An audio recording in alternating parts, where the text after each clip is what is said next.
minutes. If you have not followed his Triple H horse racing podcast, you're missing out. It's one of the best podcasts in the country.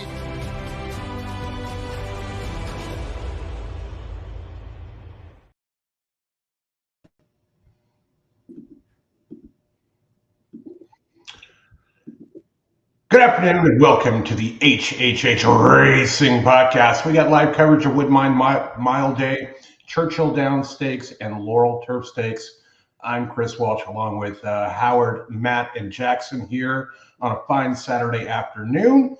As we get through the pleasantries here, let's just get through these quickly here. Make sure to listen to us on Apple Podcasts, Spotify, and Anchor. Follow the HHH Racing Podcast on X at HHH Racing Pod, and subscribe to the Power Picks. Where is the banner for that? There it is. There's the banner. You can find that on our website, HHH Racing Podcast. Excellent ROI, doing very, very well. Thank you, Matt, for the pointers. Howard, I'll start with you. How are you doing? I am doing great. Hello, everyone. Welcome. Very excited for today. We've got a lot going on. Woodbine Stakes. What's up, Jackson? What's up, Matt? By the way, how you guys doing? Good afternoon. We got Woodbine Stakes. We got Churchill Stakes. I'm looking at the odds at Laurel. I know, Chris, you're going to talk about it. It's the reason why we're coming on a little bit earlier than we had planned. My girl's getting pounded in the windows right now. And I got to be honest, I have a few percentages of this source. I don't have like a micro share. I've got, a few percentages, and I do not know why the source is 6-5 and I own her. Anyway, but I'm excited that she's taking money. I just don't know why she's 6-5. Well, we got 9 minutes to post there. We'll get into that. Mr. Miller, how are you doing? I'm doing just great. Now, I'm going to be really careful with my words today. Okay.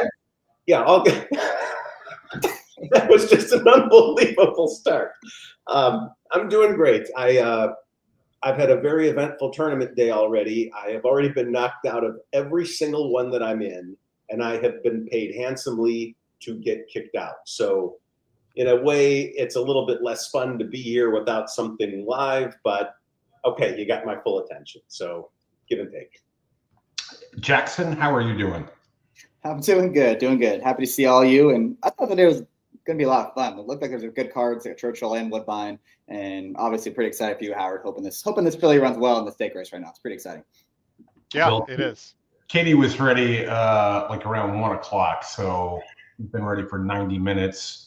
Let's see, who else we got in here? James, thanks for joining. Racing Downwind. Dave Duncan, good luck with your place today as well. I checked out your grid. Well done as always. Wiz is here. Terry Frank with us as well. Thank you all for joining. Howard, let's get right to it. There you go. Let me get the right screen up here and kind of scroll for you a bit. There's the field. Bunch of scratches. I know you sent out a note last night that you guys were going to get in off the AE list. The horses taking a lot of money, that's for sure, for Robert and his Falcone. What do you think here? What's the deal? So I got a bunch of intel for people, and again, welcome. Hopefully, I got my Adelphi stuff ready to roll. Let me go quickly because there's a lot of inside intel that people don't know that I'm sure people would like to know. First of all, we were not necessarily going to be running in this race Twirling Beauty unless we knew of a scratch before this morning. We found out the 3 was definitely scratching yesterday. We did not know the 2 and the 9 were scratching, number one. Number 2, she's training absolutely great, Twirling Beauty. We like her upside. She is fast. She's very fast early. She can sit a little, but it's not like she can sit like mid-pack and win. She's got to be up close. I don't mind the outside draw whatsoever. And I think she's got a pretty big shot in here, although the number 7 2P to me should be the favorite. I'm shocked at these odds. I'd love to hear what Matt and especially Jackson have to say. I'm sure he looked at the race. We have heard that this is 2P's last race, that they're actually going to retire 2P after this race, Graham Motion. That's what we heard, which leads me to believe they're going to be all out and try as hard as they can The problem for Twirling Beauty here, the 11, the horse that I have small ownership of, is that Tupi also is probably not only the other best horse in this race other than the 4, but Tupi's the main speed here. So Twirling Beauty is going to have to either outbreak Tupi, or Twirling Beauty is going to have to sit just off. Now, she's been involved in a lot of fast paces, Twirling Beauty, and still ran on well. So I just don't want her to get into a pissing contest, to be very honest with you. I think the 4 and the 7 are very, very big threats here. Honestly, I think Twirling Beauty should be second or third choice, to be honest. And she's 8-5, so she's not a good bet. But that's pretty much all the intel. Our main goal, last thing with her, is to run in 1 month from now in a grade 3 in New York, Twirling Beauty. So this is not the main goal. I'm not saying she's not cranked up and ready. She also had the van this morning, last night. There's a jock that's never been on her. She's got other speed in the race. This is a step up in class. If I didn't have partial ownership of Twirling Beauty, I'd say this is a complete play against an 8-5 Jackson. No, I mean, look, it's a turf sprint, and she's arguably the speed of the speed. So if she's in with a shot, she's got numbers that fit. Obviously, the turf is a question mark, but she's definitely has a chance in here. She's going to be the second or third choice by the time the race goes off. There's very little money in the win pool right now, and looking at the pick 3s and pick 4s, the 7's a pretty clear favorite. So that'll really? Okay. That'll switch come post time. But look, like I said, speedy turf sprinter always have a chance, no matter what. It's interesting because in the doubles about 15 minutes ago, Jackson, 11 was pretty. Actually, Twirling Beauty is still the favorite in the double, by the way. So anyway, maybe someone played a big double on Twirling Beauty. No, it was not me. It was not me. Well, I don't play friends' horses or against them, so it wasn't me either. But that was the thing that stood out to me as I looked at the will pays. Yes, Twirling Beauty is the favorite in the double pool, but not in the pick 3 or the pick 4 pool. A slight second choice to that 7 horse. So I wouldn't be shocked to see.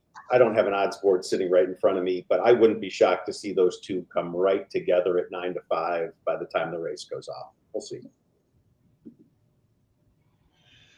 All right, 4 minutes to post. The horses are out on the track. I've got the I'll have the audio ready to roll on this one as we get there. Do you want to show the past performances of the 4 or the 7, Chris? Sure. I believe Jackson has the 4 as his top pick. I don't know if Jackson wants to expound on, and you can make the screen bigger if you'd like, Chris, or not, up to you. Meaning zoom, not our faces, but if you'd like to zoom. But no, Matt. No, no. You just stay several feet away from the camera. That'll be just fine.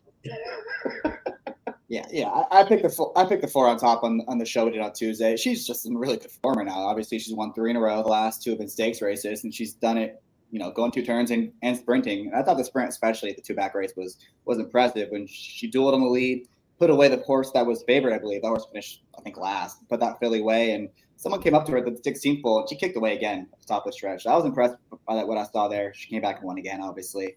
And she's not an easy lead type. I know she won the lead that day, but she's more than capable of sitting just off the 7-11 if those two go at it. So I think she's got to be a third choice. Not one I'm going to be playing too heavily, but if I had to make a top pick, I think she's pretty logical in this spot.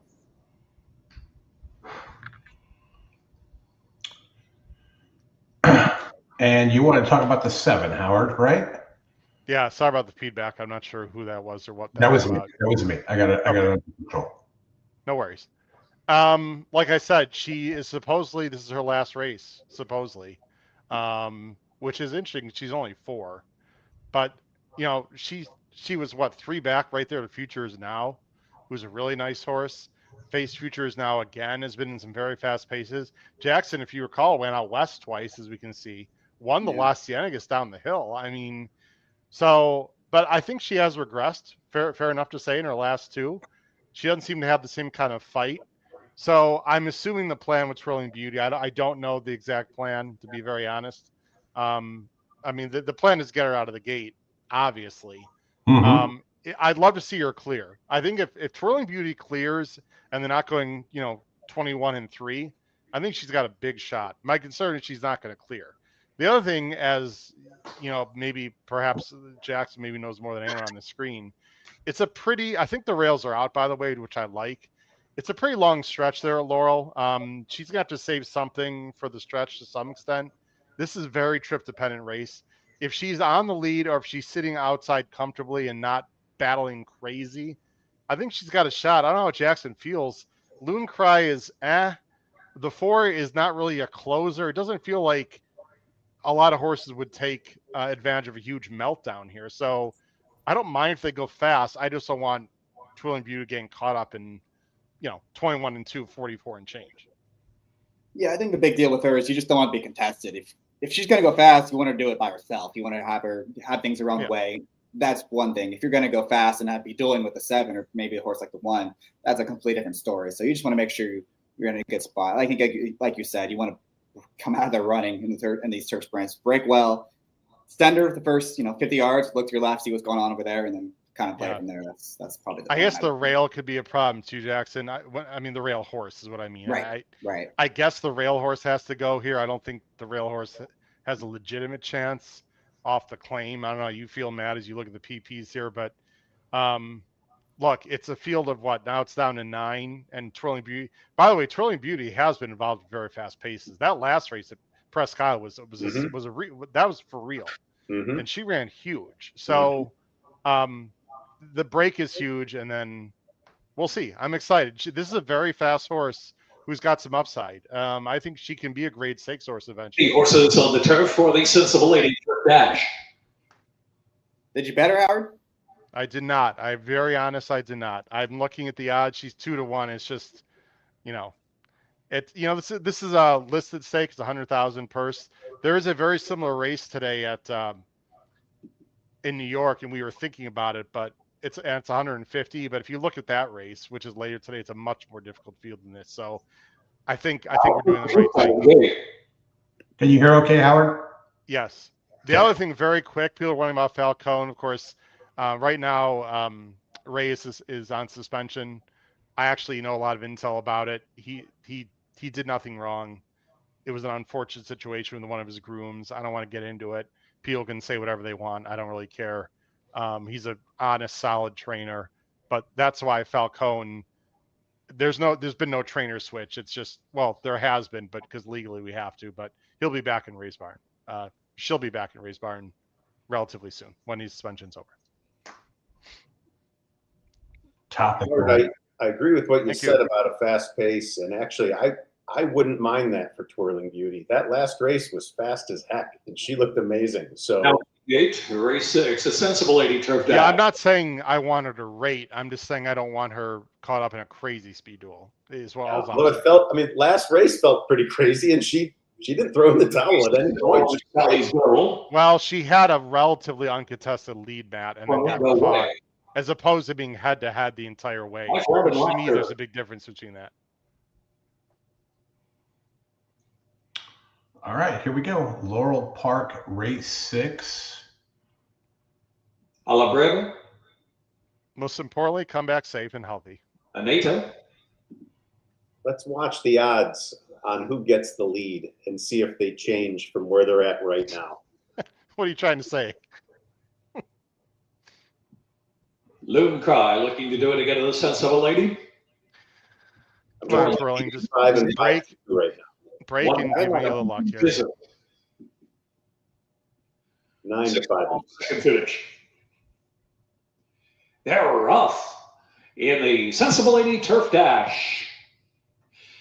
Sharp start for Sally's Gold along with Flamingo way on the outside. Life, Love, and Laughter and Twirling Beauty up closer. Just 3 off the speed. At a length and a half, and Tupi has 5 to make up early in the race. Alabreva saving ground, and Nita in the 2-path charging for the turn. In the back of the pack, we have Loon Cry and the Amazing Mizzen. Into the turn they roll, and it's Sally's Gold with a spry pace, opening up 3.5 lengths. On Flamingo way in second spot. Outside Twirling Beauty is racing third position. Life, Love, and Laughter saving ground in fourth as they make the turn in.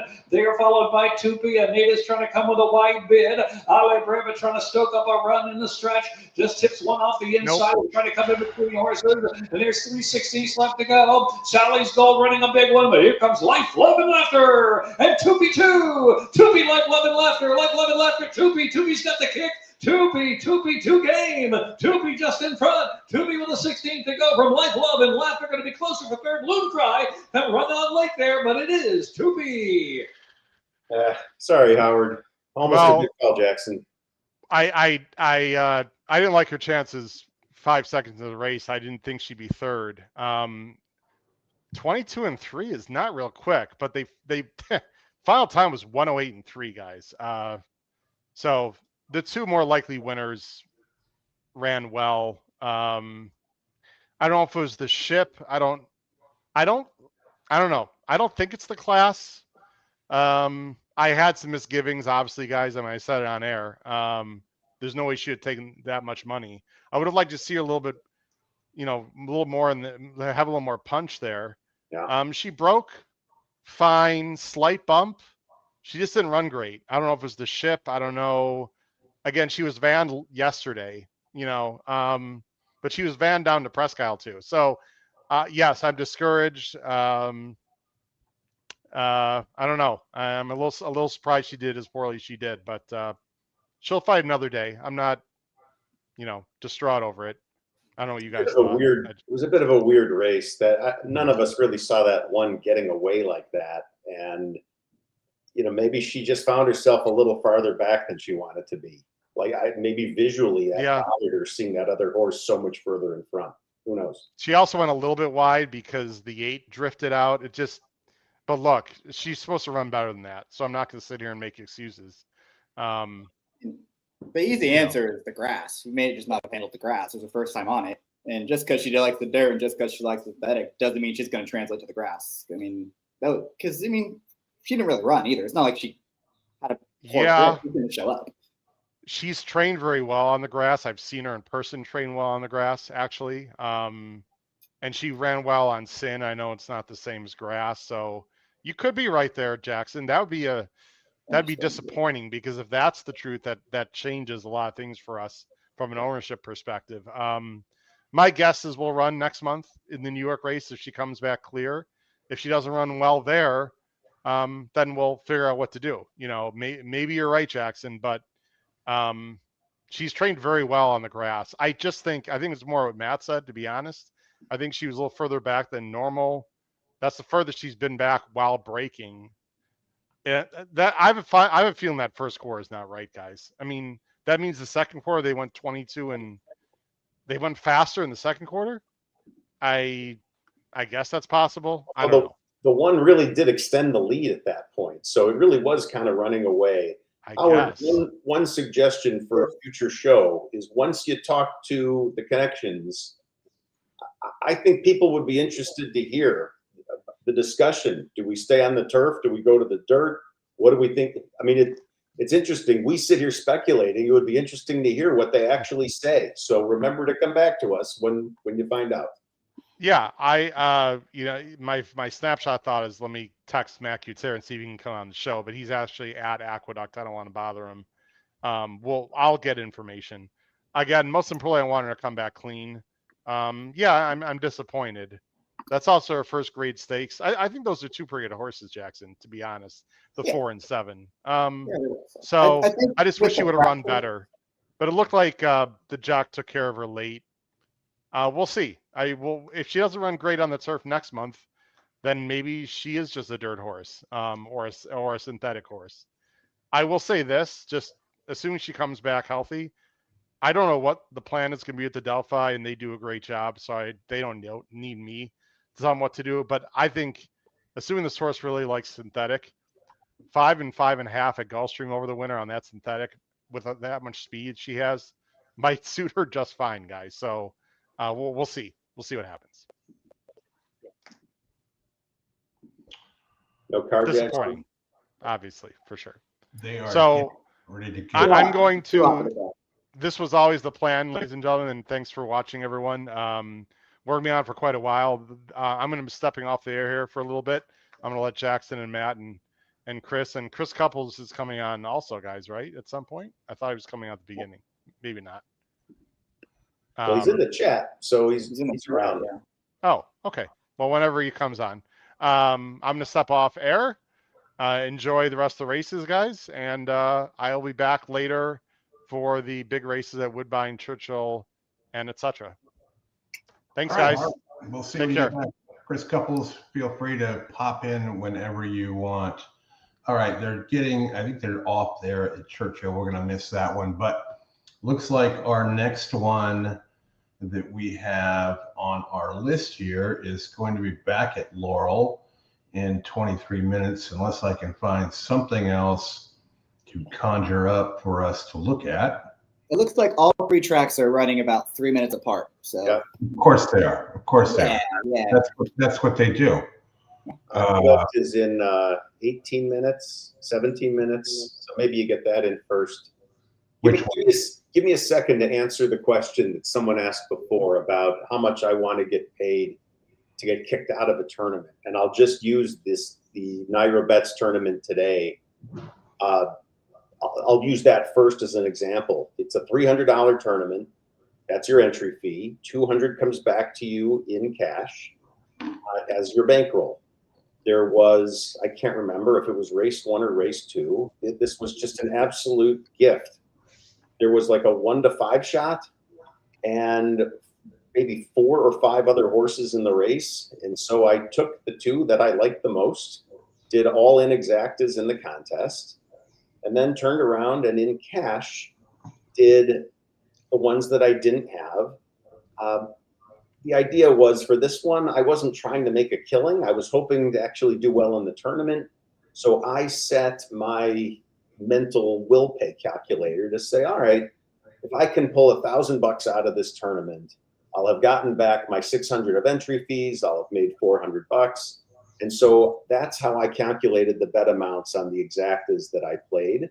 And yeah, it sucked. One of them that I didn't have in the tournament hit, but okay, I've made $400, got my money back plus the profit, and I'm out. And you can ask yourself, would you rather have the $400 or would you rather still be in it, fighting for it? And at this exact second, I don't know the answer to that, but I got what I got. So there's your answer.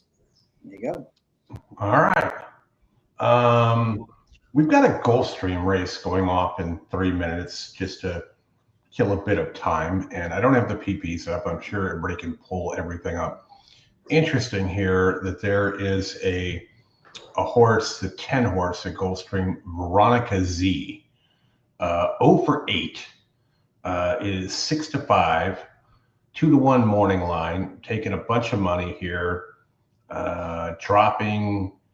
Was in maiden claiming at this same level, 2 back, just barely missed, and then went up to maiden special weight, where it has been for all of the other races and whatnot. It's 7 to 5 now. The one I think that's interesting is you look at the 1 horse who debuted at 25 maiden claimers back in November of last year, been off for a while, and 0 for 1, just barely missed by a half. The 3 Starship Discovery, and it's 8 to 5. From a handicapping lesson, when you're dealing with these races, there are probably people live to pick 5 stuff here and everything else. Like, do you just use one, or you're going to use both of them here in multi-leg wagers? How does all that work? What do you guys think about that? Well, you know the answer. Go ahead, Jackson. I only use one. That's just the way I play. I play very, very tight, very skinny. Am I going to lose more often? Yes, of course. But when I do hit, I think my ROI in the long term is going to be a lot higher the times I do hit, rather than using 2 or 3 in a race like this. Yeah, and interesting. Like when you're looking at the will pays, the 10 is $719 in the pick 5, and the 3 is $1,350 at the second choice. After that, you get a lot more spread there. Looks like Couples. Really betting it like it's a 2 horse race. I mean, there's a lot of separation between those top 2 and the rest of them. Mr. Couples, how you doing? All right. Hey guys, what's up? Yo. Hey. That was an impressive debut, I thought, on that Churchill race. That 10 horse ran well. Well, I would love to agree with you, but my app signed me out at the quarter pole as the one had the lead that I bet, and then I have no idea what happened after that. Yeah, the one finished like 5th or something. threw in. I figured you had to use him too hard, Terrell. Yeah. But like I said, the 5 split horses and the 11 came out the 10 on the outside, and they kind of surrounded him, and he shook them both off, and those horses took all the money and got the better trips. That was a good debut. $500,000 horse for Walsh. All right, looks like Dave Duncan, I think he said his long shot play in this Gulfstream race would be the 7-horse Starship Elation, 0-9, way better price, about the same amount of runs as the favorite right now, and coming off the turf, didn't seem to run too well on the synthetic, but still 10-1 right now.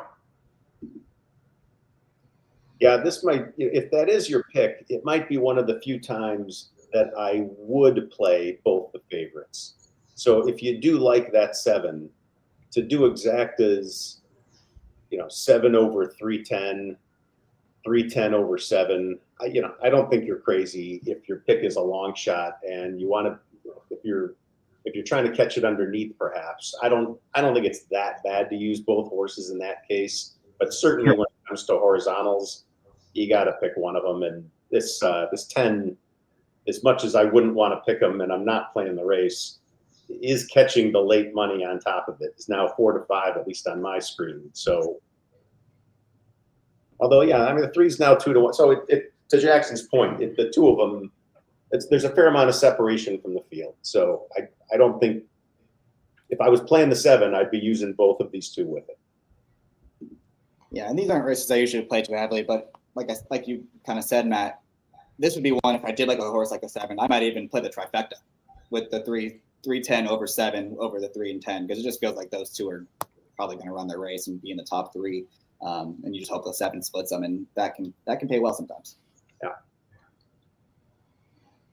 All right. After this, we do have Churchill coming up in a little bit.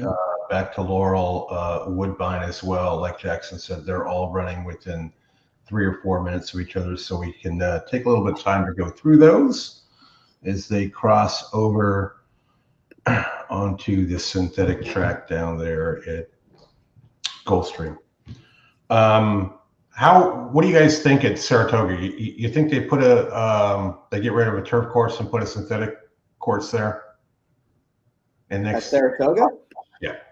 No. You don't think so?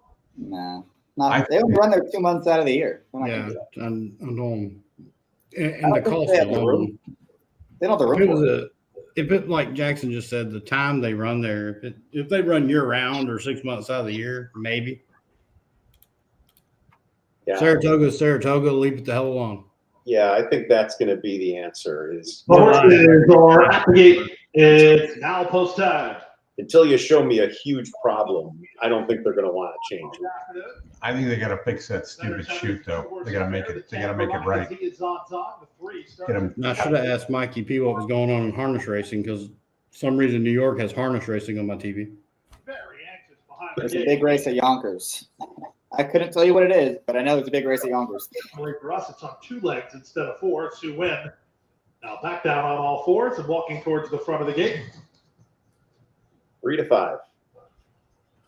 No thank you. 5 on the 10. Sue Wynn just a little anxious here, but she's ready to roll now. 3 away from the start. Riders off 11, Cindy's Princess.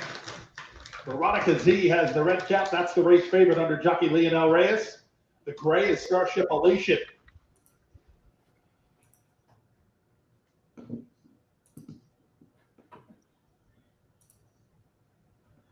So Starship Elation goes forward. That leaves just Cindy's Princess to take the outside.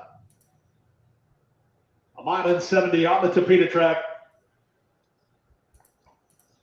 I knew Sylvain would know the answer. Wiz too. Nice. Yeah. International track. Okay, Sylvain, why does the 10 have Renegade. a red and blue saddle cloth when everybody else has colors just like other thoroughbreds?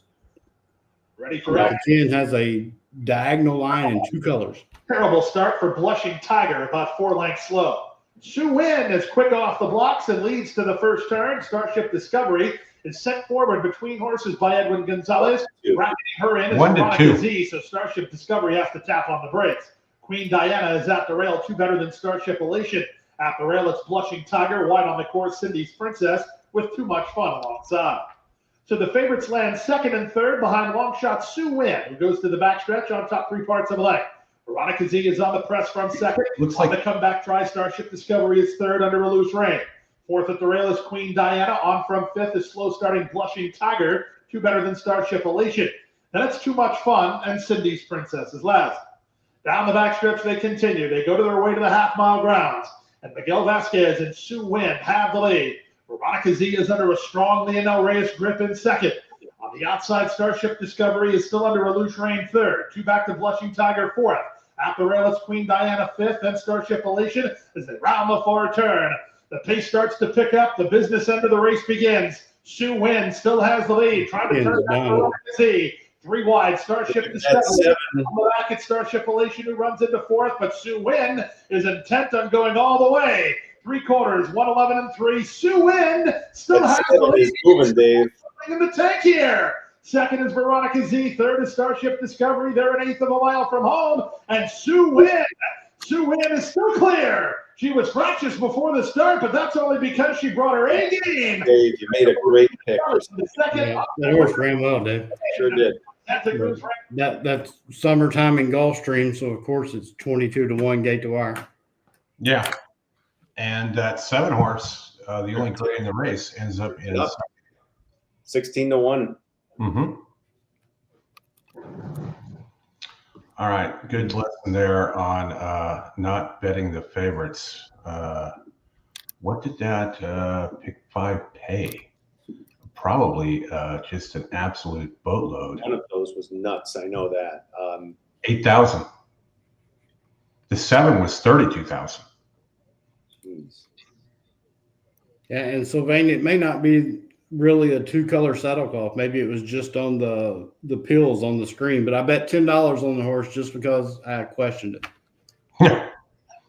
That's the second time I've ever bet a harness horse in my life. The first time was Mikey P's horse he texted me and Jackson about. So in a minute, I'll be negative 15 in harness racing. I mean, I'm just going to point out for the record, all you good handicappers out there, that I've got betting on numbers and colors now. This is getting a little strange. Well, I had an entry to the Beat Big Challenge today. Did not handicap them races. So when we were getting off the air this morning on In the Money, I asked Jackson, Mike, Nick Tamro, all 3 to give me a number between 1 and 8. They give me, I believe it was 5, 3, 7. So I went 5, 3, 7, 7, 3, 5, and reversed and so forth, and didn't look at it. I'm sure I will get a 0. I think you got a great shot, honestly.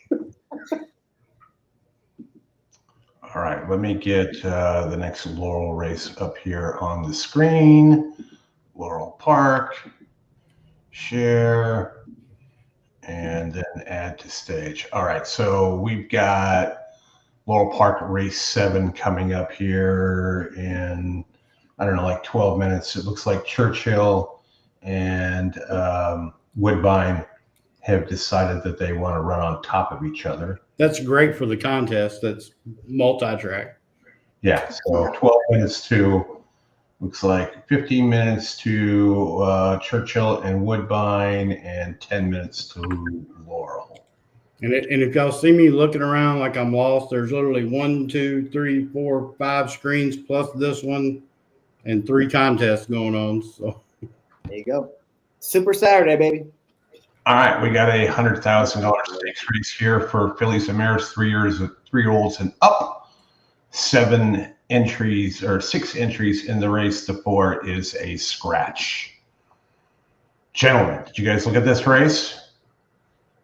You got we covered this race on PHP as well. I picked the 4, who unfortunately scratched, and now it looks like it's just another 2-horse race here between the motion runners. I mean, obviously Snow Show, Sammy Joe is the clear class of the field. She hasn't been as good this year, though. She's had a couple excuses maybe, but she's also just clearly not as good as she was last year. Now she's finding herself in a field that she's probably supposed to beat, depending on what the stablemate does, and the stablemate is just a complete unknown in here too. But, you know, the stablemate's taking quite a bit of money in this spot, so I got nothing clever near. It's probably one of the 2. No inside information from my buddy Will, so I probably just would watch this race. No. I glanced at it. But I don't have a strong opinion there other than no show. Sammy Joe has a perfect name because she never shows up. Right. I'm still baffled how she didn't win that race 2 back at Aqueduct when they went 52 to the half and she had a 5-length lead turning for home and got beat by Lama Hana. Well, maybe that comment will put her in the winner circle and Graham can send me a thank you letter. Oh, yeah, 2 to 5.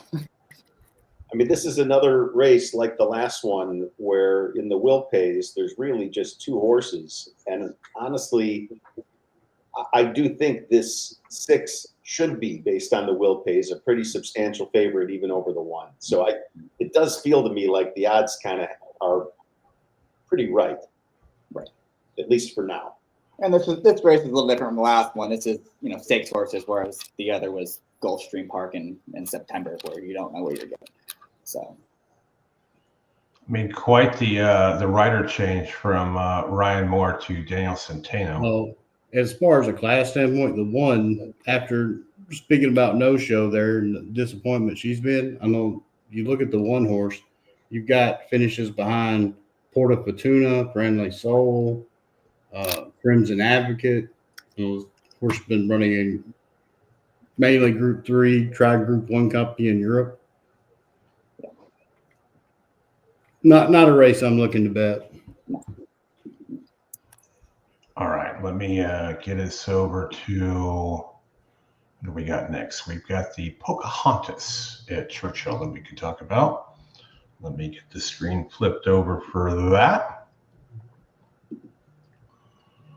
The fine friends at StreamYard added a new feature which takes longer to get things up, but we'll get there. Let me share this. All right, Churchill Downs race 6. Pocahontas Stakes, grade 3, field of 7, no scratches. One of my heaviest bets of the day, which in a 2-year-old race like this is scary because they're always volatile, but I love them as complicated in here. Yeah, she's going to be the second choice, it looks like, Chris. Yeah, I know. I'm not worried about contests. I've got an entry in the Twin Spires Woodbine combo, and I'm all in on her and try to take the 2 to 1, whatever, and then I'll try to figure out what to do with it later if she wins. But this is a big filly. She was working great before debut. Does not look like a 5 furlong horse at all. Looks like a router, and almost won on debut. And last time you can completely toss that. Yeah, we talked about that race this morning on the show, and I don't know. I agree. She had some trouble on the backside. She didn't break. She was tapping on the brakes multiple times. Like I said, watching that replay back, top of the stretch, I thought she was going to win for fun. I mean, the move she made, I'm like, wow, this horse is going to blow right in by the field. And then she just kind of stalled a little bit at the end. Now, maybe she said that trouble took a toll on her and that big move took a toll on her. But that's twice now she's kind of hung a little bit in the stretch because she kind of did the same thing on debut a little bit. But I do agree. She's supposed to get better with more distance, especially from that barn. And you're exactly right. I'd like to see her finish too. I don't really know why she leveled off. I just had to look back at what I seen beforehand. And this group, I know the 6 is slow. The 7 comes from Delaware out of a race that one day they have a fast track, one day they have a slow track. If you trust them figures coming out of Delaware, God bless you, because I wouldn't know what to do with them, even if I used other people's figures. But to me, both of them horses are slower and going to have to improve. That being said, this is all 2-year-olds, and any of them can wake up the next day and be a new horse. Yeah. Well, what about CAW is going like 7 at all because she's the biggest price in the Will Pays. So. About the which? What about the 3 taken by the wind? Gets Irad. Mm-hmm. Has a lot of room for improvement. They tried to debut on the turf. Was green, still wins. Just main thing I didn't like, kind of got the stretch, threw her head up in the air, was just kind of erratic all over the track, which that's one reason not to like. That's also a reason to like, because now we're looking, this is the second start, mature, improvement. Yeah, anytime Kenny McPeak wins first time out, you kind of take notice, right? Because he doesn't usually crank them up. Some horses do win first time out, and especially how green she was in the stretch too. I mean, well, we say that, Jackson. You'll remember this. This is one of the horses that come out of the Belmont horses of Kenny's that are handled by help me out here. Jenkins? No, not Jenkins. Jerkins? Yeah, Jerkins. James Jerkins. He came back from Dubai. Right. And he's assistant for Kenny. Those horses that he was handling at Belmont that shipped to Saratoga, they all ran great. Yeah. The concern I would have is there was an off the turf race. It was, I think, an optional claimer too. Like, I don't know how good that field was behind her, but she did it the right way at the same time. And again, she's probably supposed to improve second time out. So I don't hate it. I thought this was a tough race for being only 7 horses in here. It's not a race I felt super confident in where you can like kind of narrow down to a couple horses. But obviously, now that we like that too. Now that we talked about that, thinking about that, those horses that come out of the Jerkins barn for Kenny, when they ran second out, they all improved the second time. You know, it was a small sample. There was only 5 or 6 that shipped to Saratoga. All right. There are definitely reasons.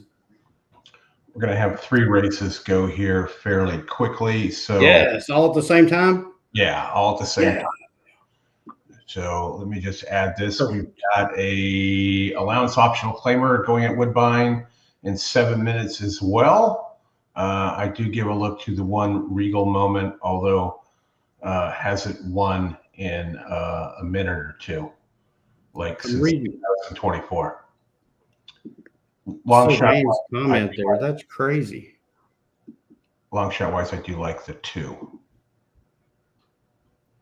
Yeah, this is probably the best angle in racing. I have bet the 5 about 15 out of her 19 starts, and she has not won a single one of those. And I'm finally not betting her today. So she's probably going to win this for fun. If anyone's watching this, just go ahead and bet the 5 blind. I thought the 3 was a little interesting off the bench. 3-year-old that ran competitive numbers as a 2-year-old.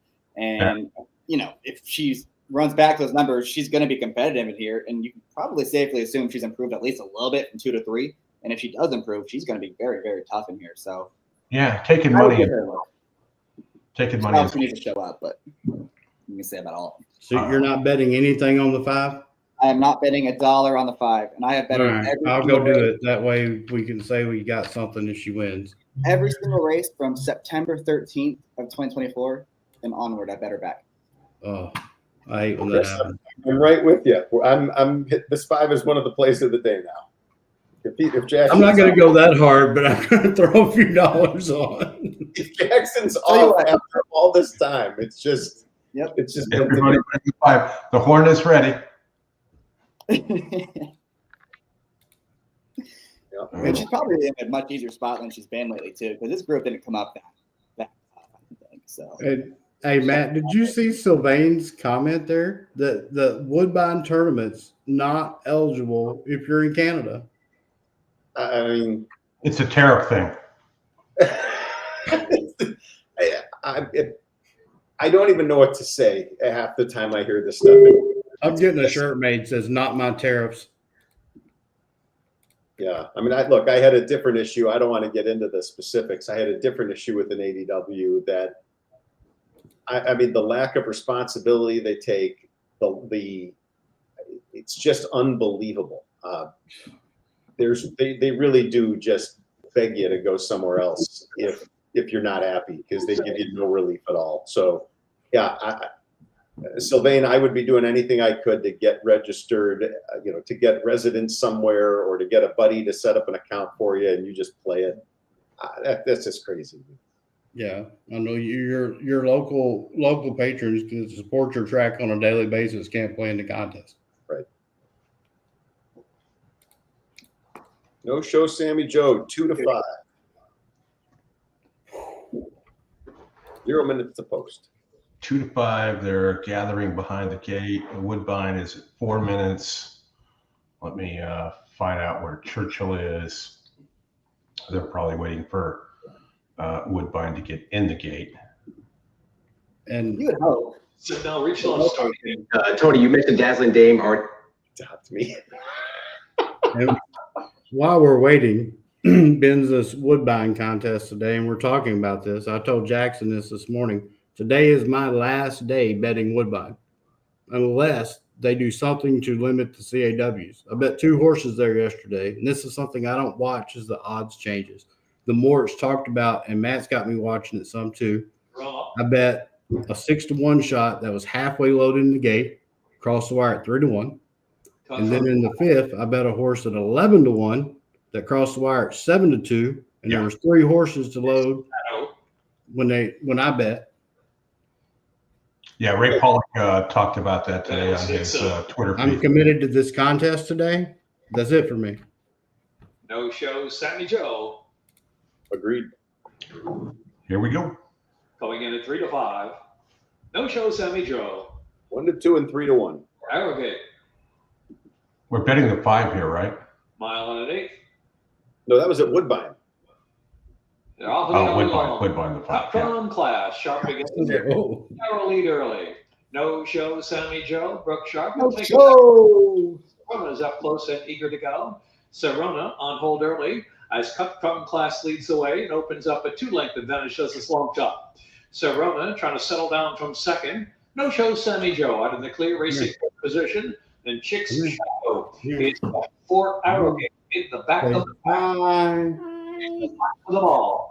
7 races will cover them front to back in the all-along stakes. And so Cut from Class leads the way by some 3 lengths from Sarona, a bit more settled in second. I would like to bet the 2 right now. Joe on hold in third The position. odds on the 1. Shadow is down to the inside. For Arrogate, there's 7 or 8 to make up. He was 4-1 2 seconds ago. Field. Opening quarter was slow. 24. Oh, yeah, that's the Euro. Heading on down the back stretch. We Cut from Class by 3.5 or 4. The 1 is under a stranglehold. 50 and 1/5 seconds. The inside there is Chick Shadow now third. No shows Sammy Joe trying to get a bit of motivation from 4th position. Now within 5 of the lead, Venomous Vixen. And for Arrogate trailing the field around the far turn. Cut from Class still there with Toledo by 2. Sarona second. No show, Sammy Joe is third on the outside. Sarona's looming now. Here comes Sarona, and here comes No Show, Sammy Joe. They're 2 and 3 deep, and they're coming after that leader. Cut from Class, who turns for home. Cut from Class. Sarona on the outside quickens up a little bit, and No Show, Sammy Joe on the far outside is right there too. They're followed by Venomous Vixen toward the center of the course. 1 furlong left to go. No Show, Sammy Joe and Sarona down to the inside. No Show, Sammy Joe. Sarona down to the inside. Here's No Show, Sammy Joe. No Show, Sammy Joe wins it by just a half ahead from Sarona second, and then it was Venomous. Barely. Yeah, I don't think I would want to play one of them horses in a real stakes race anywhere. No. Let's get out to Woodbine. I wouldn't feel so good about 2 to 5 either. I mean, that was, you had to work for every bit of that. She finally found a group she could run with.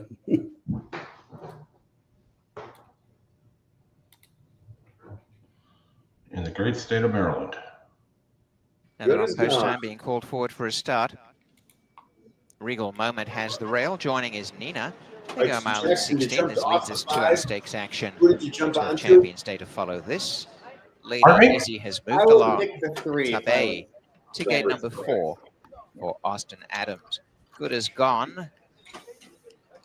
Gate 5. And you called it, Chris. And the We're last couple loading the of first Just horse at Magnificent. Churchill. Yeah. As good as gone. And to the outside We're gonna gate, stick with Maxine Woodbine. Magic for the I'll start. bring Churchill in when they get rolling. Maxine Magic. It's just Salon. insane that they do this. They're set to run. Maybe we'll get a Off the horse race, act up. and one of the best away. Good as gone. In fact, clearly the best. Over on the inside goes Regal Moment to share the lead. Right Is behind the is 5 supposed to be on Just the lead, Magnificent. Jackson? The outside of Lady Izzy, It would be who's trying to as settle good as down. she's on the lead. A length behind them to The Bay. only Next to fine last trouble. early is Maxine Magic, That's and on the the front. inside is Big. Nina. Turning out the stretch in front. Good as gone. Shows the way by length. Regal Moment settling in second. And between runners goes in the center Lady Izzy to second spot now. And on the outside is Just Magnificent. And a break in the field of 3 lengths to Tabay. Around the outside making headway is Nina. Last of all is Maxine Magic. Up the backstretch in front, and Good as gone leads the way by a length. In second, Lady Izzy, and over on the inside, Regal Moments had a lovely trip. A length away, Just Magnificent. Tracking is Tabay on the inside, moving ahead of Nina. Not much between them. And a length away last, Maxine Magic. No serious challenges to Good As Gone as they start to go to the half mile. And Good As Gone leads the way by a length. Lady Izzy second. Regal Moment cuddled along nicely on the inside in third from Just Magnificent, poised in fourth. Behind them, Tabay, Maxine Magic pushing up between horses. Nina the outside. As they hit the 3/8 and still out in front, Good As Gone. Lady Izzy 3 parts away second. Regal Moment with a nice stride third. And Just Magnificent taking off. Behind them is Nina. And as they start to come after this leader, Just Magnificent 3 wide. Regal Moment up the rail. The dangers to Good As Gone. In the center, Lady Izzy. And behind them, Nina finishing on top of the stretch. And now into the clear. Regal Moment after the leader, Good As Gone. In second, Regal Moment gathered up to make a real impact. On the inside, Good As Gone. Challenged by Regal Moment. Knuckling down, but Good As Gone is finding on the inside for Pietro Murran. Regal Moment all out and Good As Gone holding and down to the wire. Good As Gone on the inside. Has won it. A neck. Regal Moment second. 408 Nina third. Then Just Magnificent. Punches through. 598. Really? I don't know what happened. I've been watching Churchill. Who won? The 5? That should tell you. Welcome, everyone. My 2 just lost at Churchill. Julian put this horse in trouble from the get-go. Complicated rally. The 5. Good As Gone is first. Taken by the 1 wind. is second. Regal Moment. No, I mean, that was Third exactly to the ride Nina. she needed. Fourth was because 6 she always Just gets herself into Magnificent. trouble. 5-1 to Bug boy on her. You can go straight to front and see what happens, and they're going to their own way. Well, I'm glad I bet. So at least somebody got something back off that in the group there. And I don't know what Leperoux was doing on Miss Complicated. Kind of got pinched out of the gate, just sat there, put her between horses nearly the entire race. And the Jerkins horse smoked him. Yeah, that was the 3 at Churchill, right? Yep. Yeah, Red Horse, 5-1, 6-1. Yep. And when I handicapped, I totally missed that horse. It's a big part of what we talk about this week. I put all those things that I had picked up together. I wish I could have done a double from the 5 at Woodbine to the 3 at Churchill. Those would be great if you could do that. Multi-race doubles and pick 3s and all that kind of fun stuff. By no means do I want to take anything away from Kenny. That's not what I mean here, but Jerkins and Kenny are partners now. They're working together. Man can train a horse. And all of them horses he's had at Belmont have ran. Yeah, I'd be curious to see what that number comes back at that Churchill race, because I mean, she won pretty easily. I don't know what was behind her, but she won pretty easily. Yeah, and if those out there, you don't really see what I'm talking about. If you look at their works, you'll see Kenny's horses that trained at Saratoga the whole summer. Then you'll see ones that trained at Belmont, and then they'll have one work at Saratoga and run. Them are the horses I'm talking about. Right. All right, let me get things reset here because we're going to go into a period where we don't have anything going on because they all like to run on top of each other.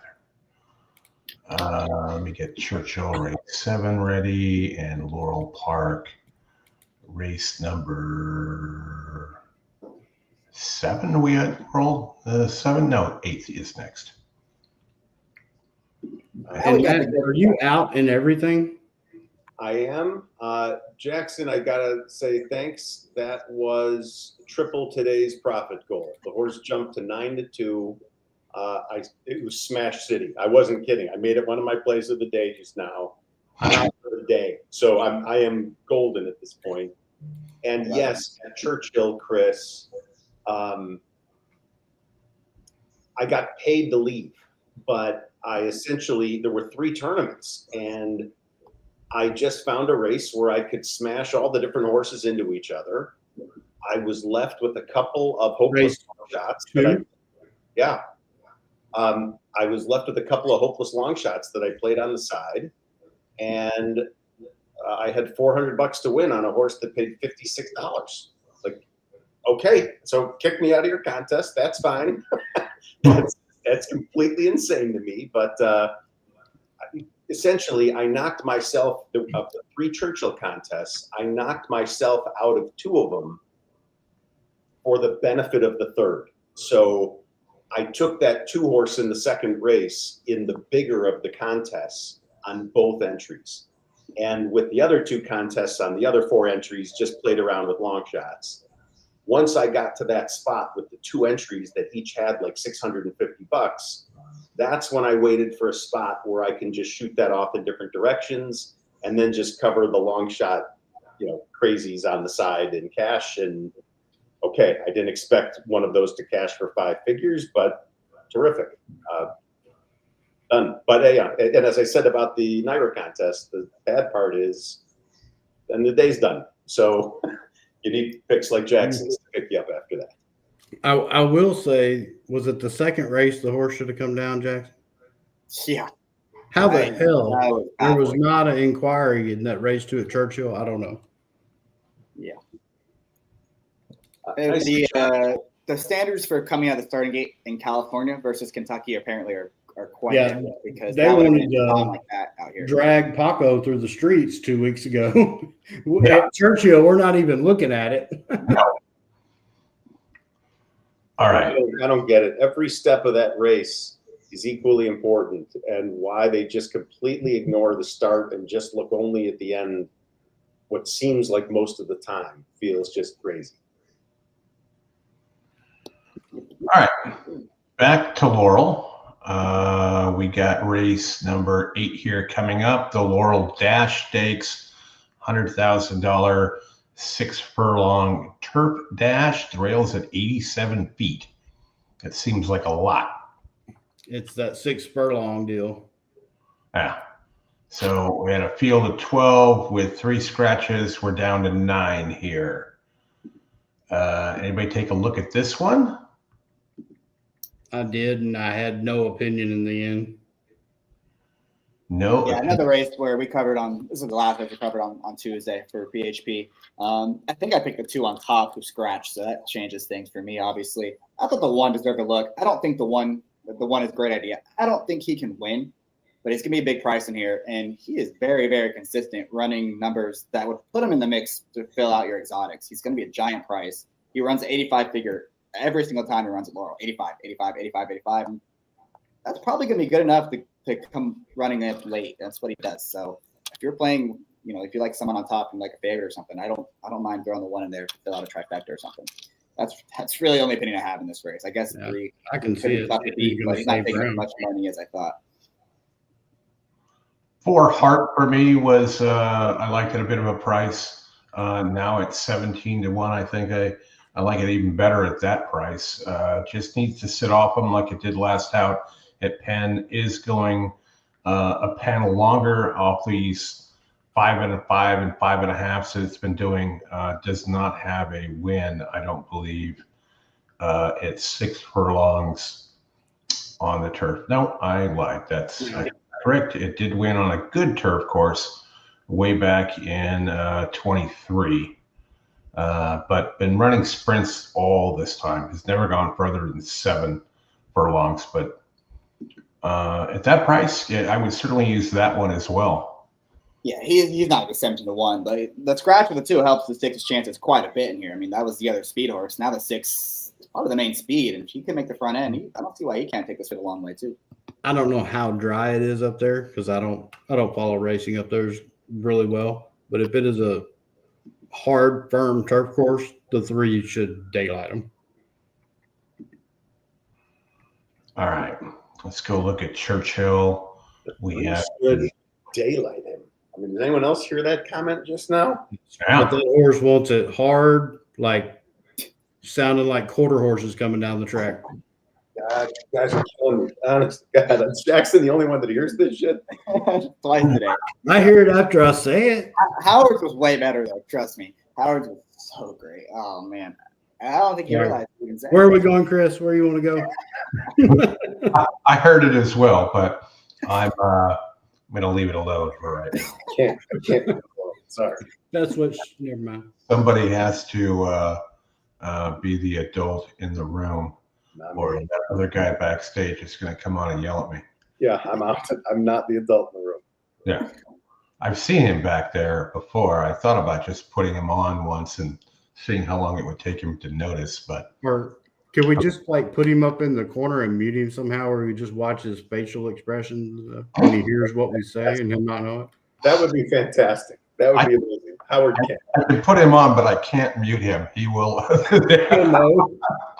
And there is the finger. If you can't mute him, forget it. But maybe it's like a dash cam for Jackson for some of his shows. We get Howard a Howard cam. That would be amazing. That would be amazing. It would be amazing. It's like Big Brother. He's brushing his teeth. All right, that's great. Keep going. All right, Churchill, we got coming up here as well, all on top of each other in about 18, 19 minutes or whatever it is. We have the Basic-Tipton Locust Grove Stakes. That's a mouthful, grade 2. We got a California field here of 6. Whoa. Delmar, biggest field size in the country, man. Come on. Yeah. Come on now. Delmar isn't running anymore. I mean, Los Al is doing pretty good with 7, but yeah, those shots win. The favorite only wins 40-some-odd% of the time here. So as we look at, or maybe it's an aqueduct race. As we look at this field here, it looks to be fairly competitive here. The 2 is the the 3 is the morning line favorite. The 2 is the second choice. And then it seems like you got some options there out. Interesting note here as well is that, although they're not riding in the same race, that Irad is elected to go to Kentucky and team up with his brother. Yeah. I'm going to bet something on the 1 in here. It's not going to be much other than an action bet just because I was impressed with that last race at Ellis. Got in a new barn, closed into a slow pace, wide.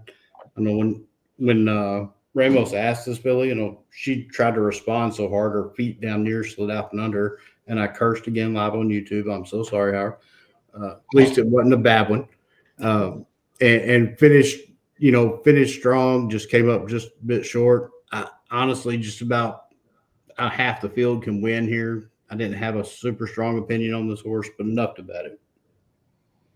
By the way, Howard cursed Thursday night a couple times on the YouTube show, so yeah. I bet his name went on some list somewhere. Probably during that rant. He can get spirited on that topic for sure. It was during the rant. Sure. And I think we all agreed with everything he said. Absolutely. Yeah. Jackson, are you with our buddy who has the funny haircut in Loving the 3 here? Yeah, the 3's going to win this race. She's just the best horse in this field. Look who she's been facing her last couple starts. She lost to Torpedo Anna after she tried to take it to Torpedo Anna right here at Churchill. No shame in finishing second that horse. Then went out to California, lost to Seismic Beauty, who's going to be probably the favorite in the distaff. Probably second choice. Copian, who would win the distaff if she was entered there, and Richie, who has run nothing but 100-plus fire figures in all 4 starts this year. So she's been facing way better horses than what she's facing today. She's arguably the speed of the speed, and she does not even lead type. So if someone else wants to go, she'll just park right outside of her, and she'll be perfectly fine. She loves it here at Churchill. Small field. I just don't think anything else in here is as good as her if she shows up. So playing the Twin Spires contest, all in on both entries on this 3 horse. Beautiful. No love for the 5. Free Like a Girl. 21 winners out of 53 races, by far and above everybody in terms of purse earnings at $2.5 million. What is that? 41 out of 53 in the money. Versus Louisiana breds. Yeah, well, I'm not saying that, she's a lot. I don't think she's the same horse she was, but that horse gets battle. I don't know. Maybe today's her day, but not for me. I assure you, she is the same horse she was before. They don't change. They always stay the same. I like a blood test. I've owned a gray horse now for 12 years, and I've never showed up, and he turned into a brown horse. So I've owned good ones, and I showed up the next day, and they turned into a pizza.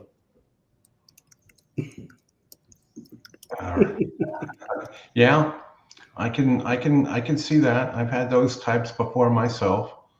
All right, let's get over to Woodbine and take a look at the Bet 365 where you can't play contests summer stakes, grade 1. Hey, Jackson, just out of curiosity, how are you playing that Royal Spa? Doubles or win bets, or what are you doing? Win bets. All win bets. All right. Good luck.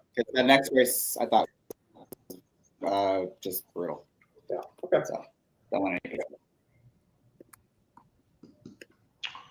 All right. If you wanted to play doubles, sorry, Chris, didn't mean to interrupt. If you wanted to play doubles, the 1, 5, 7, and 8 are the 4 horses, but 4 is too many. Right.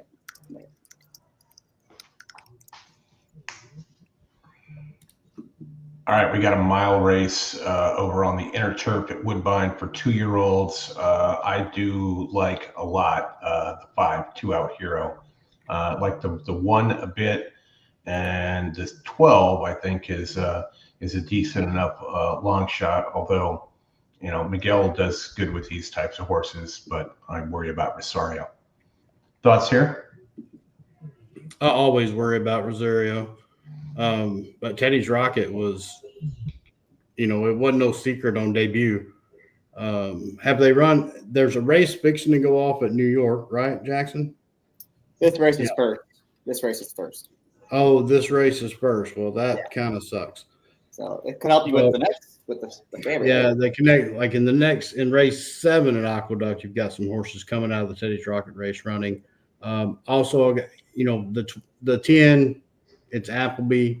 You know, he's 7 for 13 at Woodbine the last 5 years, 85% of the money. Every one of those races are grade 1s.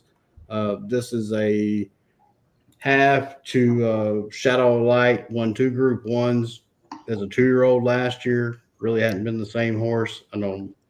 I like the horses that Chris mentioned. Primarily, I'd be looking at the 10 and 12. But in all honesty, Charlie Appleby come over here to take all their money. Period. He likes to do that.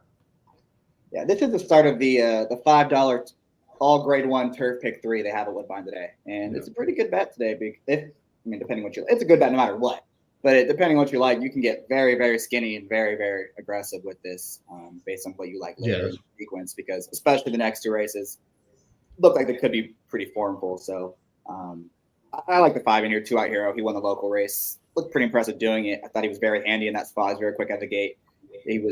He tried to go the inside once they turned her home. He's got to go the inside. Kind of shut off on him. He immediately went back to the outside and had no issue whatsoever. Won that race pretty easily. So I like what I saw there. Obviously, he's got a pretty formidable opponent with his Appleby runner. But the runners, you know, post 10 is no picnic on the inner turf here. It's not easy, especially when there's Euro. You got to break. You got to break on the inner turf course. You're going to get hung out wide or you're going to hung out way out the back. And neither of those are great trips here on the inner turf. So is a 10 also like a winner? Yes, but I do think the 5 offers some value in this spot. So I'm going to try the 5 in here a little bit. All right, we're going to take a quick pivot and head over to Monmouth, where we can show the races. Right, Howard? It's a little late for that. Yeah, we can show the races at Monmouth. He's not paying attention to me, but yeah, yes, I got 2 thumbs up. I did not get 2 of the other fingers up. So yeah, you should have gotten 2 other fingers exactly. I do like this the 5 here, Protected. Winner of 3 out of its last 4 here. Just didn't really run really good in the a New Jersey bred stakes race, but you know, comes back here. Chantal Sutherland on for Jimmy's brother John Kimmel. So we'll see how this works out. But we've got a live race that we can watch and listen to as well. And the 4 is the big favorite, who I don't like very much. Well, I was on the 4 with Jamie Ness, so obviously going to be taking money. Brooklyn Guy would be the other one here that's cutting back from 11 on the turf too. The runners have now reached. I like the 3 a little bit for some value. Do you guys know when they show that fixed odds line, is that payoff on $1 or is that 1.7 to 1? Or is that what you get for $1? So it's that's what you get for $1. Okay.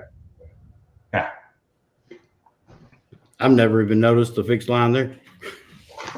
Yeah, well, you only can get it if you're on track. And not betting a lot of money apparently. Yeah. They never show what the pool is. Well, obviously. Shifty Gold, Brooklyn Guy, Admiral's Wave, Talk Less, Work More have all gone in. Here's Protected. 2 back.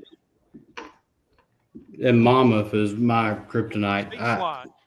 God, Monmouth beats me up every time there's a contest there. The outside post, Rabbit Hound. Good back, guys. The Pick Your Prize contest at a great one. It is. We're ready to go.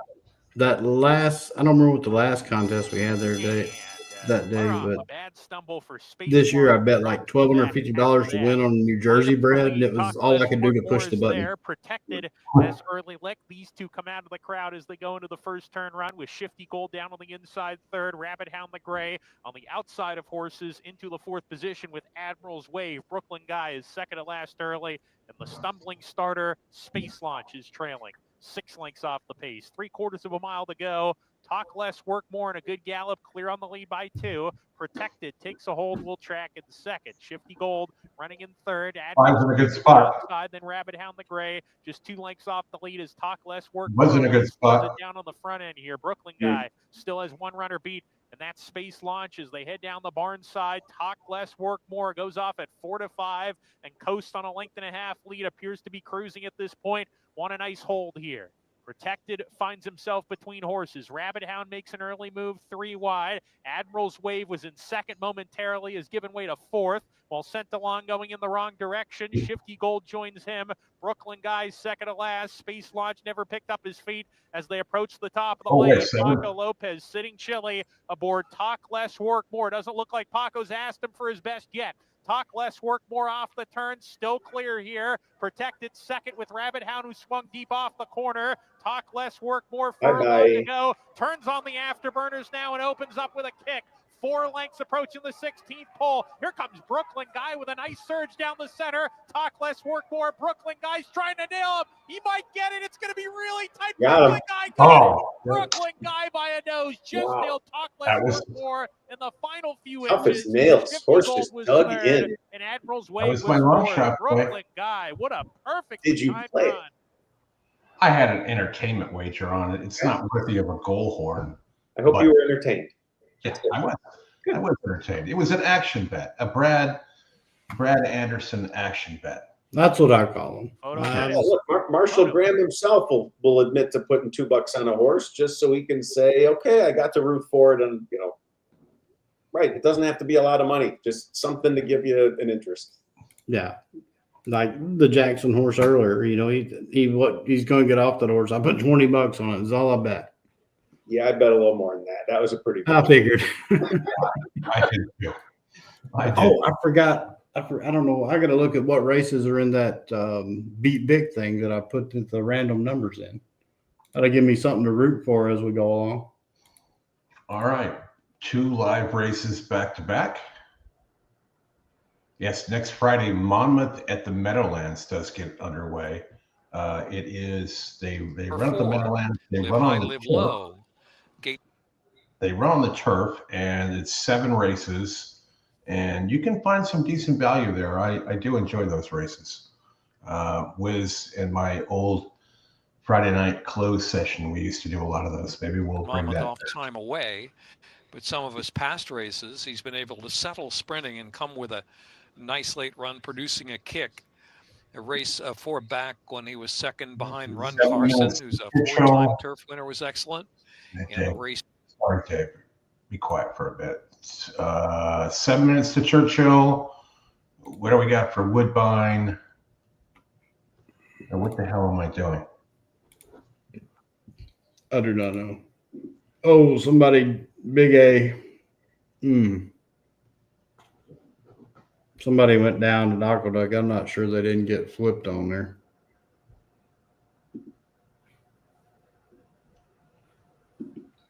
All right. Well, we did get some separation from Churchill and Woodbine. I need to get Laurel up. So this at Laurel, I think, was this the 3-horse, Chris, you said lays over this field, Mischievous Angel? Yes. Yeah. that's one of them situations. Me not playing there, I don't have no idea what that turf is like. It looks like it's in really good shape. They've split it into 2 different courses here. So just trying to look and see where the rails are at here. Well, like 2 times a year, they run 87 feet. 6 furlong turf races there for stakes races only. I know it. I've never found out a reason why, but it's a rare thing. Chris, I don't know if you're catching it, but in the chat, it looks like it was Manny Franco that went down. Oh, that's what I was. Thank you, Katie. I was trying to figure out who it was because I just seen it out of the corner of my eye.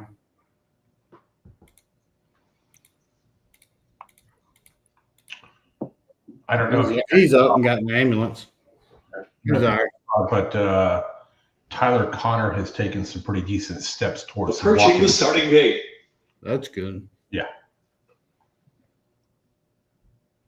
And then you look at like Tyler's fall, and then you look at Irad, and Irad like had really nothing happen to him in that whole thing. And that's just it's hard to explain. And I've had some crashes, good all forces, a little bit different than thoroughbred racing. Obviously, there ain't a thoroughbred alive is going to carry me in a race, but I've had easy falls and got hurt, and I've had hard ones that, you know, I might be sore the next morning, but that's fine.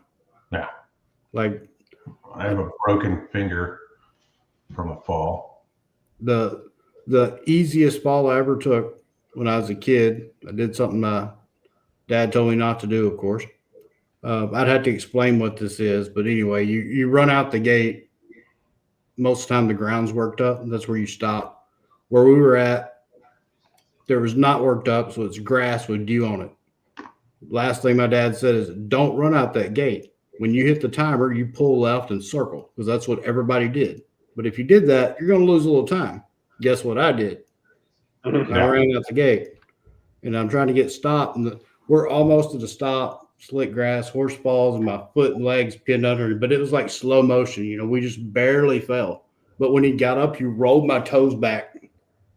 Like one of them still has a bone sticks out of the bottom of it. We're getting ready to go up at Laurel. I got an empty chair of Howard. I could put that up on the screen. I better not. I better be nice. I don't want to get. By the way, that little discussion of falls and injuries reminded me of the scene from Jaws where they're showing scars. That was really something, guys. By the way, Jaws is back in the theaters. 50th anniversary. Really? It's it's right there with Shawshank and a handful of others where you're flipping channels and see it and you just stop. And they probably put it in one of the theaters with the moving chairs and the water. And long after had to have it. My favorite was Jaws 3D, wearing those stupid glasses, watching him come at me at the end. Yeah. Matt, we aren't on your phone, dude. Katie, I'm not following you there. Maybe I'm looking down. Voltage. Still 2-1. Wiz has got a 367 exactly here. Good luck, Wiz. In a rough. Voltage leads the charge out of the gate. 4 Harp on the inside, flashing up. So too, where's Ray? Pace is quick. Smooth B is in the early mix. Smooth B tries to take back right off the speed. Voltage broke sharp, but back in for Mischievous Angel on the inside. And a spot or two within 3 lengths of the lead. Live high, live low. Just to the outside there of Mischievous Angel as they head into the far turn run. Here's Fierce and Strong, 7 to make up. Head to check it steady there. Lost a spot or two. Passed by Had to Have Him. Hunter Joe lingers back in the pack, and Great Idea is at the tail of the field. 13 lengths will cover front to last. Top of the stretch, and it's 4 Harp who leads for home. 4 Harp wears right to the attack on the outside. Mischievous Angel going to tip off the inside and out in the clear to try to run down that target. On the far outside, Had to Have Him producing a run too, and so too Live High, Live Low is trying to scoot through on the inside. Oh, so narrow opening. Live High, Live Low couldn't get through. Had to Have Him, had clear sailing. Had to Have Him, Mischievous Angel, and Fierce and Strong out of trouble late, charging into 3rd, followed by Voltage 4th. Had to Have Him, Had to Have Him. And Matt, you know something I'm not thinking about right there? 6 furlongs. Well, that's a little late to tell me that. Well, you ran well. That's why I said it needs to be dry and hard. He needs to have something to scoot over. Yeah, look, at 5-2, you knew you weren't getting a sure thing. So there was a lot of trips in that race. The one that Jackson mentioned had a trip. The 4 was moving at the rail and got just absolutely the door closed on him. All right, Chris, let's get over to Royal Spa. We got some big contest action on that one with Jackson. All right, we are there. They are getting ready to load right now. And the horses have reached the starting gate. It's post time. Thank you, Travis. I'm still liking 16-1 on. Waiting for Corningstone, Free Like a Girl, and our Pretty Woman. Free Like a Girl. I'll pair that up with your 3, Jackson. Oh, I gotta bring Jackson back on. He stepped away. There he is. They're in the gate. And they're off. Royal Spa mid-pack breaks out near the front with Corningstone, Our Pretty Woman, and Alpine Princess down inside. Alpine Princess pulls back out of there. That leaves Royal Spa out there showing the way. Corningstone alongside second, and 3 wide is Our Pretty Woman in third. Alpine Princess gets a cozy spot, covered up inside of horses fourth, just ahead of Free Like a Girl, and Rehan is at the back of the pack early, 6 lengths off the lead. 6 furlongs to go. Royal Spa turns to the back. She's coming here. She doesn't know. An opening quarter mile. She got it her way.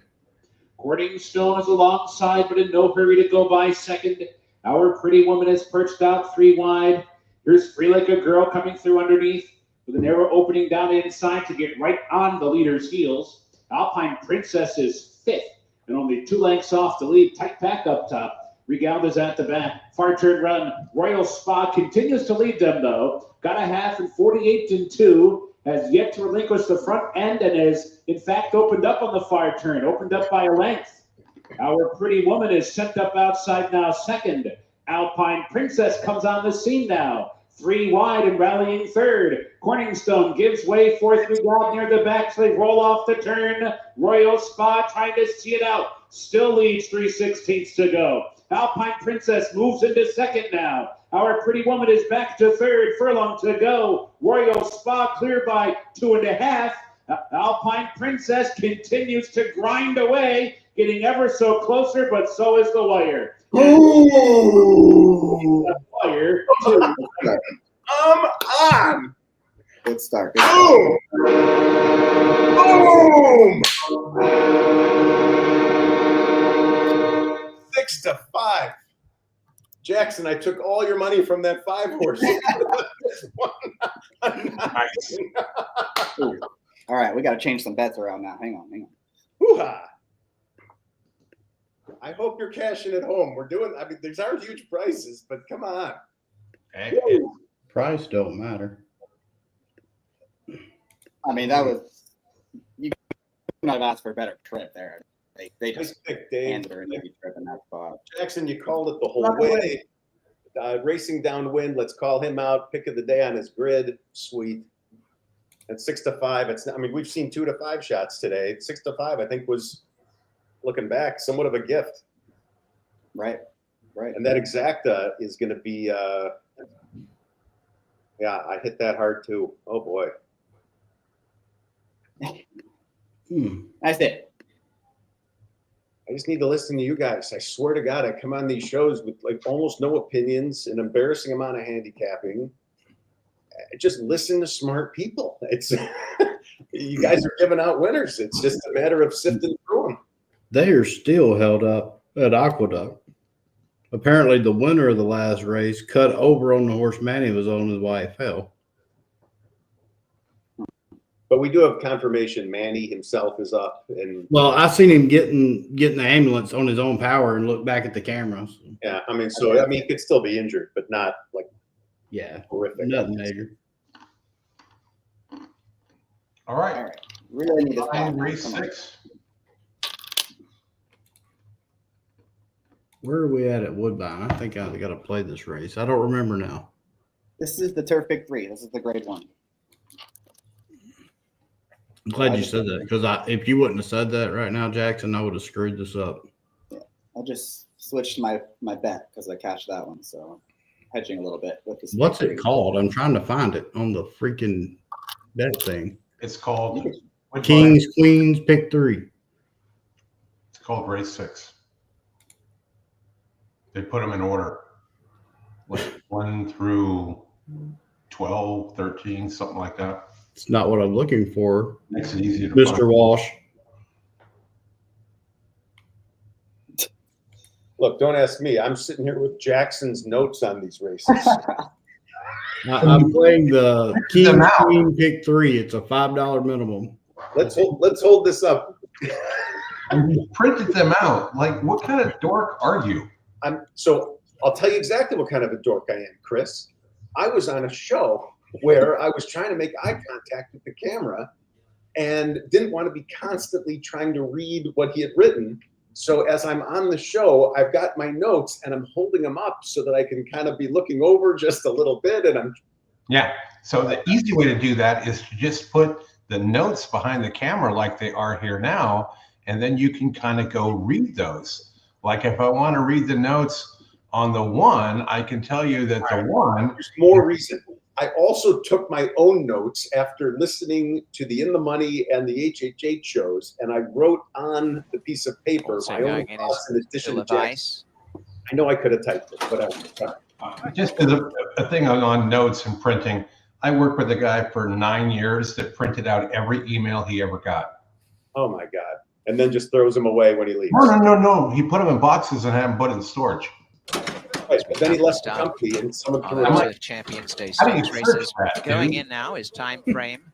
Marcus J stands pretty well. And next along is the secret adversary, Frankie Dettori. This is a side note. He was a weird dude. He used to be a window seat airplane guy until the middle seat passenger died. And he had to be there for 8 hours, and then he became an aisle guy. Bet 365 Summer Stakes. And he has lots of storage buildings. Wild Desert has gone in. Because he thought that was going to happen again? He was just a germaphobe. I mean, this guy had like a black light for hotel rooms. It was crazy. I mean, honest to God, that happens once. That's pretty much it. Off their race. And just away to the inside is Argos with Rude Procedure away pretty well. 2 Out Hero. And right between them is Time Frame as Marcus J goes right on by that group to go to the lead, and Cassin's handy. It is Marcus J, 2 Out Hero from Argos. Over near the inside early, Rude Procedure. Out wide at Time Frame and Cassin by a couple of lengths. That's Woodbine, not me. That 10 is far back, by the way. Time track second. 5's in a perfect spot. I think that 10 is at the center of the screen underneath the circle of death we're getting. That's not a great spot. Mine's not doing it. I don't know. The favorites back at the tail, Wild Desert, and on the inside is Bill of Ice. About 8 lengths covers the field, a half mile to run, and Marcus J through a first quarter in 23-1 leads the way from Cassin. Right behind them, 2 Out Hero in a very snug spot. Rude Procedures lying in 4th, a length and a half to Time Frame. Argos on the inside. Behind them is Teddy's Rocket trying to muster a challenge. The secret adversary is well behind. So too Wild Desert spots them 10 lengths and starting a run now for William Buick. And as they turn, Bill of Ice is last. Coming on the outside, Cassin, and behind is 2 Out Hero after Marcus J. And down the center goes Rude Procedure, Marcus J and Cassin. And in the clear, 2 Out Hero. And down the outside, Wild Desert's coming from a mile back. Out in front is Cassin. And now coming is 2 Out Hero. And Wild Desert is out there on the extreme outside with Argos. Argos, Wild Desert, and 2 Out Hero. It's Argos in front. And Argos has just won from Wild Desert and 2 Out Hero. And back and forth, Teddy's Rocket. Prat. Good pick. 136.90. See a horse in there that can run the 4. That other Euro that thing can run, man. When he shook the reins, he basically ran into horses and had to check, and then rebroke and came. I had heard the 4 as a runner. He just had no speed, and that's pretty much exactly what happened. Well, that's one. to go back and watch that race, I know the 4 can run. I'm with Katie. Pointing out that 10, in my opinion, ran the race of the race. That from that spot to close and come that darn close. That probably was the horse I would have wanted out of there. But yeah, the 10 was best, and I'd argue the 4 was probably second best. All right, so Jackson, on that show gave out your pick. I don't think you made me look stupid at all. So thank you very much. I appreciate that. That was a very hard-fought third. Okay. If he had gone out sooner, he would have been closer. He was going to be third no matter what, though. But you know what? We're alive in the one that matters. We're alive, so it's okay. It's okay. Yep. Lost a few bucks there on the pick 3, but it's okay. Played it the way I wanted to. All right, where are we going, Chris? Apologies, I don't have the PPs for this, but we do have a Monmouth turf sprint here coming up in 5 minutes. Oh, that sounds wonderful. I love Monmouth turf sprints. Race number 8. I'm doing this especially for you, Mr. Couples, because it's a Monmouth turf sprint, and you have a full field of 11 here. I mean, just a gigantic, just as like a slot machine race, right? Where, I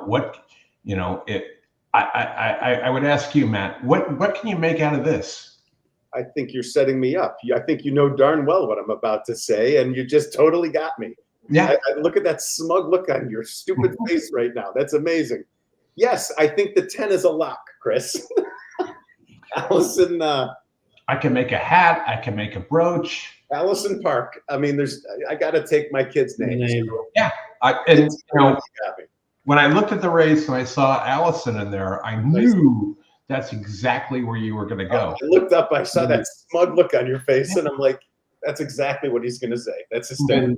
I can tell you in the random numbers the guys give me this morning off the show that I used to fill in my Beat Vic finals table. I have the 7 Molly's Bullet. Okay. Based on Nick Tamaro give me the 7 was his pick of them 8 numbers. So I am going to go with the 1 and the 3 is an exacta here. She's a bombshell. I think has a pretty decent pace advantage and can get out of there and go. Chantal Sutherland for Carlos and his David. And then who are you on? Couples? The 3? I have the 7 in the contest, but if you made me pick one, I'd be on the 4. The 4. Okay. Fair enough. It's a great expression because how often does someone make someone pick someone? Yeah. Well, for me, it could happen quite regular in a contest. You got to pick a horse or I don't know. I have no problem passing on races. Yeah. I mean, if you're a fan of Hatchet, I mean, the 7 has to be your horse. Well, I have the 7 in this contest. I don't know why, other than randomness. But I literally can spend an hour working on a race, and I don't have any opinion. I'm going to put my money in my pocket. Bingo's Birkin with Paco is the favorite here at 9-5 off a 4-1 morning line. But the public really doesn't have a big opinion here. I mean, it's pretty well spread out. And you got several in there trying the turf for the first time. Mm-hmm. Blinkers off. There's blinkers on. Yeesh. And they call this a stakes race for 85 grand. The Pinot Grigio handicap. This is for my mother-in-law. She loves Pinot Grigio. We have maiden races being run a few hundred miles away from this place at 2.5 times the purse. Mm-hmm. And this is a stakes race. Yep. There's just something awfully backwards here about some of this. Yeah. Well, what about the $2 million race they ran last weekend at Kentucky Downs? You think that field is better than the one at Woodbine today? That's crazy. Absolutely not. Absolutely not. There are probably 5 or 6 horses that would have won that race. By the way, Pinot Grigio comes in every type of container you can think of. Boxes, thermos, glass, thermos. You would have to do your own. Yeah. Yes. You said it comes in everything. Yes, I have done a thermos for my mother-in-law at trips to Disney because, you know, you can bring a thermos in and they're okay with that. And when your mother-in-law is 86 years old, they really don't check it. By the way, I also had a thermos for me with bourbon. I was just going to say, how many other thermoses did you have? Just 2. The wife drove home. Bourbon thermos. We took a nap on the way home. All right. Well, we got a little bit 3-1. I'm a 2-1 favorite on the 8, 3-1 on the 4. Matt's going with an action bet on the 10. I'm on She's a Bombshell with Matt with the 10. And in case anyone is curious, if not, it's fine. When I do an action bet like this, it's a few bucks to win, and it's a trifecta. You can pick your own denomination, but I've done 4-8 with 10 with all, 4-8 with all with 10, and the 10 to win. So, okay, we got a whole bunch of, you know, if the 10 could show up at all and one of the favorites win at 20-1, we're going to do just fine. I'm going to do, I'm going to throw 24 bucks away and do a super 110 over 4-8 over 1-9 and then 1-11. I love it, Chris, because Monmouth, Turf Sprint, State Bred, New Jerseys, all those crazy things, we should really play a super hi-fi. All right, so Chris, let me just amend that ticket a teeny bit. You said 1-8 with 4-10? No, 110 with 4-8. Okay, on the second line, put in the 1 and 10 also. One of them will have won in theory, but you're going to feel crazy if that exacta comes in and you miss this thing. You're killing me. You're killing me softly with your love. You're calling me Smalls. Isn't that Smalls? Wasn't that Stand By Me? You're killing me, Smalls? Sandlot. Come on, bro. Stand by me. Getting old. All right, 36.80 at a dime. Jackson, have you ever seen the movie Stand By Me? Yes, it's been a very long time, though. I was probably like 10 when I watched it. It's a great movie, though. That was like what, 5 years ago? A little bit more than 5. I know, what's the name? Little Phoenix is in it, and Will Wheaton, and the other guy is famous. There's a few famous guys in that. Yeah, that was a great movie. It was really wholesome, actually. That was a good movie. Yeah. I got a text from Howard that he said he was going to be on after the last Woodbine race, but he might be waiting for me to leave. I've got families. Oh, boy. There he is. Oh, boy. Hello, everyone. Hello. This is the start of the the horse tourneys, BCBC and NHC $2 mythical pick and pray contest. So, and by the way, I can put up my screen after this race, Chris, because respectfully, I don't think it is the feed. I think it's your feed. I think it's your internet, because I'm fine on my end. So, but after this race. Okay, fair enough. Row down. It's his AOL messing up.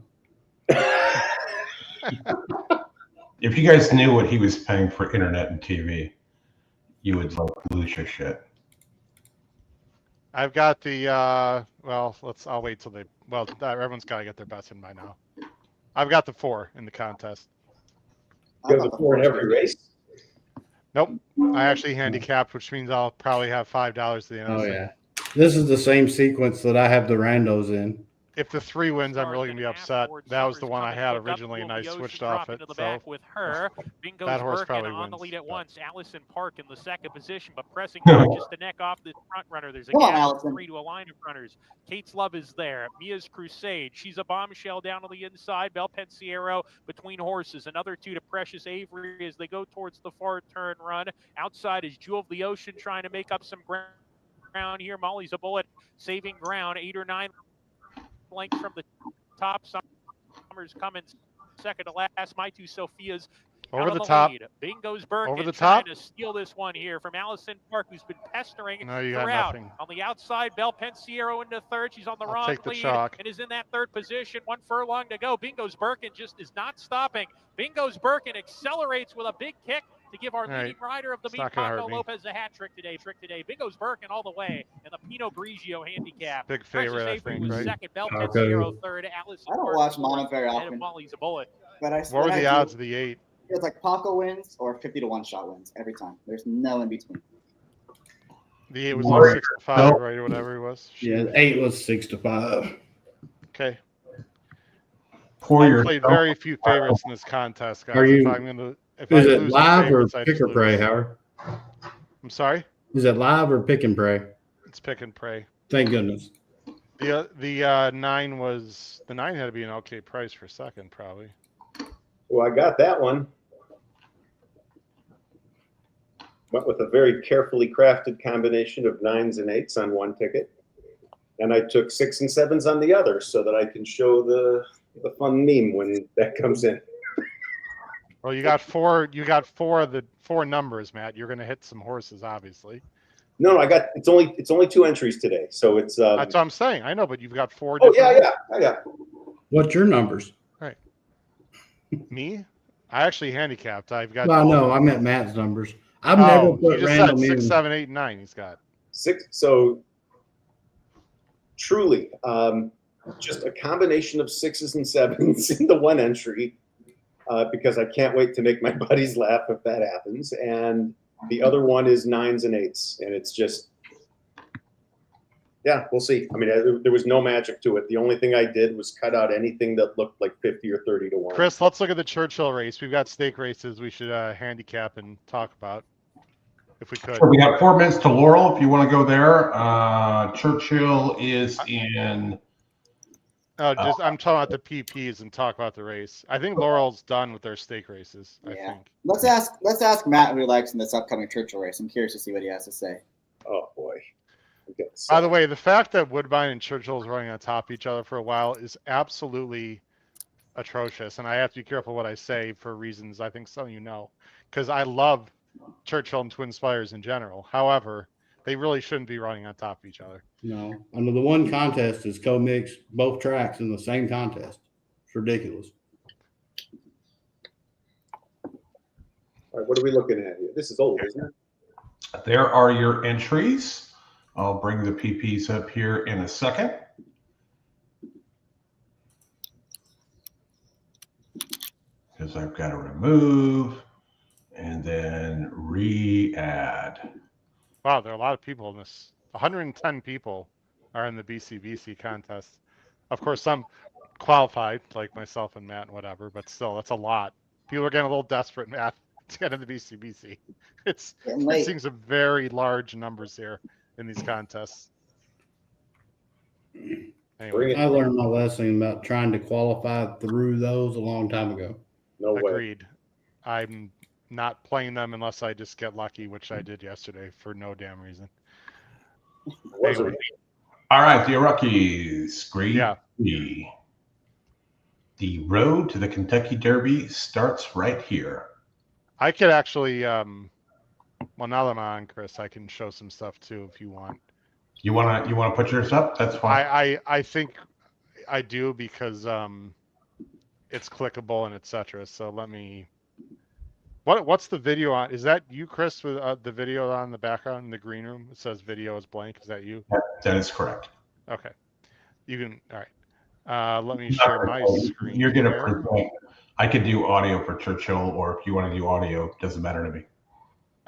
You can do the audio as long as it's going to actually, work correctly. All right. Okay. Howard, here we go, guys. Woodbine, Churchill race 8, right? Okay. This is the Iroquois.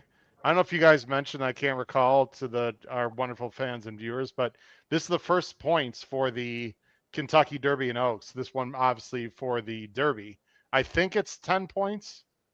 I think to the winner. I'd have to double check that.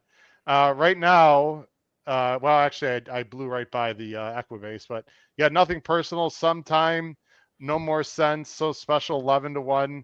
Spice Runner for Asperson, Shake and Rattle. Comport's the 2-1 favorite with Eddie Keneally. Said a perfect trip last time. Vost, I know a lot of people are interested in this horse that I respect. 5-1, was down from 12-1. Will Walden. Oh boy, Matt. There we go, Matt. 9 Ball for reasons. Read the book if you don't understand that. And then Maximus Prime. Let me go to let's see. Oh, Chris, stop for a second. Jackson, your opinion here in the Iroquois. We got 8 minutes to post, my friend.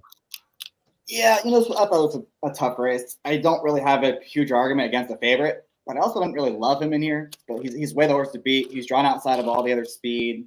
He's the fastest on number. He's going to get a good trip in here. Just don't know if he's going to necessarily take a step forward with more distance, but he's definitely the one to beat. And I just kind of felt like it was tough to make strong cases for some of the other horses in here. I guess the one is the obvious alternative, but he's taking plenty of money. 8-1 was never going to happen. He's going to be more like 3-1, 7-2, and I don't know if I love that price on him either. So this race is probably more of a pass for me, more just watch and see who gets the Derby points, but it's definitely a good betting race if you do like it. Yeah, Comport sat nicely outside of Spice Runner last time and won. It didn't really blow me away.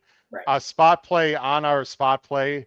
Actually, I don't know. I can't recall if this horse was on. I don't think he is. My top choice is number 1, Nothing Personal. Not usually a fan of horses coming off a Colonial Dirt, Chris and Matt and Jackson, but I thought this one was ultra impressive. He also cost $270, and it's a Violence, so I thought this horse had every opportunity to continue to improve and run well. Greg Compton is a high percentage guy in the Midwest who isn't known exactly for Kentucky Derby Trail horses, Chris Couples, but I thought this one ran real well. I like that Rodriguez is traveling with this horse to Churchill. I agree with Jackson. This field is sort of mad to me. 3-1 is probably a little low, but I didn't know that when I made the bet, obviously, or with the pick on Thursday. What's your thoughts, Chris? I agree with what Jackson said about the favorite. A lot of people have talked me into the one. I like you, I have a problem with the Colonial Dirt horses betting them when they go elsewhere. This one was impressive. The 5, I thought the distance might help a little bit. And I was interested in the 8 that was green as it gets last time, kind of broke from the rail, moved outside. Yeah. Jock was sitting back in traffic.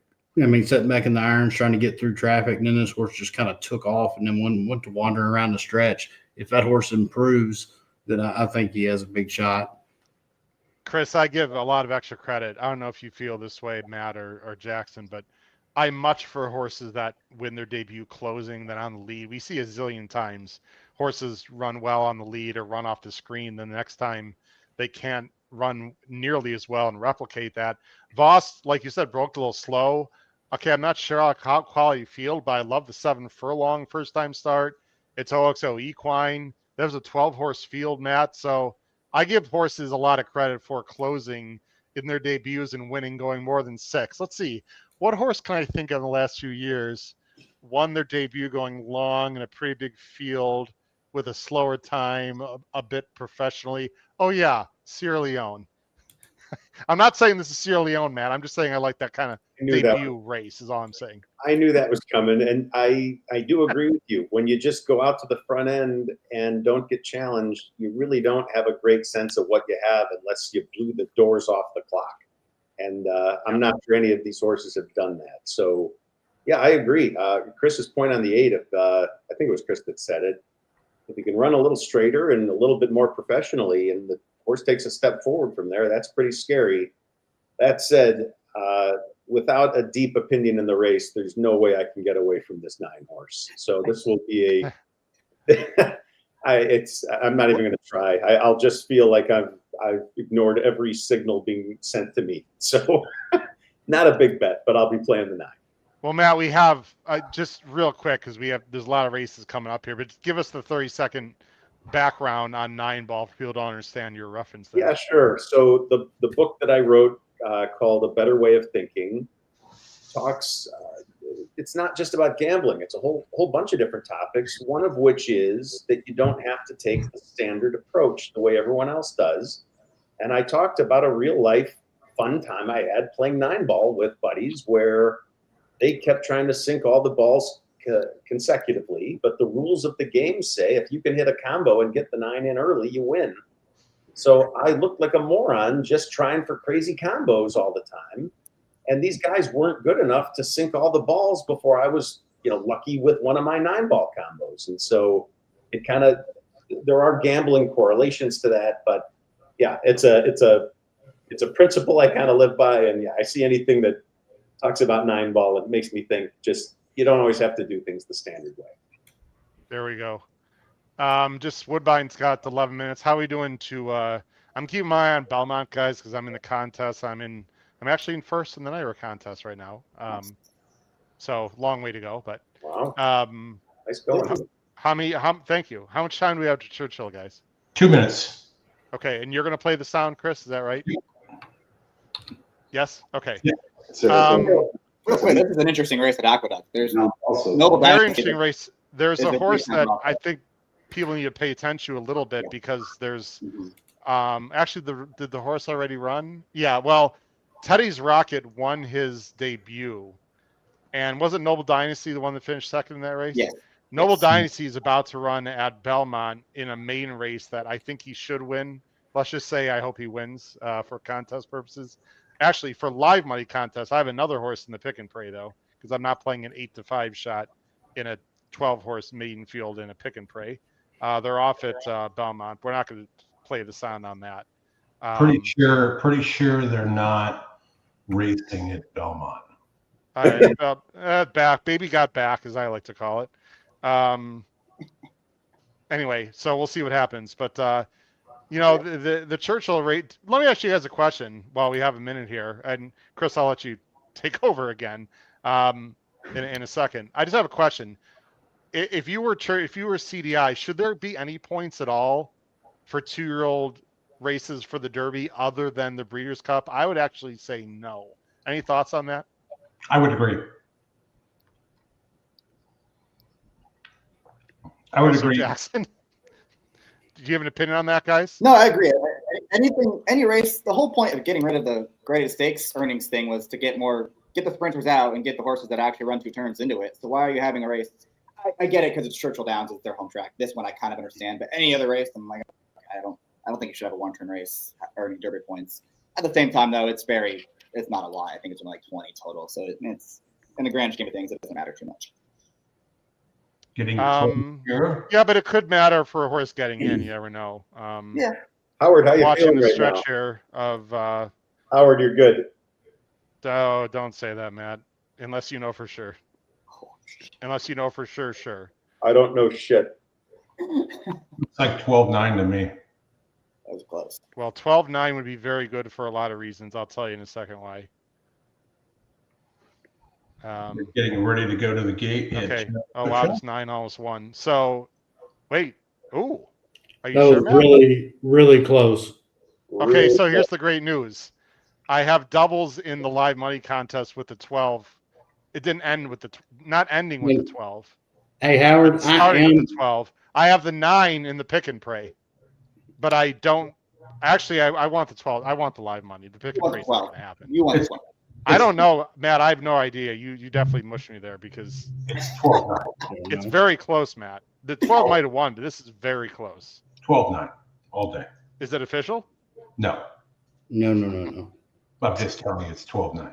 No. I'm telling you guys, it's very close. Yeah, I think the 12 won, but which is actually perfect. If it comes 12-9, that's actually selfishly absolutely perfect for me. Well, the cameraman because I don't get know. the place money with the 9. Cameras I on got both. They're showing 12-9 right now. Okay. Waiting for So Special, Spice Runner. Take it back. I'm not a mush. Prime. We got Churchill going here. Yeah. All right. Good luck, everyone, at Churchill. Chris, take it away. I'm done coasting there. Go ahead. It's in your nature. They're in the gate. And they're off. Good start for nothing. Personal data inside, breaking out near the top 9-ball. With some early speed, Shake and Rattle is up there too, and so is No More Sense in Between as they work their way up the chute, and Comport comes on as well to join them from the outside. So up the chute, down to the main track they go. Comport and No More Sense, the two of them will bandy up top, and No More Sense puts a nose in front. Comport is connected, tracking second, 9 balls on the outside, third. Shake and rattles in between nurses, fourth. Nothing personal, comes through toward the inside, grabs fifth. Spice Runner is an up close sixth, only 2.5 lengths off the lead. Vost in seventh, Maximus Primus eighth, sometimes in ninth, and So Special is the trailer down the backstretch run. A solid opening quarter in 22 and 3. They tried to back things down to a 46.5 mile. They're on the far turn. Comport starts to crank up the pressure now and grabs the lead. Comport in front. 3 furlongs to go. 9 ball now a clear second, but is coming under a ride. And Spice Runner emerges from the pack. It is now third and trying to find a way through. Is waiting in behind Comport as they hit the top of the stretch. Comport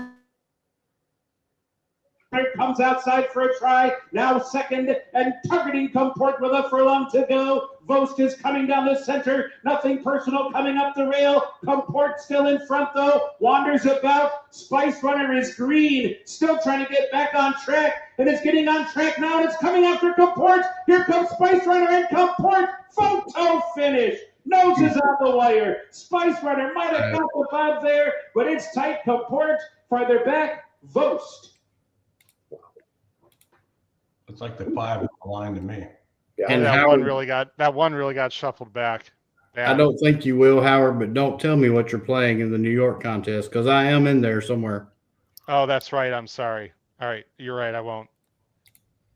I saw you got all those minimums too. You're right. I won't say till after the fact, but that knocked the crap out of me right there with Spice Runner and my horizontals. I can tell you that. What happened to Vost? Just too far back?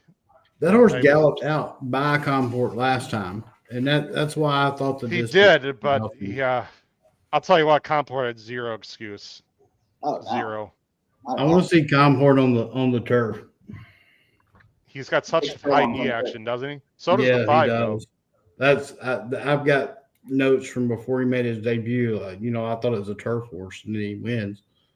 It seemed like Comport got the lead, and he's like, "Where's my competition?" And sort of came back to the field a little. The 7 got a great bob. It didn't matter. Gosh darn it! And everybody, we had the 4 horses we all talked about. We just don't play that way. All right, guys, I am making a sudden exit. I hear family gathering as we got a family party tonight. Please keep me posted on the contest action. So thanks a bunch, everybody. Fun time. Jackson, killer picks. We hit those 2 races, made the entire day. So please keep me posted. Howard on Naira, Jackson on Twin Spires, Chris on Twin Spires. Other Chris, good to see you as always. Take care, man. Thanks for coming on, my friend. All right, later. Bye, guys. Bye. Bye-bye. What race are we at Woodbine? We got Noah Meager. Oh, my. I think it's up, Meager. Noah? Meager. Noah's in the chat. Meager. Noah Meager in the chat. He said the 12-1, which you did. 12-9 came out there.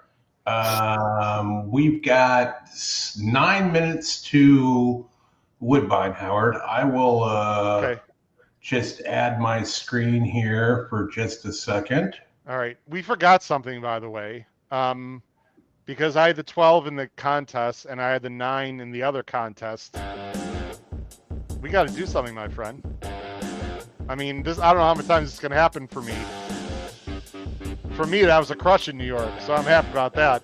With the 12-9, that couldn't have worked out any better for me. So congrats to anyone who had that race. So I turn this off.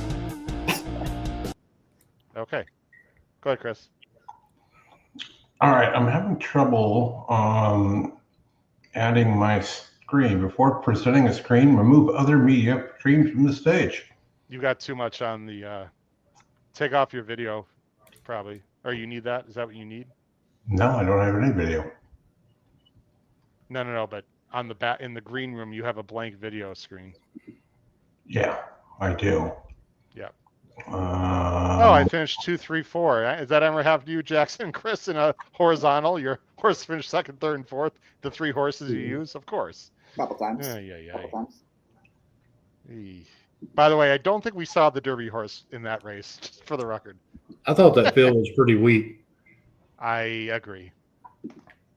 We were saying, joking off air, that the maiden race on the card was probably tough than the stake race was.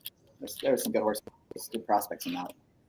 By the way, that Teddy's Rocket race has come back pretty well already. For those of you that will play horses out of that race, there we go. The better Saratoga horse is coming up at Woodbine. of the two. Yeah. The Chad horse, the Deep Learning. Ooh, that horse. Yeah. Visually. Woodbine. Impressive. 2-year-olds don't run like that. No. Woodbine race 7, grade 3, fillies and mares, 3-year-olds and up. We got a full field of 12 here, which is now down to 11 with the scratch of the 7. I can get the PPs up on the screen at some point here. Go ahead, guys. Let me get that set. Okay, here we go. And oh, you actually have to take yours. Oh, actually, I can do that. There we go. There you go. There we go. What do you guys think? Ontario Matron. I thought this was an interesting race. It's a grade 3 on the Sin, a mile and a 16th, as Chris always showed the entries. What do you got here, Chris? Couples, what are you first? Sorry, it smooth. wasn't a super strong Smooth, opinion. my bad. Smooth. Sorry, smooth. Yeah, whichever. I don't care. It's not a super strong opinion, but I thought 5 Towns is 2 for 2 over the synthetic. Has plenty of back class. Was a price that I kind of liked. Caitlin, I can't bet her. I don't know what happened last time. I've kind of convinced myself that, if she gets in a situation where you got to go to the crop, that she just kind of quits.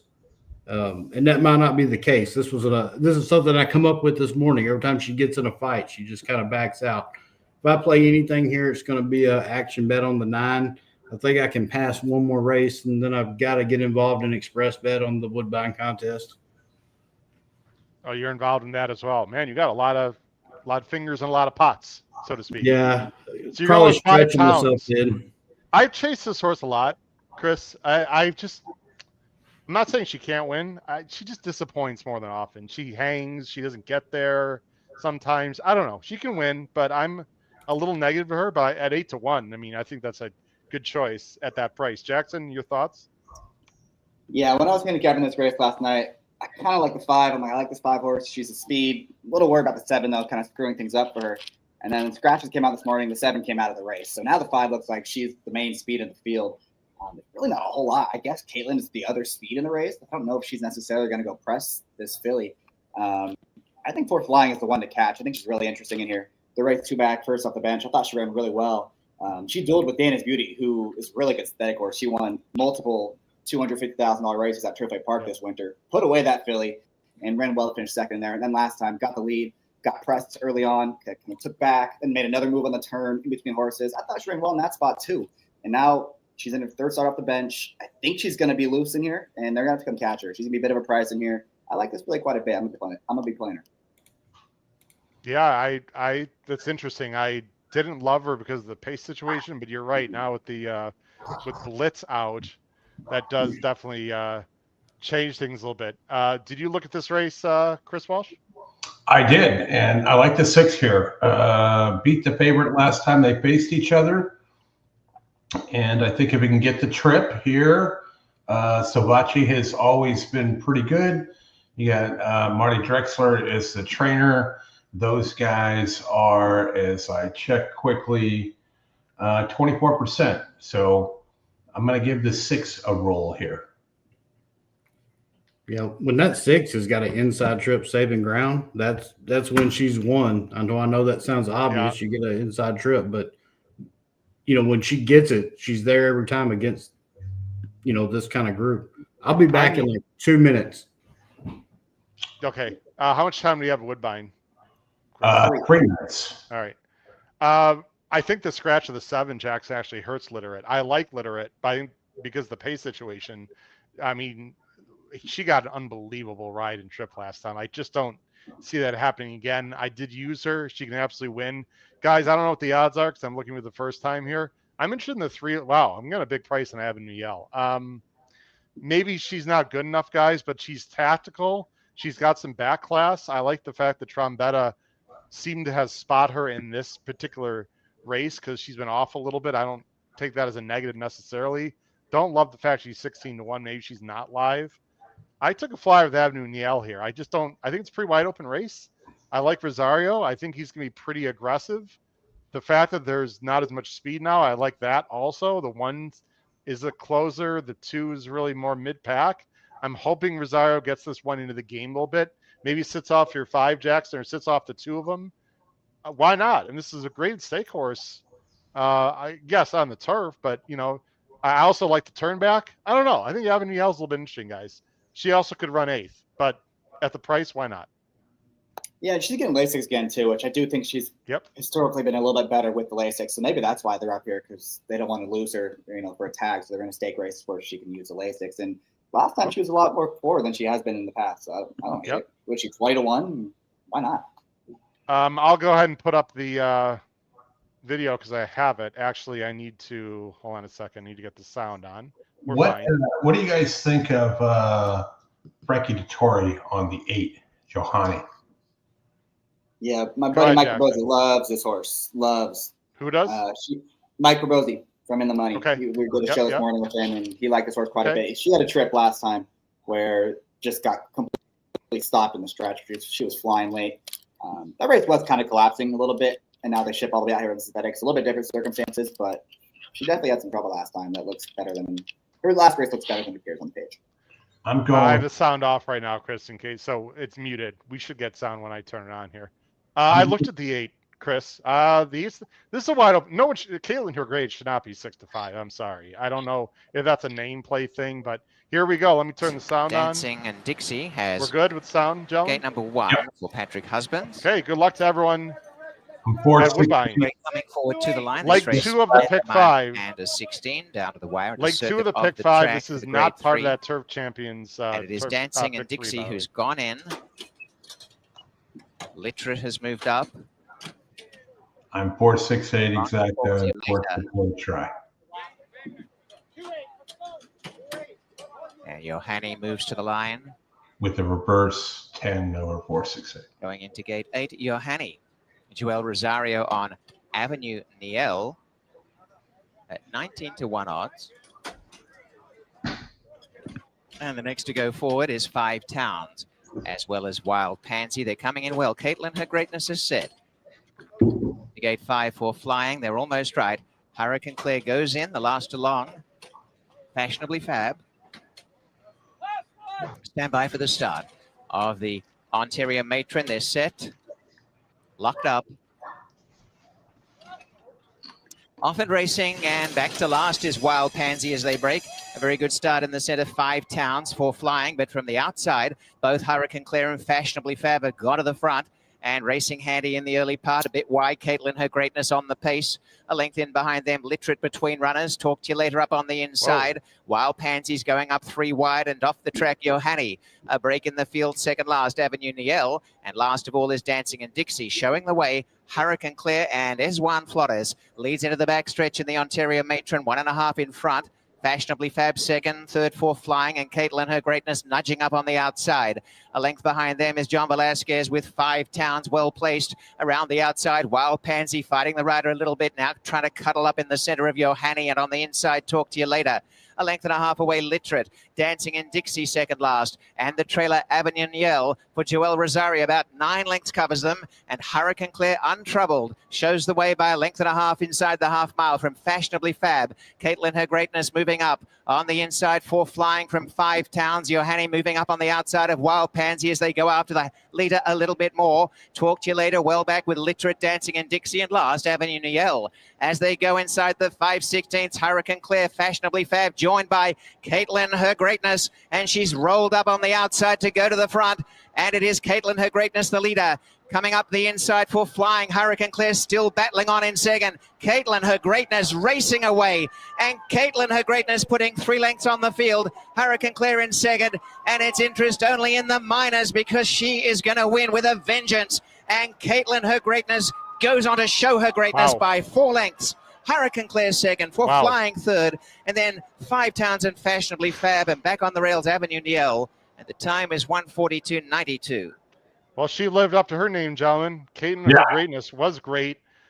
Weird race. They were bunching up there on the first turn, and I thought it was a faster pace than it was. Really good effort. Your 5 actually ran okay, Jackson. I almost got third.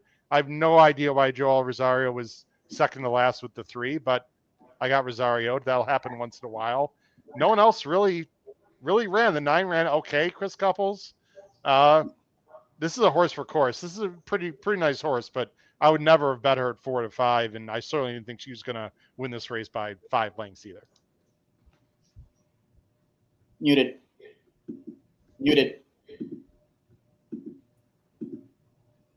Still muted. What happened to her last time? She looked awful last time, and today she looks back to her old self. That was impressive. Yeah, because I mean that was the same trip she got. Back, or was it? Yeah, last time she exact just same trip. Didn't run a step in the last 16th of a mile. And today, I do think the pace might have been a little slower today than it was. Today she embarrassed them.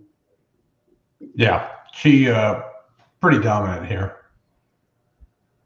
The 11 actually, the 11 went to the lead, right? And held on for a second. Yeah. You can see those top 5. No one. I mean, those top 5 were in the top 5 the entire race. They clearly went pretty slow up front because no one did anything back to that. Yeah. Agreed. All right, Howard. You want to take a pivot here? We've got some time and some spacing between races. We do have a allowance optional claimer at Belmont at the Big A, as it's actually called. Hey, Chris, should we take a quick commercial break? Let Chris and Jackson stretch their legs, and we've been on live here for 2 hours without a commercial break. What do you think? We can do that. Okay. Come back in 3 minutes, and we can take a quick look at the Belmont at the Big A, and then get to the rest. Let me get that set up here. Hold on 1 second for everyone, because I have it somewhere. There we go. Oh, that's not what I wanted. I wanted that one. Okay, so and then I will switch, guys. We'll be back here in a few minutes. We got Howard Kravitz, Chris Walsh, Jackson Muniz, Chris Couples, HHH Racing Podcast live.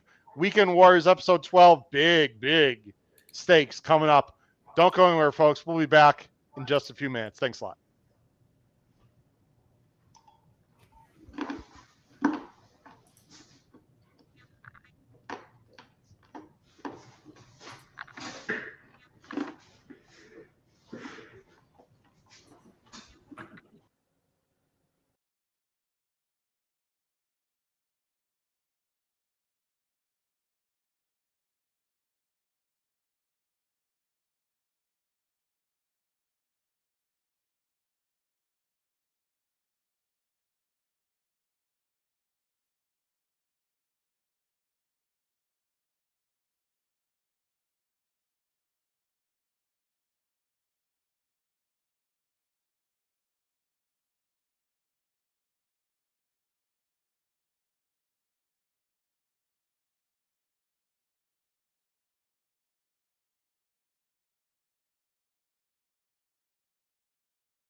Oh, he's got a mouthful of food. Okay, I'll take it from here. Howard Kravitz, Chris Welch, Chris Couples, known as Smooth for all you out there.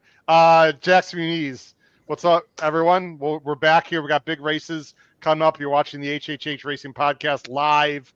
Weekend Warriors, episode number 12.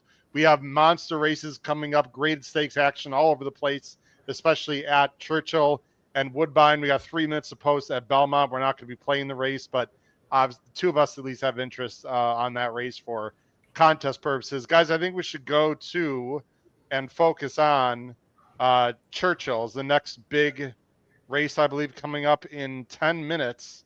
So let's talk about race 9 at Churchill. It is the Open Mind Stakes. Chris, I'll go ahead and Chris Walsh, I'll put the PPs up on the screen. You can take it from here, my friend. All right, going to Churchill. Let me flip over there quickly. I am playing the 7 at the Big A, just for those of you who are following along. But we got 9 minutes here. Short field of 5 at Churchill. We got a stakes race, $300,000. Fillies and Merits, 3 years old and up.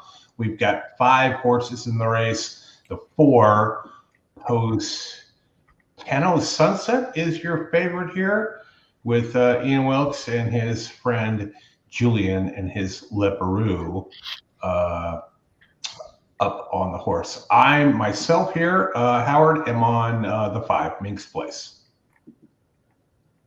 Any particular reason? Particular reason would be that I like Size up here. He does well with Eddie Keneally. He's a 4-time winner. He's been competitive at this in this type of competition, and I just feel like that's the horse I want. Okay, I thought maybe you had a mink coat that you owned from back in the day or something. I wasn't sure. I do not. I do not. Here's my feeling, guys, and I talked about this on my Power Pick sheet. This is a spot play. I can't tell you guys how many times I've been against Taxed. I just never thought she's really that damn good.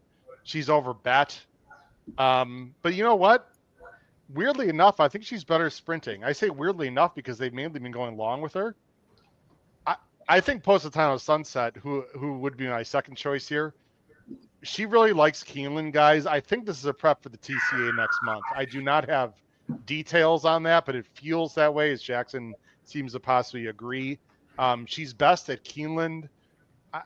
That's a win and you're in. I'm not saying Positano Sunset can't win this race because she's the class, but I don't know. She's 6-5 here. I think Tax is going to sit a great trip, guys, off of the speed from Gray Lightning and Little Pranks. At least that's how I envision it. And if you look at Tax sprint races, they absolutely fit here. I know she's not exactly a win machine, but they fit, Chris. I think the 6.5, and this is also, at least in my opinion, a pretty big jockey upgrade. What say you, Chris, in this race? This Chris Couples, sorry. I think 7 furlongs. I'd 100% agree with you. The 6.5, I wonder if it's a little, just a hair too short. Problem is, I don't know where to go in here. The 4 is the class, but I didn't really like nobody. I finally landed on the 3, hoping she can get loose from the inside. Last time caught that sloppy track. Yeah. And ultimately, that horse may not be good enough, but I don't know. There's nobody here that I was just jumping up and down to bet. Yeah, I looked a little Prankster real carefully, Jackson. That last race was a disaster. It was sloppy. She didn't break well. She made a little of a middle move. She was facing serious horses. In theory, she just sits off the 1. My issue with this horse is sort of similar to what Smooth was saying, is that I think this horse is better going 6, not 6.5. I think the extra half furlong might be a bit problematic based on her running lines, at least lately, unless she gets loose from the 1, Jackson. I don't have a strong opinion here, but I'm going to take a shot with Tax.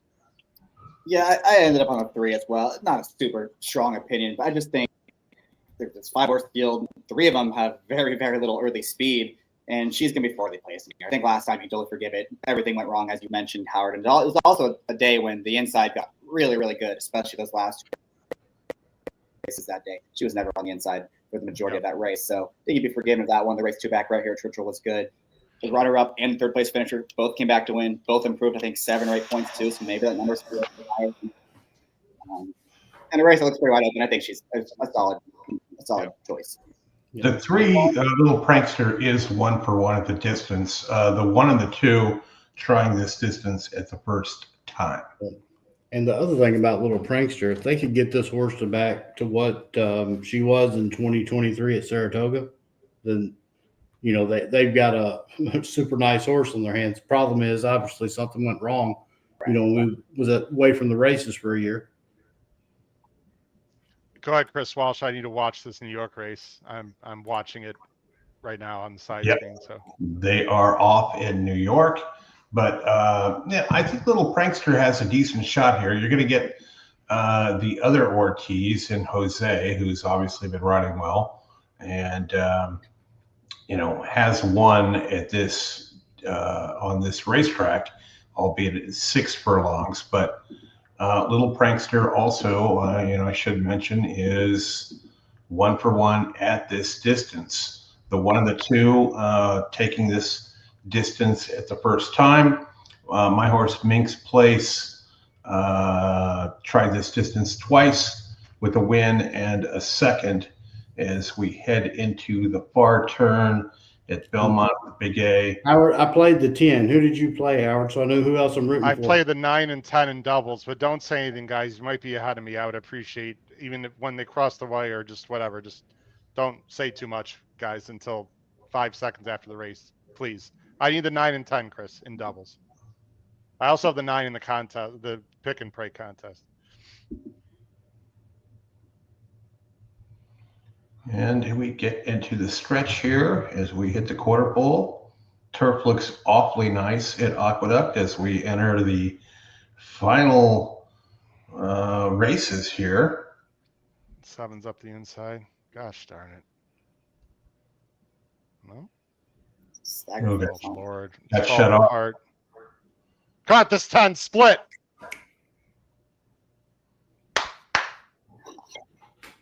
You got it, Howard. I got it. I didn't know if I was ahead of you, so I'm just trying not to even have a reaction because I played. I hope I didn't ruin that for you, Chris. No, I was good. ahead. I'm sorry. I'm sorry, Smooth, if I effed you up there. No, you're good. Wait, would you need? Did you need the 9 or the 10? I played the 10. Oh, in nice. The contest. Okay. Oh, the 10 got there. Yeah, the 7 got shut off. Had a lot of horse. And I'm Pretty shocked bad. that the 10 got there. I was going to play the 10 in the pick and pray, but I went the 9 instead. I'm not going to complain. I was negative to the 1. The 1 actually ran huge. That ended up being chalk in the pick and pray. Nothing really crazy has happened in the pick and pray so far, by the way, in terms of bigger Oh, price. I keep forgetting about that. Okay. Well, that is good for my live money contest. Not a lot on the line. I don't want to look. There's no seat on the line. This is more pride and cash for later for me. So I don't have Matt Miller pockets. So I can't play $6,000 on the side outside my contest. So the cash Churchill contest. Look at the standings. I've never seen totals this high in the cash one. Really? Well, if we have time, we can. How are we doing on Woodbine? I don't want to lose. I don't want to get caught up in contest play. Yeah, I've got a bet at Woodbine, or I'll be DQ'd. We got a minute to Churchill, Chris. I need to bring the sound up. Oh, you got the sound right, Chris? Yeah. Well, you can do the video at Woodbine. How much time do we have Woodbine? 14 minutes at Woodbine. We got a minute at Churchill. Yeah, we need the sound at Churchill, Chris. You want to take care of that? Yep, I got it ready to go. It's muted right now. Couples, we'll just say Smooth. It'll be Chris and Smooth. Okay, Smooth is Chris Walsh. That's fine. Just to clarify. All right. No. We got a minute to Churchill. We got Positano Sunset is even money. Wow. Howard, Smooth is Chris Couples. Right. Isn't that what I just said? No, that's not what you said. I said the other way around. My bad. You know what I meant. Yeah. Sorry. Oops. Whoops, we got to take this off the screen. My bad. Okay. Sorry. All right, we're heading to the gate at Churchill. Yes, we are. 10, 1, 12, 11 at Belmont at the Big A. Even money feels a little crazy, Jackson, doesn't it, on this 4? I know it's a small field, but I mean, really? I think it'll flip by the time the gates open. It'll be one of those where there's a big change. Well, we've seen that before. Yeah. That's really possible. I think she'll end up being, she'll be a big favorite. Horse eight, She'll be a clear favorite, but more like it's post time.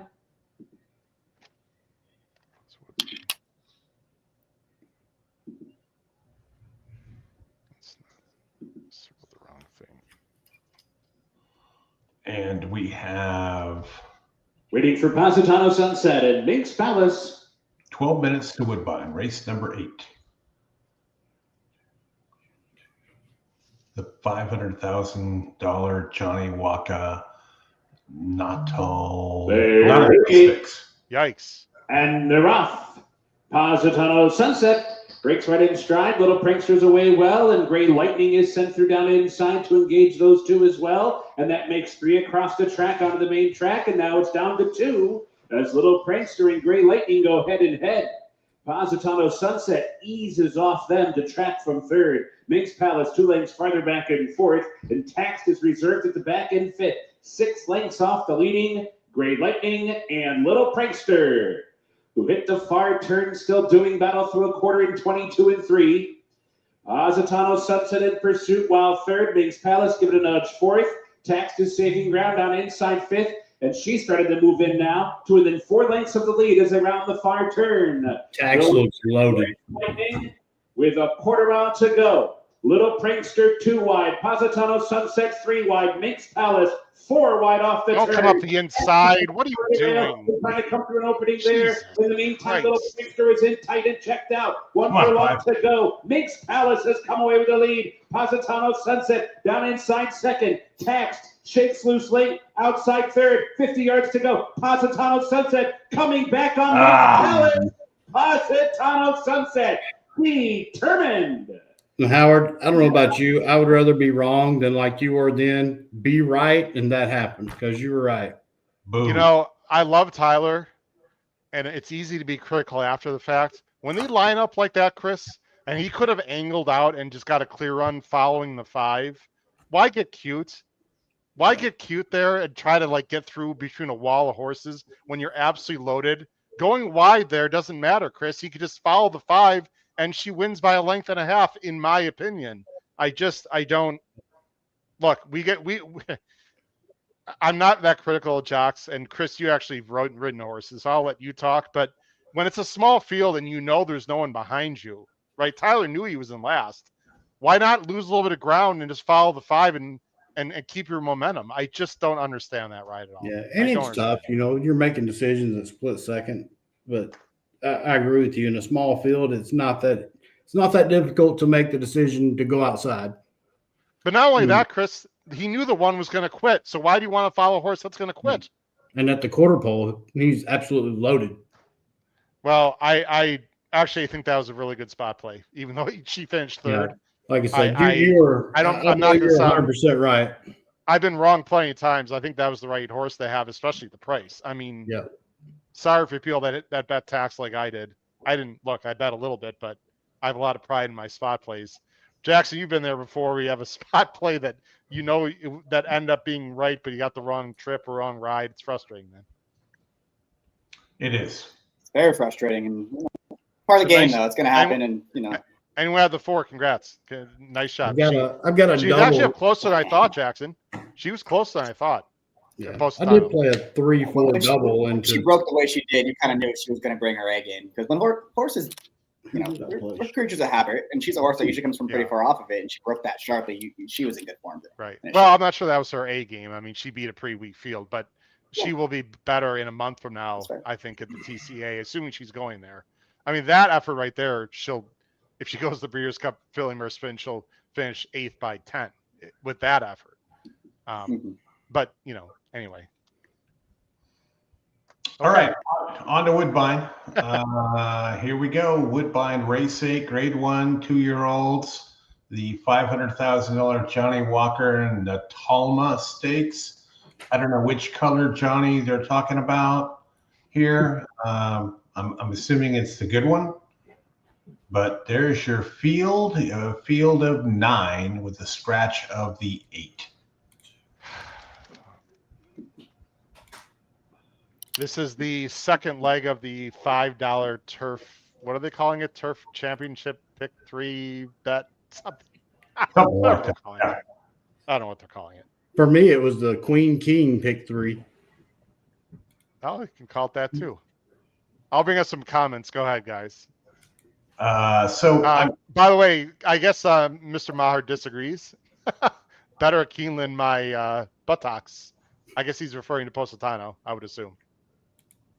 So, Gatekeeper, I'm going to he said the stretch is death on the rail. I mean, look, I understand coming up the rail and saving ground because people go wide and they're like, why'd you go wide? In that scenario, that was absolutely the wrong. The minute he decided to come up the inside, even if he had gotten through, I would have said that was unnecessary. Anyway, so I don't mind saving ground. I love saving ground, just not in that situation. Is there an inquiry, by the way? I'm assuming there's not. There was someone I thought came over a little bit, but are they looking at it at all, guys, or no? No, there's payouts. No, and I did play a double there with the 3 and 4 into the 2 in the next race. That is not a strong opinion, but at this point, the totals are so high in the cash contest, I had to make a bold move. Anyway, you guys go ahead. Whoever wants to talk about this race. Woodbine Race 8. I am all on the 1 Corsa Veloce. 2 for 2. Sit right off, get a trip on the turf, and go. Stretching out here, going off of 6.5 to 8 furlongs on the inner turf. I also like me a little bit of the 6. Well, not to repeat what I said earlier about Appleby, but I know he brings serious horses over here. We can all say the race prior, Appleby's horse was best. He was just too far back, didn't get there in time. Now we got another one. This one's 2 for 2, a full to Space Blues. Appleby, Buick, they come to get the money. But I will say Chad's horse, you don't see 2-year-olds debut turf routing like that horse did visually. That horse, to me, when I seen that horse cross the finish line, I said, let the Euros come this year because Chad might have something for him. I don't disagree with you. Dance to the Music, certainly for Charlie, is the top play here, currently sitting at 3-2 on the board. But, you got to try and beat some of these from time to time. I think that horse is going to drift down a bit. I can show the PPs in a second if I bring them up here. And you've got the video for this too, right, Howard? I will show the video for this, yes, sir. I mean, unless your video is fine, I don't want to be people having buffering issues, unless you are convinced. I don't think it's Woodbine. That's all I'm saying. Use not to be disrespectful. Yours is working good. Just use yours. Okay. All right. Dance to Music is 3-2, guys. Let me go ahead and take this off the screen and bring up. Appreciate everyone's patience here as Chris and I sort of we're not co-hosting. We're both hosting a little bit here. Dance to Music 3-2, Jackson. Your thoughts on this Godolphin runner? I guess you can say they've already been slightly disappointing with neither Godolphin winning the boys race this summer. Do you like this one more, less? My understanding is they like this filly a lot more than like the boys they had earlier. She's really good. She was going to be favored at Ascot before she scratched, and she came back and won again. So she got a good inside post, whereas the other horse did not. The other horse was drawn out wide. So this post is much better for this filly. She should be top in here, but the Chad horse is no joke either. That's a very good prospect for Chad Brown. The one thing I'll say about the 10 is Chad really struggled up here at Woodbine historically. I think he's just like 2 for his last 34. And one of those wins came on the synthetic. So it's not the smallest sample size in the world for a trainer that's really, really good. So that'd be the one concern I have. But the horse herself, she might be legit. I found it weird, Jackson and Smooth, that he comes here because he doesn't usually send to Woodbine. They've got, is it the Pebbles or is that for the girls? They've got the Miss Grillo. Which one? What is it? Miss Grillo. Does that sound right? No, so it is the Pebbles, I think, for the boys. The boys, 2-year-old New York turf, juvenile prep, I think, is the Pebbles, I believe. And the Miss Grillo, whatever the name is. So, Smooth, why come here? Is it the money? Is it the grade 1 versus whatever it is in New York? I don't know. I'll show the replay. I thought this horse was really impressive smooth in the stretch last If time. to answer that question, I would just say confidence, and he's probably got something else in the barn he's going to run at New York. Well, if he's got something better than this horse, I'd like to see it. I mean, he was, she was the 4 here, Chris. From a riding perspective, talk about this. Sorry, Smooth, because I thought she was really professional, Smooth, until the stretch, and she was green as grass and still blew by the field. Yeah, and she's just kind of figuring it out right here. And I don't know, when she figures out what's going on, she just takes off. He shifts out from behind horses. She sees daylight. At this point, we're hand riding, flagging. And when she gets right here, he lets off, the ears pop up. I don't know, she was just getting started. She switched leads. I counted twice, Smooth, and still went by. Now, let me ask you a question. They all have to go on this inner, obviously, but a horse that's more green, I think the fact that it's on the inner is more problematic. That being said, they're all in the same boat. I think if this was on the EP Taylor, Chris, I would go all in, so to speak, on this horse. The fact that it's on the inner and she's got the 10 hole, it's a little less confidence, but I think she's really talented, obviously. Yeah, and that's a good point. I know you could argue that's what got the Appleby horse earlier in the boys' race. No doubt. The 4, right? The secret adversary you're talking about, right? No, the outside. You thought the 10 was the one? Well, the 4 had issues also. They both. Well, yeah. Afterwards, that's what the 4. We pointed out the 4 can run. I wasn't on that horse prior, but when I watched that race, I was like, that horse can run. Yeah. But with this field, maybe somebody gets another trip like that and wins. But now I think you got 2 very, very good 2-year-olds in here. But these are 2-year-olds. You got horses in here that's had 1 start. Some of them are on yielding ground. Now they're getting on firm. It's a lot of unexposed horses in here. These are typically spots from a contest standpoint. I don't look to push all in on races like this because 2-year-olds are very unpredictable. No doubt. I'm watching the Monmouth race, guys, because Monmouth's in the contest. Looks like we're about to have a price maybe at the Monmouth. This 3 is the favorite. The 2 is trying to come from far back and win. I don't think he's getting there. Another chalk. Boy, the pick and pray's been very chalky so far. The 3 came 3-6 for those who are playing in the pick and pray. What do we got? I think we should talk about the 6. Actually, Chris, what's your thoughts? My thought is we're at 0 minutes to post at Woodbine, and they go off fairly quickly. Okay, hold on. Sorry about that. I'm on the 1. You're on the 1. Yeah, we're good. We're good here. You like the 1. Who's the 1? The 1, Corsia Veloce. Okay.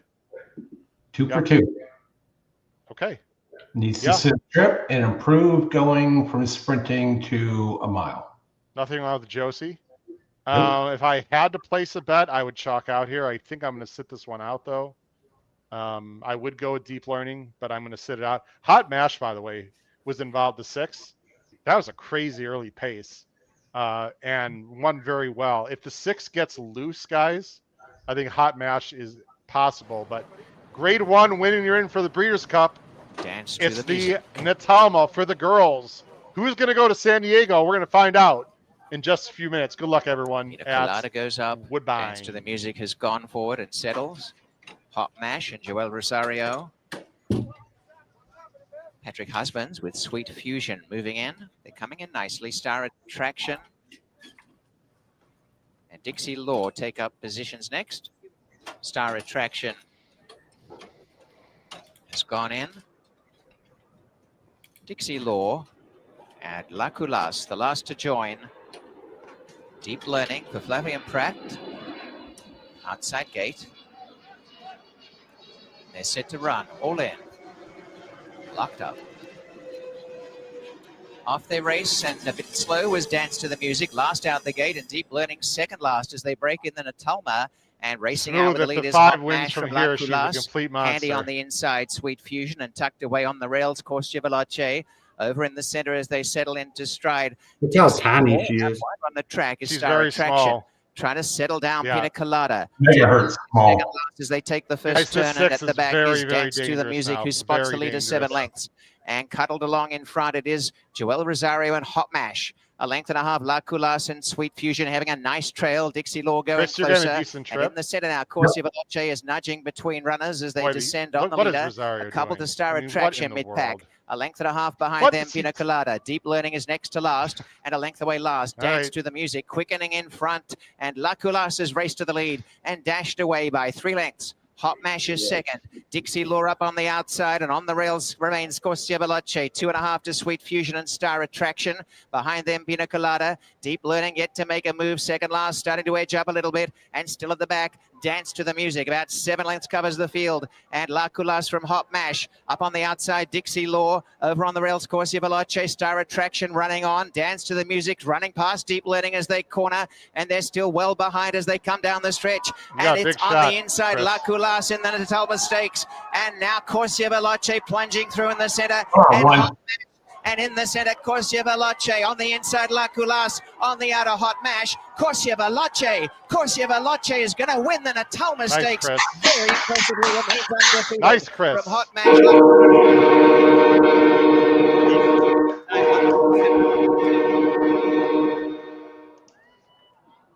Jackson, you're just in time for the horn. Made it. At 12-1. We made it. And Guys, a I point really you don't want brought to up, be the guy Howard. that I don't want to be the guy that bitches about jockeys because they have a really hard job, and I've never been on a horse. And congrats, by the way, Chris. Great pick, Chris. What the F was Rosario doing? I mean, he could have controlled the race smooth, right? I understand if they're going too fast, I get it. Then he comes wide on the stretch, and he couldn't sustain the bid. If he just goes on with it early, I mean, whatever. If I own that horse, by the way, not a rip at all on Chris Walsh. Chris Walsh, unbelievable pick. Great job, my friend. if I owned the 6, I would look like a pompous asshole right now because I would be losing it. Yeah, I know well, that horse was traveling well, held, no pressure, and he just grabbed this horse and wrestled him back. I will never understand that one. And something you brought up, Howard, about the inner turf, it's something I underestimated, but I believe exactly what happened. It's a lot more. Yep. It's a lot bigger deal than I anticipated it to be. Howard, I mean, when you lose by that much, I mean, look, the horse is green. I get it. But, then he went a little bit wide on the turn and allowed the one, to come up in between. And the one ran great. Like I said, unbelievable.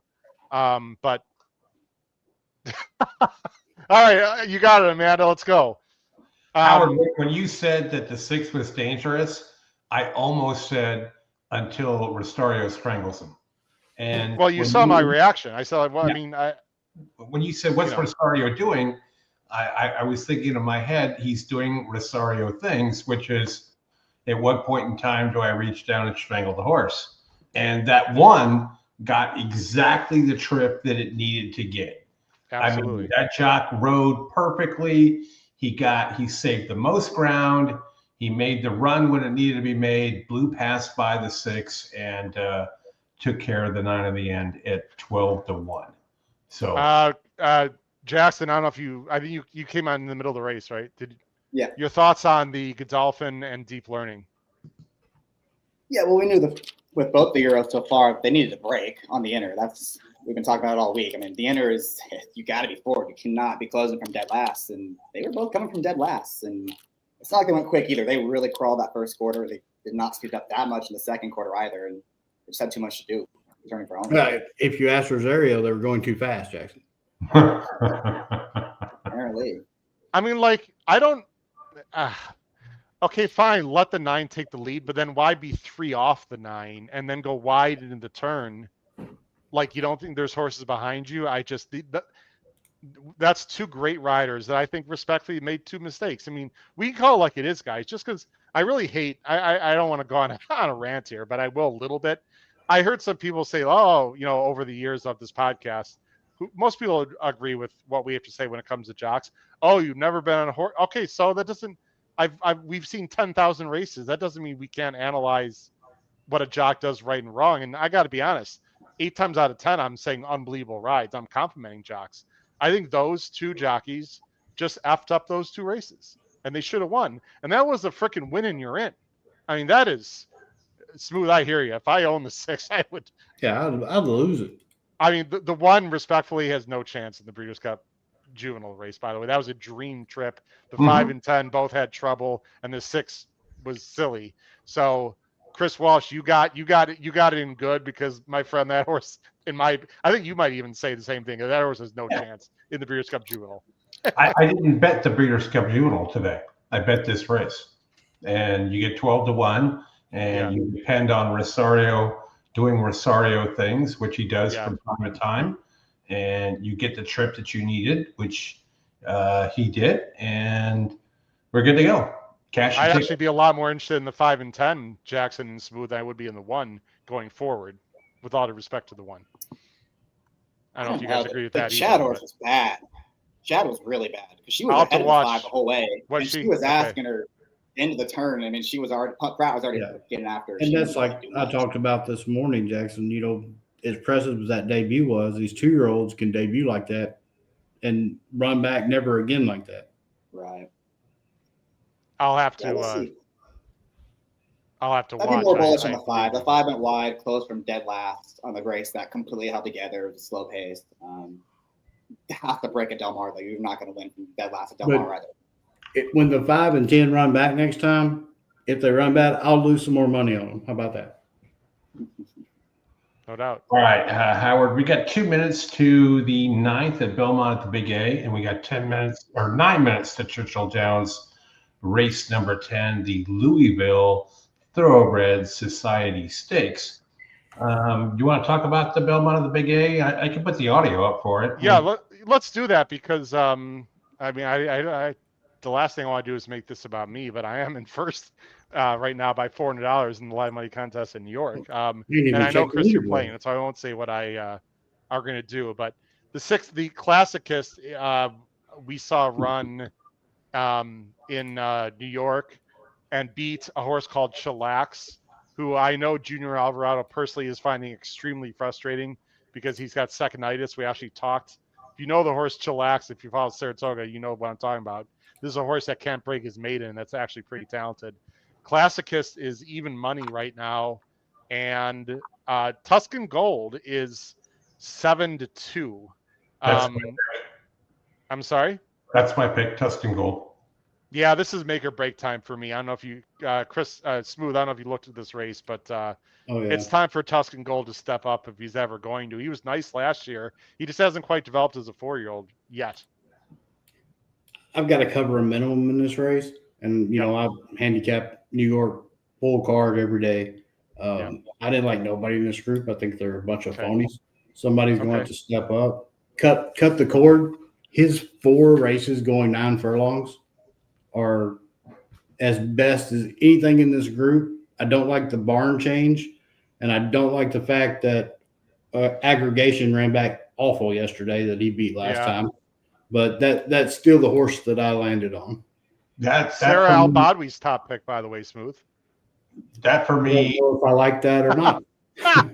Well, just giving you information, my friend. For me, the 3 is the Rage Against the Machine horse. If you know the song Guerrilla Radio, you'll understand the cut the cord reference.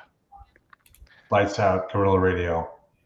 I don't want to be disrespectful, Smooth. I'm not going to say what I did here. I will say that this is a minimum. I will say that. I'm playing a minimum here. I have 2 more minimums. I have 2 more minimums to play, and I'm playing a minimum here.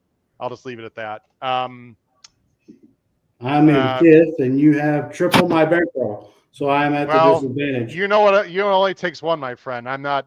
Look. You know, of course, the contest that I have a good day on. I've actually done pretty well in a bunch of these, but not recently in the New York ones. Of course, now there's half as many people in there. Not that I guess if there's more people in the contest, I have less likely chance to win. But anyway, look, I'll take a $2,300 first prize, wherever the hell it is.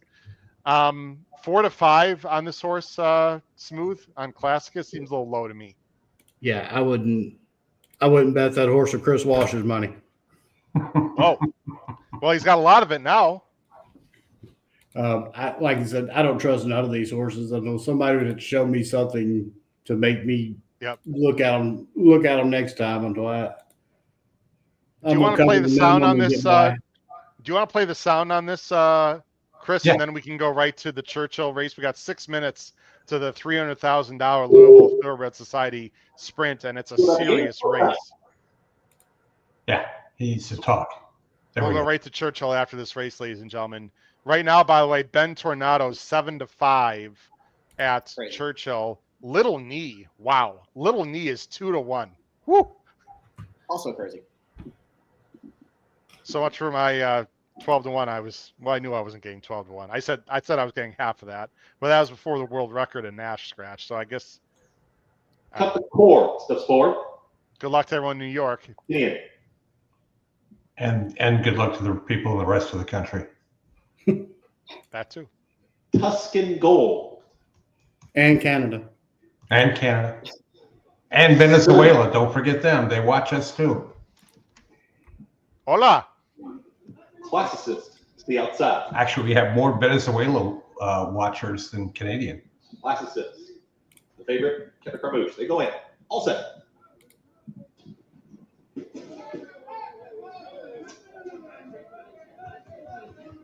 Lots of yelling. And they're off.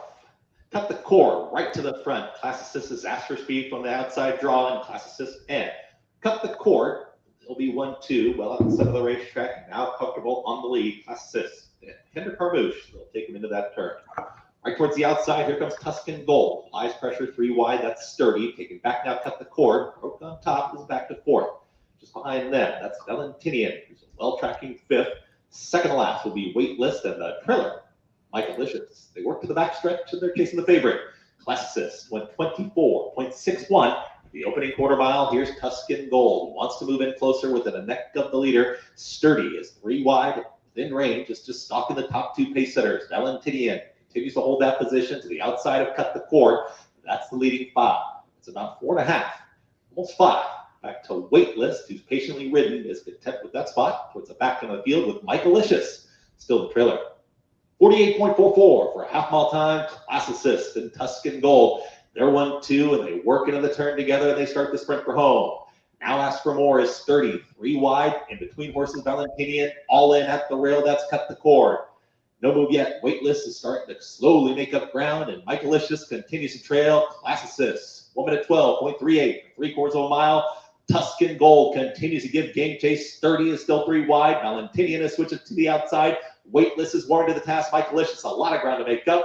Classicist has been hounded all the way by Tuscan Gold with a resilient rally towards the outside. Here comes Tuscan Gold. Classicist drifting a touch. Tuscan Gold trying to push on by. Valentinian is now on the scene late. Here comes Tuscan Gold. Brushes shoulders with a very game Classicist inside the final 16. Classicist stall hard. Classicist trying to run. Classicist over Tuscan Gold. Valentinian, then a late run. That was a crazy bob. 50. That was a crazy bob. Yeah. So Chris, I actually like the 2 a little bit. I went 6-8 with 2 and 2 with 6-8 in exactas. The 2 was making a run, didn't get there. Guys, I don't know about this. I think the 6 might have gone a crazy good bob there. Well, but anyway, we really need to talk about Churchill here. But anyway. Yeah, you're right. It did get a crazy good bob. I'd like to see enough. There was some bumping. I still think the 8 hung on barely. Well, as we're waiting for that, I don't want to give Churchill short shrift. It's one of the biggest races of the days. Jackson, who do you like at Churchill Downs? You got Ben Tornado 7-5, Little Need 2-1, Skelly 7-2, Roland Big Joe 5-1 right now. Yeah, not a race I love. I was hoping for a pace collapse here. Obviously, Roland Big Joe's got to go from the inside. Ben Tornado's very quick. AJ, very fast. Skelly on the outside, very fast. We got 4 very legit speed horses in there, so hoping for a bit of a collapse. I'd go with Durante, getting back to Churchill Downs. He takes advantage when they go too fast. He's done it before. Definitely need for him to win. That has to come apart. That's the only way he's going to win this race. But it's going to be a big enough price in here. I get Little Needle too. Who's that? Who's the horse? What's the number? Durante. Oh, Durante. Okay. Yeah. Well, it could fall apart. Although with world record out of there, I thought there's a less of a chance of it falling apart now, Jackson. But he's won races where it's fallen apart before. By the way, it did come 8-6. Yeah, 8-6 at 8-6 at Belmont. Very chalky pick and pray right now. We have an inquiry and an objection. Who cares about that? Inquiry and objection. Oh. Okay. Chris, Smooth, does that matter for you at all? At Aqueduct? Yeah. No, not at all. Okay. 8 definitely came over. You think he's coming down? Okay. I don't think he's coming down. It's New York, man. Flip a coin. All right. You got sound ready at Churchill when we need it, by the way, correct? Chris? Yeah. Let me just want to make sure. Let me pivot. I'm on the 2 at Churchill, allowed to a double, trying to chase Brad Anderson and some other ones with some big totals. Good luck.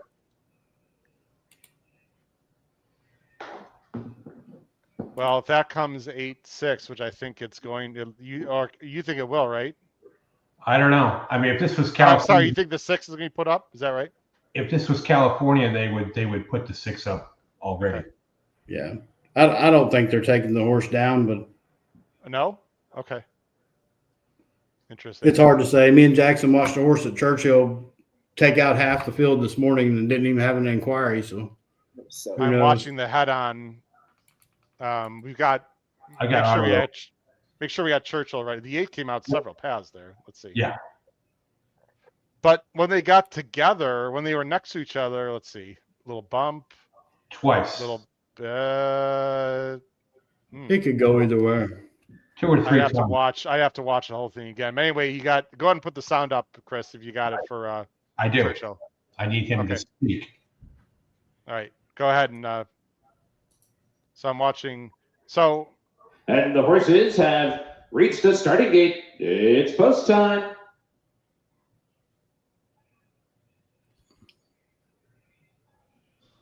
I like Little Knee, but not at the price.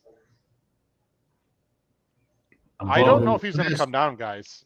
When he came over, like early in the stretch, he didn't bother anyone. He just drifted over, but he didn't bother anyone. When they were shoulder to shoulder, there was very light, but it was such a close. He hit him 3 times. They finished an inch away. It was very, very mild bumping. Very mild. I don't care. So is bumping? If bumping is bumping, right? No, it's not. There's degrees of bumping, Chris. It's not the same.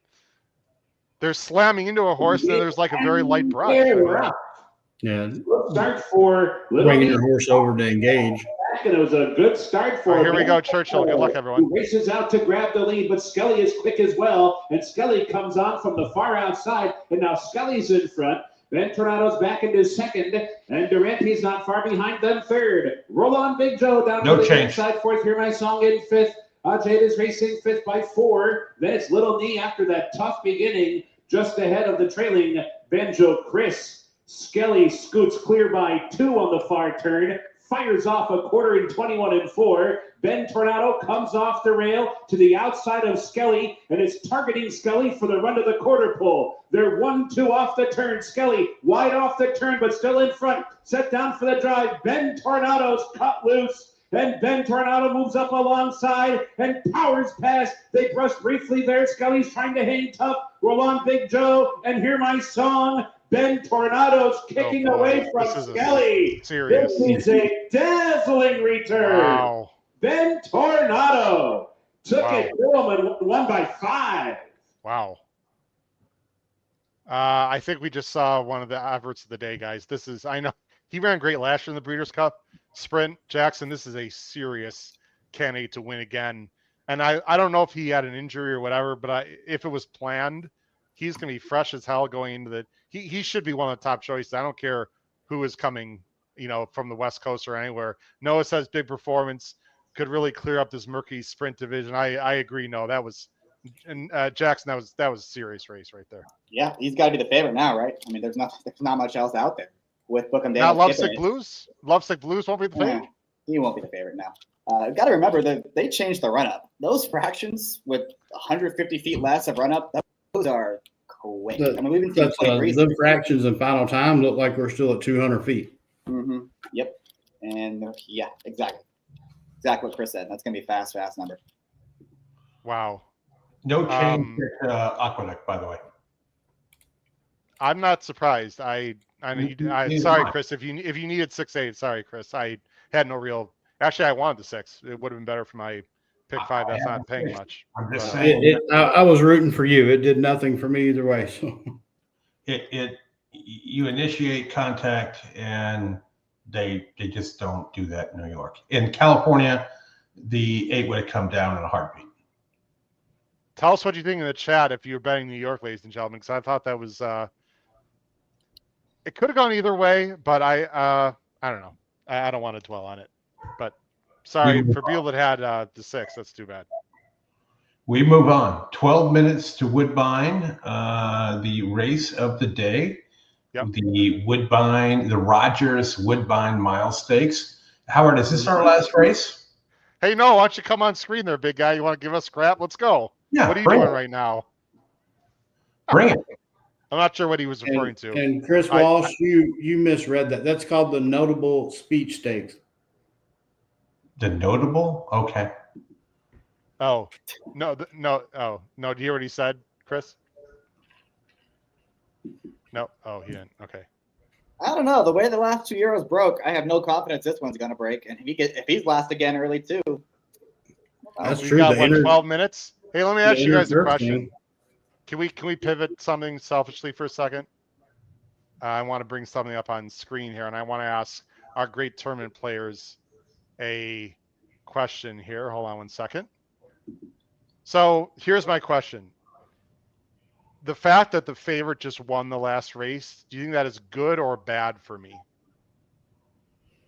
I think it's good. Who just said that? Sorry. I did. I think it's good. Chris said it's good. What do you think, Jackson and Smooth? I think live money and the favorites win. It's not good. It's always bad. Yeah. I actually think it's bad. I agree, because someone could have a huge. Actually, the guy in the screen could have had a big double. Actually, he didn't play a double. He said, but I think it's bad for me. I sort of agree. I agree with y'all. Somebody could be alive to who knows what here. Well, the only reason why I think it's good for you is because the other guy, that was on earlier, isn't in that contest. Otherwise, it'd have been really bad for you.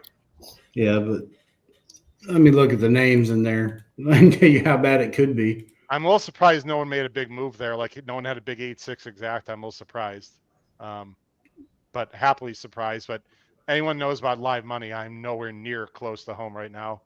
No.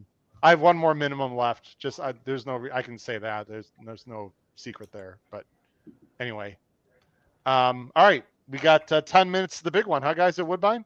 Is this, Howard, is this our last race? No. Was that the last Churchill stake? Yes. Yeah. This is my I'll tell you what, it was going to be our last race, but there's one more stake at Woodbine. We'll get people. I'll let people in the chat decide. I can hang on. I mean, if Smooth or Jackson has to leave, absolutely no problems. I think it'd be good entertaining if we're both in the running in the New York contest of the last race. I think that'll be fun. What do you mean if, my friend? I'm in the lead. I'm definitely in the running. Well, if I'm not I'm not going to be bankrupt going to the last race. I can tell you that now. So we're going to be live coming in. Oh boy! All right. Well, Chris, if you come over the top, Smooth, you come over the top on me live here in the last race. You and I are going to have words, my friend. We're going to have words. I'm just kidding. Go freaking take me down, Smooth. Do your thing, Smooth. Come after me. Well, we're Howard, we'll stick around. We'll have the next Woodbine Stakes, I believe the last at Belmont and Aqueduct, and maybe we'll put some degenerate stuff in between as we have time. All right, Woodbine Mile, guys. Here we go. Smooth, I'm going to you first. I have strong opinions on Notable Speech. I want to hear from you guys. Look at these odds. 2-5 right now on Notable Speech, Godolphin runner trying to do what Master of the Seas and other great Godolphins have done the last several years, which is come to this race and completely destroy fields. Chris, are we going to see deja vu from Notable Speech? Buick into ride this one, the main reason why he's here today. Yeah, this horse is far better than anything in this group, but as we've seen with the center turf and the way it's playing, you still got to get there. But I think if there's a horse that they brought that can overcome all that, this is it.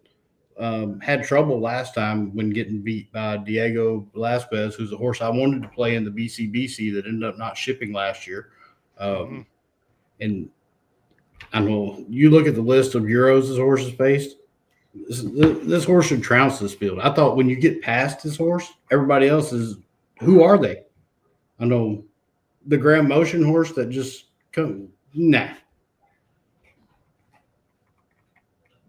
Okay, so this is just gonna be a processional for you and notable speech. I will watch and enjoy good horses. Okay. Jackson, your thoughts? If he breaks better than the 5 just did, he's gonna win. He's just better than these horses if he shows up at all. I mean, look who he's been facing in his last few starts, in his last 7 or 8 starts. I mean, they're just so much better than what he's facing here. If he just got to show up in here, and he's supposed to win this. And Chris. 8, 6, 9. There we go. There Why we don't you go. like the 2? Why? Yeah. Why? Don't you like the 2, Chris? Go ahead, Chris. I like My Boy Prince, number 1. He's been a good one for me. Fits in all kinds of different spots. I like that Husbands is running for Cassie, third off the layoff here. He's run well at a mile before. And the 9 gassed me up 2 for 2 and 1 for a mile out last time in the King Edward Stakes, grade 2 for Kevin and his Attard, and we get Pratt. So there you go. Right, but is this a favorite you're just trying to beat for the sake of trying to beat him, or do you actually you don't like this horse at all? You think he's a pitch? Yeah, I think he's just coming over here to get some experience, and we've talked about Charlie Appleby all day. How many has Charlie won? Are you wagering against notable speech? Yeah. Okay. I mean, we've gone through how many Woodbine races where we talked about Charlie comes over here, Charlie wins. How many has he won today? None. The experience thing is just not true. This is $1 million race. Yeah. It's a grade 1. He's been here before. They're not here. But yeah, Appleby's so bad he should just stay over there. I'm not saying he's so bad he should stay over there, but I'm just saying, for sure, William and his Buick can certainly, beat this group and pound them into the sand here. But, a bad break or this or that or the other, he's just not in my top 3 here. That's just the way it goes. I know the horse is 1 to 2, and you can laugh all you want, but I just need one of those 8, 9, or 6 to win, and I can blast the horn again, and we'll go from there. But I'm not blasting the horn if Notable Speech wins at 1 to 2.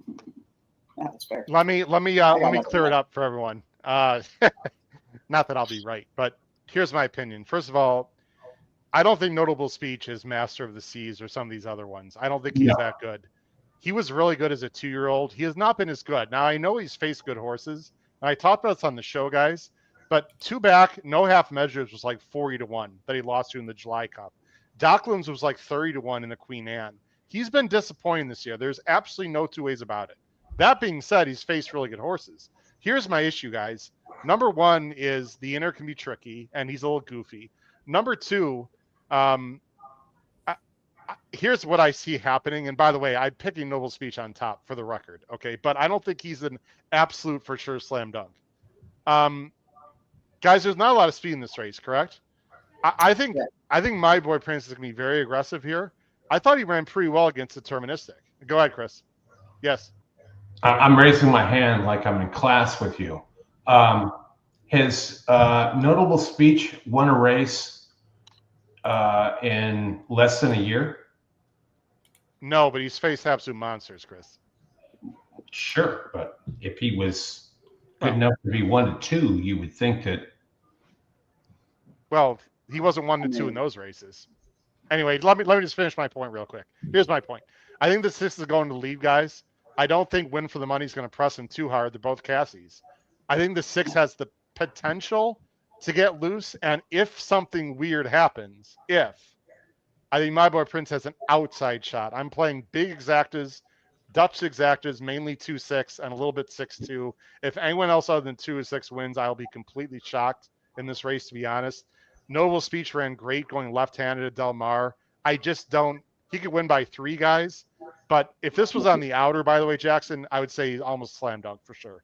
Because of this inner, it's a little dicey. And he's also had lead switch issues. Like, he's just not this is not like one of the best milers in the world.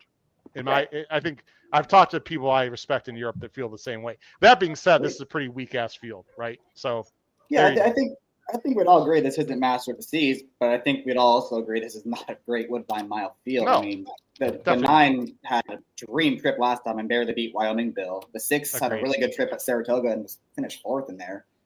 The 3, yeah, face a good horse. I mean, Terministic's a pretty good horse. One of the best American horses we have, at least. Sure, but he should have been better than 4th with how easy of a lead he got. I mean, this is he got pressed on the turn pretty hard. I'm not making excuses, but I hear you. Like I said, I mean, Notable Speech is by far the horse to beat. I don't think, Chris is taking a stand for wagering purposes. I get it. I like people taking stands, but sorry, Jackson, I interrupted you, but no, you're good. To me, either My Boy Prince runs a blinder and wires the field, or Notable Speech wins by 2 or 3. But again, these tighter turns, he should break fine, are a little problematic. I think that's something fair to bring up. Howard, you got the video ready to roll? Yep, I will. No, but I will here in just a second. Okay. I will. I'm going to drop for just a second. I'll be right back. Okay. Smooth. Do you want to comment? I mean, that Jackson took Chris to task, and I like that. I mean, people can bet any way they want, and people don't really need to have reasons. My issue, something I like to educate, and I'll speak for myself. Smooth. This is just for me. Maybe Jackson feels the same. I don't know. I always like to take some chances, but I have to have good reasons. I don't really have great reasons to beat Notable Speech other than My Boy Prince for me. That's just me. I'm not one of them people that's going to look at every race and, okay, I got to beat this favorite because that's what I'm supposed to do. Because, well, for one, I like money, so I don't throw it away. And that's coming. And I'm a My Boy Prince fan. When they cut this horse back sprinting this year, I bet him heavy on his 25 debut. Boom. And now we're stretching back out. I'm not so sure about it. I want to see My Boy Prince go 7 furlongs when they get the new track open. I thought they got rid of that. No, I don't think they have it anymore. I don't think they're going to have that, Chris.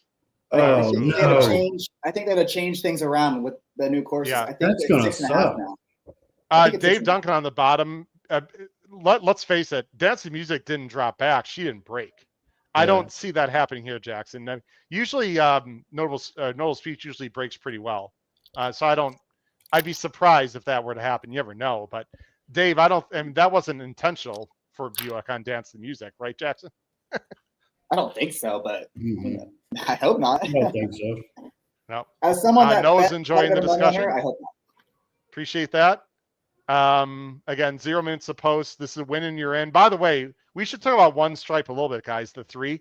This is a South African horse who won the King's Plate version of South Africa. The number 3, guys, is in the Breeders' Cup Mile. He already qualified with winning that South African race. So this is definitely a prep. We've seen Graham Motion do well with South African horses before. Hashtag Izzy Vungu Vungu. And also, who's the one that won? Who's the one that won last week, guys? I'm drawing a blank. Beach Bomb. No, another one. No, the one that won. Won at Colonial. I'm blanking. I'm drawing a blank. Is there a third one? I thought there's only 2. Here we go, guys. No, there's another one. I'll try to remember the name. Good luck to everyone. I just want to see My Boy Prince go to lead, guys, and take his chances. That's all I really hope for. Let's hope for a good race. Race favorite. Notable Speech goes I wouldn't up. mind seeing Noah's speech. By the way, that last Settled quarter into or the gate last 2, eighth of a followed mile, along Jackson, by you know what it My was, Boy right? Prince. In his last race, 10.71. 10.71. That's absolutely flew Notable Speech in his last race. Yeah, that crazy. is crazy fast. It's a replay worth watching, everyone, if you have a chance to watch it. Pumpmaster's Good gone luck to along, everyone. Naptown out wider. Win for the money, the defending champion. And the last is Gas Me Up for the start of the Rogers Woodbine Mile. Flavian Pratt, Gas Me Up. Ooh, someone's acting up. Sure sounds Step like by for Scott. Goes in, all in.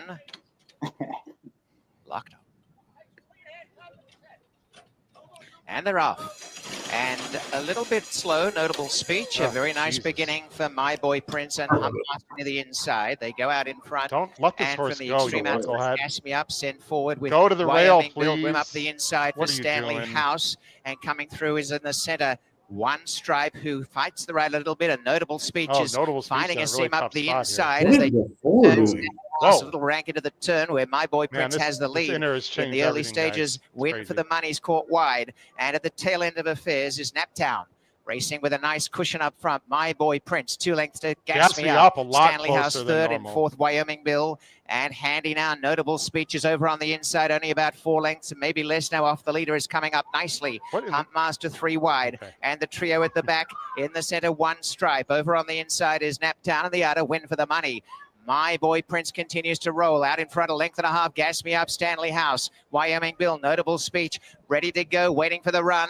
Humpmaster the outside. Behind them, in the center, One Stripe. And on the inside goes Naptown from Win for the Money. His notable speech gets into the clear. The leader, My Boy Prince in the Woodbine Mile. By a length to Gas Me Up, Wyoming Bill. On the inside, Stanley House. Notable speech, still 4 off. And My Boy Prince and Gas Me Up the top 2. And My Boy Prince is not stopping. Now, notable speech, tearing home, and now we see just how magnificent the closing kick of notable speech truly is. Hang on for a second, please. Louder than words. Notable speech wins the Rogers Woodbine Mile. 2 lengths to My Boy Prince, Gas Me Up, and Naptown ran 4. Wait till I tell you what I just did, Howard. 35-33. Yes. Saver works. Yes.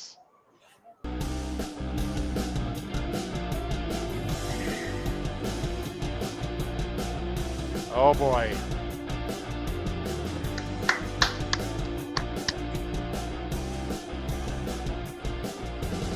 Um, 135. Let me turn the music off. 135.33. Mr. Muniz. He had some trouble. Once he tipped out, you heard me say it.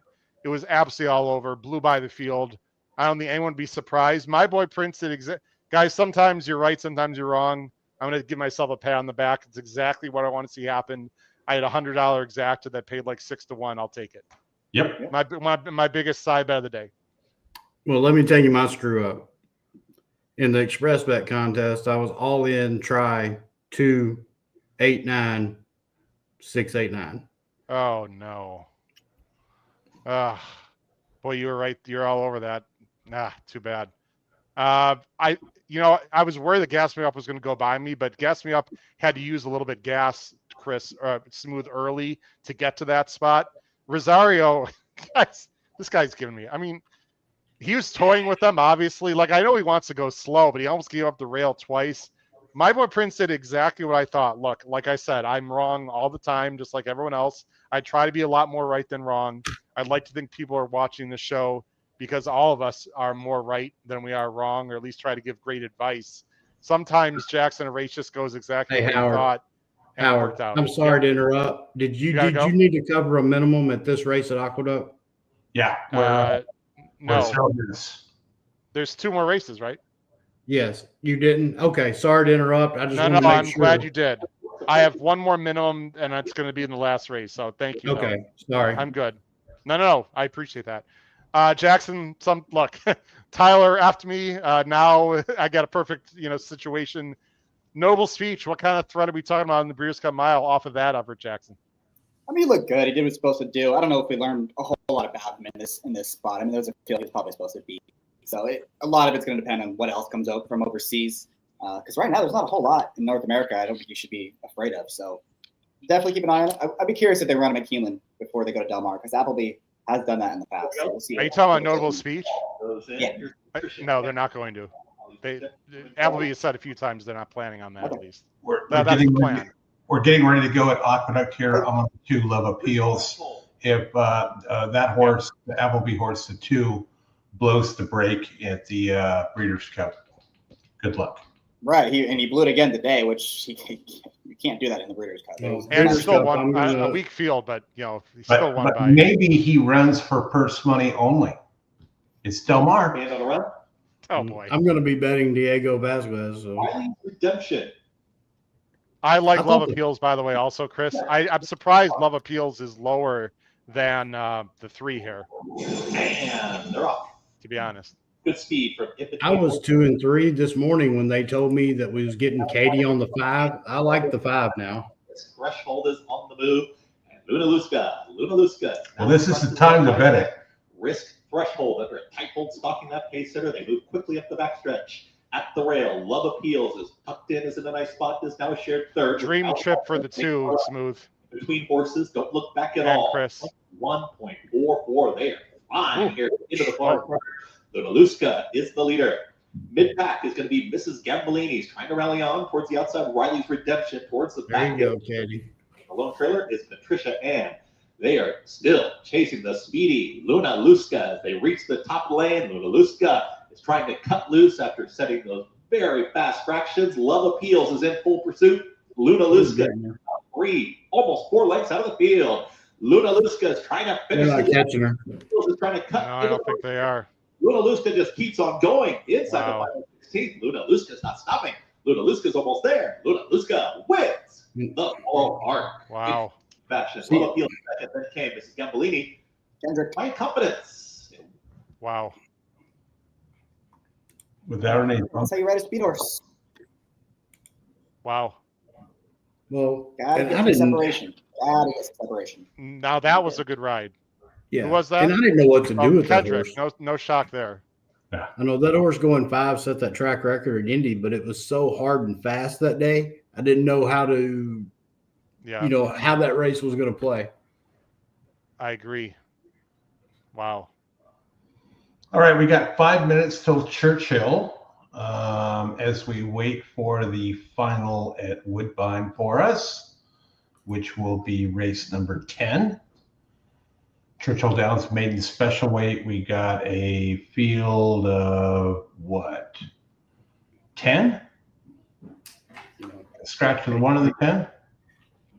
Do we got a minute? Oh, I wanted to give props to some people real quick in this cash contest. $75 bankroll. The leader has $1,068 at Churchill. Second, $750. Third, Brad Anderson at $592. You can win these contests sometimes with $200. Mm-hmm. That's crazy. Way to go, Brad. Keep that up, Brad. Not in the chat. Boo. I'm trying to figure out something here. And I did nothing in that New York contest other than cover a minimum and got no money back.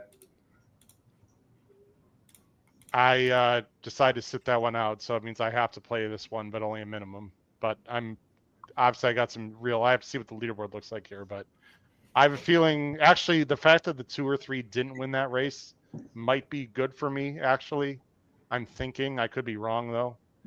I would agree with that. I'm gonna because I think a lot of people tried 8 with 2, right? Right, Smooth 8 with 2 and 8 with 3. I believe so. I think the 1 would have been mostly on the B's for people. So playing doubles, they would have been 2-3. Let's see. That was race 10, correct? Yes. Okay. At Churchill, how long we got till Churchill? Hey, do you guys want to hear from William Buick? 3 minutes to Churchill. Portion of the race was you rushed Let's him hear up to from get William into Buick, contention. guys. Just talk to us about the start.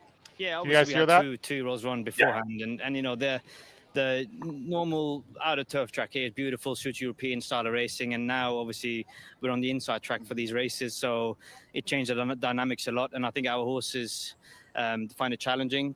So I was not going to give up my position on Audible Speech, and he's an experienced horse, so you know I could do that with him. And look, you know, he had to be brave for a little bit there, but he was. And once he got into that position, you know, he relaxed beautifully and he got into a nice rhythm. He was winning from a long way out. You look back at his last start, just bad luck. You know, you just couldn't get out until very, very late. How satisfying was it once you were able to kind of tip him out and you knew that you had smooth sailing? Yeah, it was very satisfying, but, you know, it was very frustrating the last day in the Jack LaMarua. It really He should have won that day, and he deserved to win. It was very frustrating. It was a hard pill to swallow, but look, he's put it right today. So, fingers crossed you go to Delmar for the mile with every chance. Yeah, William, always great to catch up with you. Congrats. Thank you so much. Appreciate it. Okay, let's bring in Alec. Is this a yard favorite? I imagine, he's just such a classy horse for you guys. He is, yeah. No, any horse that wins a Guineas, becomes a special horse. And Making the second start, moving back to the. Sheikh Mohammed all the way down. So he's been a bit unfortunate this season. It's nice to get a Group 1. Let's just listen to this, Chris. What were you thinking when he kind of broke slow? Are you thinking, oh boy, here we go again? It was a little slow away, but look, he's got plenty of speed. And once Will got that posse down the rail, I think, like Will said, he was always going to struggle to get beaten from there. Yeah, would the game plan naturally be go towards the Breeders' Cup? It's got to be now, I think. Yeah. Look, he ran a solid race last year. I think the experience from going there and coming here again, hopefully sharpen him up on the 2 turns. And he shouldn't be too far away there. Just one last question, because he was winless this season going in. Is he as good this year as he was last year, do you think? Yeah, no, I think he has. Like you saw in the Jacques Le Mans, the turn of foot he showed there was pretty impressive. I know he didn't win. And I think things just probably haven't quite worked out for him this season. But I don't see any reason why he's definitely not as good as last year. On behalf of all of us here at Woodbine, congratulations to you and Team Appleby, Team Godolphin. They always represent themselves with such class. Enjoy the victory. Brilliant. Thank you very much. There you go. What a classy horse it was. Noble speech in the rock. All right, there you go, guys. Like they said, I don't think the Godolphins, Jackson, are regretting coming to this day, but I'm sure they wish this was on the outer, because I got to be honest, if it was on the outer, we might have seen a Godolphin sweep in those Grade 1s. Could have been. I mean, as you alluded to, that's their style of racing. It's those big, wide, sweeping turns where you don't have to worry about braking as well. You get the long stretch to work with, where you can overcome the poor starts as they have in the past. And as we saw today, only one of them was able to overcome that poor start. So big difference for sure. The exacta went down, of course, after I bet it, but not because of my bet, believe me. But got paid 4.75 to 1 on a horse that I thought was pretty much couldn't lose for the most part. And you gotta just figure out who got second. Sorry you didn't have that try though. Smooth. That really sucks. Anyway, we want to stay on for the last. Is Churchill gone off yet? By the way, Churchill is getting ready to go to the gate, and I'm on the floor, Hitchcock, and I've got the audio ready to roll. Do people want us to stay on for the last stake race at Woodbine? I'm assuming people put it in the chat, ladies and gentlemen. We can end the show. Or watch me catch Howard at New York. We got one more race. Thank you. Thanks, Jackson. Thanks a lot, buddy. Appreciate it. Yeah, we got the tournament also in New York. Don't say I haven't looked at it now. I'm worried. What happened here? Someone to come over the top. The 13 drawing in at Churchill's ended up being a pretty big deal. Yes. And by the way, the leaderboard has not changed too much, Chris. I'm still $352 ahead. Not a lot. I mean, look, I'd love to win it. It's not one of the bigger contests New York's had recently. First prize is $2,100. Second place is $1,050. So for $1,000, for $1,300, I'm curious to see how many people are going to gun it for only, not the biggest prize pool. We'll see. Some guy named Chris Couples is in 6th. I got a feeling he's going to come after me. We'll see. Good luck on Churchill. Sylvain wants us to stay on to Mohawk. Hey, who won that international trot race today? Ask Sylvain. Who won it?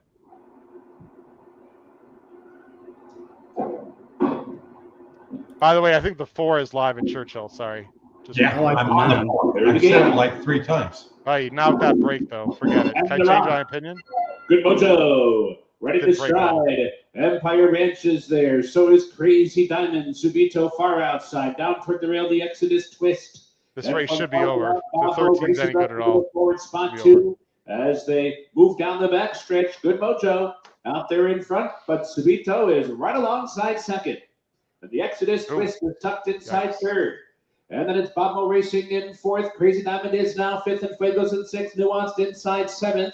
If you need me, call me. Racing 8th outside. New What's New is now 9th. Empire Ranch tailing off in 10th. Hitchcock is 11th. And Barker is the trailer in 12th. as they round the far turn. Good Mojo's quarter, 22-2.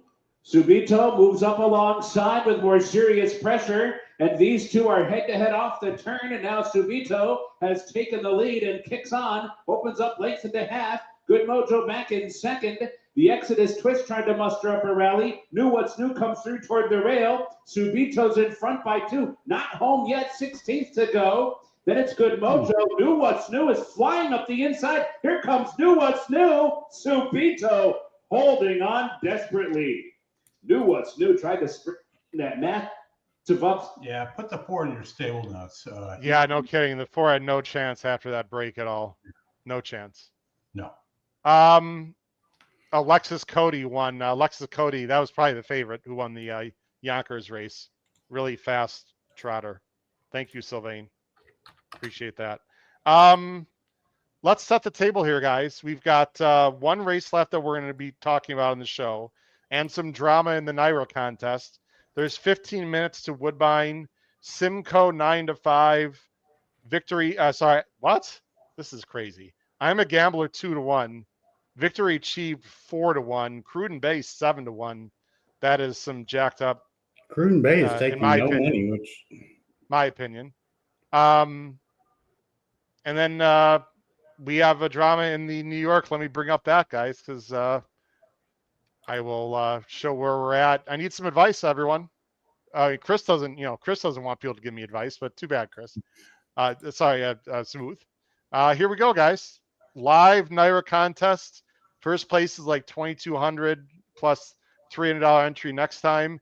Mr. Smooth Couples on the screen is very respectable 6th right now out of about 50 players today. Got $460, I believe. Let me look at the prize. Actually, where's the prize pool? Sorry about that. The prize pool, so everyone can see what we're playing for here. If you can read that, $2,100 for first plus 3, so $2,400. Second, $1,050. Third, $630. You guys can see it on the screen there. And again, here we are with one race left. Smooth. Obviously, you don't clearly not going to say what you're doing. Let me just ask you one question, and you could tell me to F off. Are you generally speaking very aggressive in these situations, or are you just trying to cash? I think that's a fair question. Well, and it's a question I would answer to you any day of the week, Howard, because if you win one of these things, I'm just as tickled if I won it when I see your name up there. Oh. I have a horse here I like. I know this asshole at the very bottom would never say that. Well, in this situation, there's not any big, heavy, top tilted prize.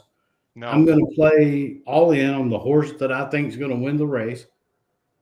And it may or may not be enough money to catch you. And if I ended up second or third there, it wouldn't hurt my feelings a bit. Okay. So you're willing to risk $460 to win 23 or whatever it's going to be, right? Part of the reason I played in the contest today is my strongest opinion on the card was in the last. So really? I thought this was a really tough race. If I didn't have the $460, I would probably be playing close to that on this horse in some fashion. Really? Wow. Okay. Well, whoever you like, good luck. I thought this was a very tough race.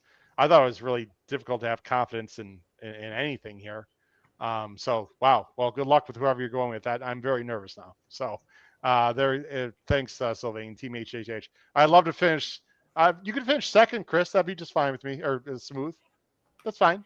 But based on what you said, you're either going to be first or last, unless it's Ricky Bobby. Okay. I hear you. I don't know what I'm going to do. By the way, I want to be fair, Chris, Smooth, because the people like this is not collusion. I have no idea what he's doing, and I don't want to know what he's doing. And actually, what you just said doesn't really change what I think I'm going to do. So just be clear. Right. And if I thought what I said would have changed what Howard done, I wouldn't have said it. So, you know. Yeah. Well, neither of you guys are going to bet on Kid Cressa. With Chris Torelli is going to go to the lead here, wire them all. And if you did, then you'd win the contest. Wow. Okay. So you like the 8, obviously. All right. Yeah, So it's time for Elliott to win a race. okay, yeah, he can absolutely win. This is a wide open. It's a wide open race. We are here mainly. What's the timeline here? Woodbine 11 minutes. So Woodbine is first. Let me bring up the PPs. Let's bring up the PPs for. I need to switch something back here, guys, because the last thing I want to do is, and I do need to make a bet and think this through. So I might have Smooth and Chris. I might have you guys talk a little bit here in a minute. Let me just take this off the screen here. Let me put the Woodbine race up. I'll do you got the Equibase? Actually, I think I do, Chris. I got it right here. Here we go. Why don't you guys talk about this last race at Woodbine that we're going to cover here, which is 7 furlongs. It's the Vigil. It's a grade 3, 150,000. I'll let you guys talk for a few minutes, and I'll put up the my PPs, Chris, when you tell me to switch to it. Sure. We got it's a small field here. What do we got? 7 horses here. $150,000 grade 3. The Branded Cities Vigil Stakes. Don't know the significance of that, but what I do know is we don't have a Charlie Appleby horse here that we don't have to talk about, so that's good. The 2 horse is 2-1 morning line. Currently your favorite at 9-5. I think this horse has a pretty good chance of taking them gate to wire. Looks like to have a significant pace advantage here over the rest of the group, but could get some pressure. My pick would be the 4, Cruden Bay. Rhymes with John Gruden, coach I like, and I do think this horse can sit off of it and hopefully not be too far back and get a similar ride that I got from Fraser Apley to win that $24 horse a few races back. Hey guys, I hate to interrupt you, but we've got something breaking. I'm so caught up in what's going on. I just noticed something I think we should bring up. Again, not to pat myself on the back, but this is getting interesting, guys. I didn't even realize that I hit a Gulfstream. I hit a $42 horse. And I'm currently, this is a BC qualifier. I'm currently in 3rd with like 5 races left. And who, how many get it? I think it only pays out 1, I'm assuming, or is it 2? Let me check. Hold on. Now, Brad, 1 to the BCBC. 1 gets a 5. It's at the top. You can read that, Chris. Yeah. 1 BCBC, 1 5,000, and then there's a few consolations. There's a long way to go in this thing, but I didn't realize I hit a $42 horse. Anyway, sorry, I'll go back to so drama everywhere. Sorry, go ahead, Smooth. I'm lockstep with you, Chris Walsh. I'm kind of surprised the 4 Cruden Bay's not taking more money, but I say that the odds changes at Woodbine have been so weird. And the horse that I really thought would not run that I had as a lone B was the 7 horsepower who just ran literally 5 days ago. I didn't expect this horse to be up there. That being said, I probably couldn't play the horse just off the short rest, but I thought it was super interesting until I realized it was, had just ran August 9th. I would play the 4 at the current price and probably back up with a 2-4 exacta. Well, I will tell you something about horsepower is that he is on, and if you've been following racing for any amount of time, he is on the pattern since 1/1/25. Win, second, win, lose, win, lose. Where's he at here? I mean, he's on the win spot, right? And at the current price, I'd probably have to put a few dollars on him just as an action bet. And I'll tell you what's not breaking news is my random pattern of selections in the Beat Big $2 Mythical, which is the same series of races as Howard, is I'm currently in 637th of 673. Yeah, and one of the things that I've done, and I've over the chats that I've been in over the years, is when you look at the at the 7 horse, right? Like, if you like that horse and you want an entertainment play, you can play that horse to win. You can play it all different directions, right? This isn't a strong field of 20, right? So one thing you could do, you got 1, 2, 3, 4, 5, 6, 7 horses in it. If you do an exacta key box with the 7 over the rest of the field, you're looking at what is that? $6 times 2 is 12. And if you can get that, if you get that 7 horse to win and you get a price underneath, you're going to be successful. Those are decent ways to do entertainment wagers versus just doing a standard $10 win bet. And if you look at what the will pays are paying on those, or the probables, I should say, in terms of those exactas, the 7 in front, the lowest you're looking at is 45. The highest you're looking at is 134. And then if you look at that horse in second, you're looking at a spread of 23 to 125, $126. So either way, if you get that 7 horse in first or second, you're definitely going to cash, and it's a decent way to make an entertainment wager. Yeah, and I'm going to play around in that nature with some small bets. And the update at the Churchill Cash contest in the chat is Brad Anderson, who ended up topping that big money group at almost $1,100 from a $75 bankroll. Pretty Brad's awesome. in first. He won it with a $75 bankroll. He won it? Almost Brad. $1,100. Wow. Nice shot, Brad. Congratulations. That was by far the highest bankroll I've seen on the lower cash entry contest yet. And Brad is in the chat. Afternoon. Good luck, Howard, Chris C. in the NYRA contest. Congrats on the winner, Brad. Happy to have you on. Howard, we are 3 minutes from Woodbine. You want to bring the feed up? Yeah, I'm watching Gulfstream. Hold on. I got my horses battling in the. Come on, this 6. At least get second. Oh my, at 11 to 1 shots winning. That could be a problem. Get second at least. Howard, you haven't been watching these races. Quit watching them. All right, I got second. I hope no one. Boy, this could be a problem. 11 to 1. You don't want big. There's a long way to go. I'm sure I won't do any good here. How much time do we have, Chris? Yeah, Chris. 3 minutes to Woodbine. All right. And 7 to Belmont. Let me go ahead and switch to the feed just so I don't forget there. I'll give my opinion here in just a second. Hold on. I will do the audio for Belmont at Aqueduct, and that will be our last race of the day. Okay. 2 left. All right, we're going. This is Woodbine, right? Yep. I like the 6, by the way, quite a bit at Woodbine. Got the most ridiculous trip last time you've ever seen, and is now 7 to 2. I know Simcoe was really good in that race, but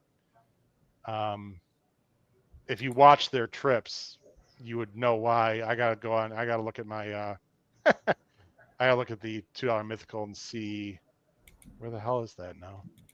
I'm sure a bunch of people had the horse that I didn't want to see win, but I gotta find it, and I can't find it right now. So, Howard, we between the Woodbine race and the Belmont Aqueduct race, we might have to go to Fairmont Park race 7, because the current race favorite, the number 5 horse, We Miss Arlington.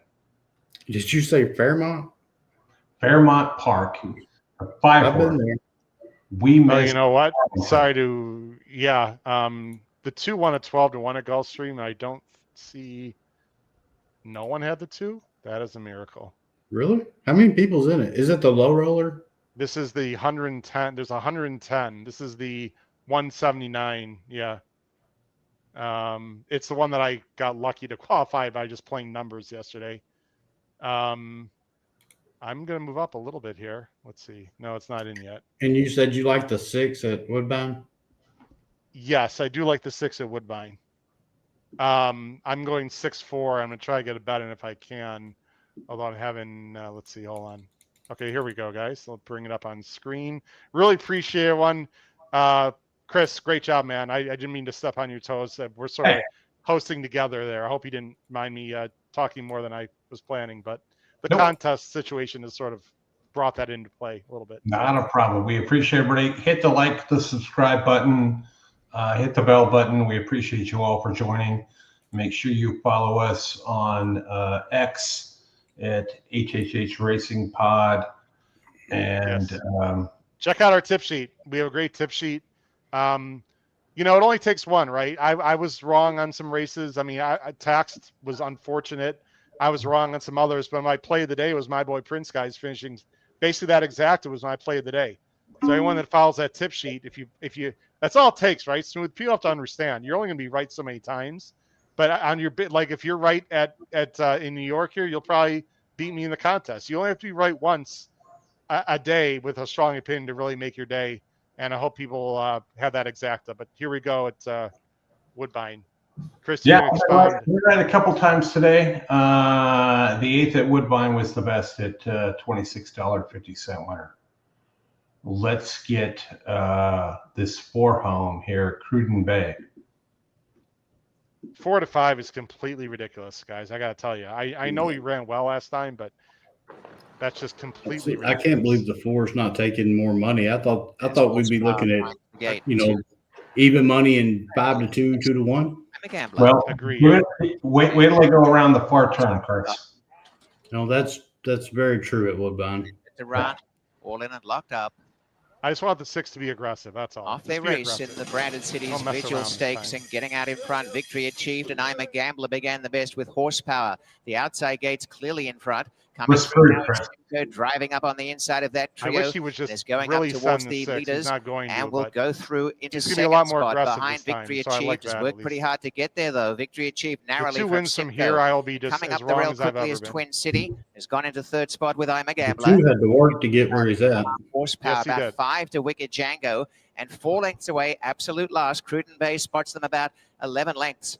Simcoe's driven out in front, got to the lead from Victory Achieved, and Twin City having a nice trail on the inside behind the leader. The 6 should be A right length on and a half, top of I'm a this, too. I Gambler don't parked like in him taking 4th. back like this. Making ground. Unless he Wicked has no Django horse. around the outside of Horsepower. Maybe he doesn't have the and horse. now only 3 away last, Cruden Bay. They come down to the 5/16 and Simcoe in front. A length and a half to Twin City. Victory Achieved. Wicked Django reeling in some runners here. And up on the inside, Horsepower. Cruden Bay starting to wind up. And as they turn for home, 5 across the track. And it is Simcoe narrowly. 6. You Coming still is have horse? Horsepower down the outside. Kicking is Victory Achieved. And up the inside, Cruden Bay finishing on with I'm a you don't. Gambler. Simcoe, a grim lead, holding on. Horsepower in second. Simcoe finding Wow, Cruden I'm Bay just up wrong. the inside. Completely wrong. And what a gallant win in the Visual Completely Stakes wrong. to Simcoe. Wins Wow. again. Horsepower second. A show photo, Cruden Bay or Twin City. Okay.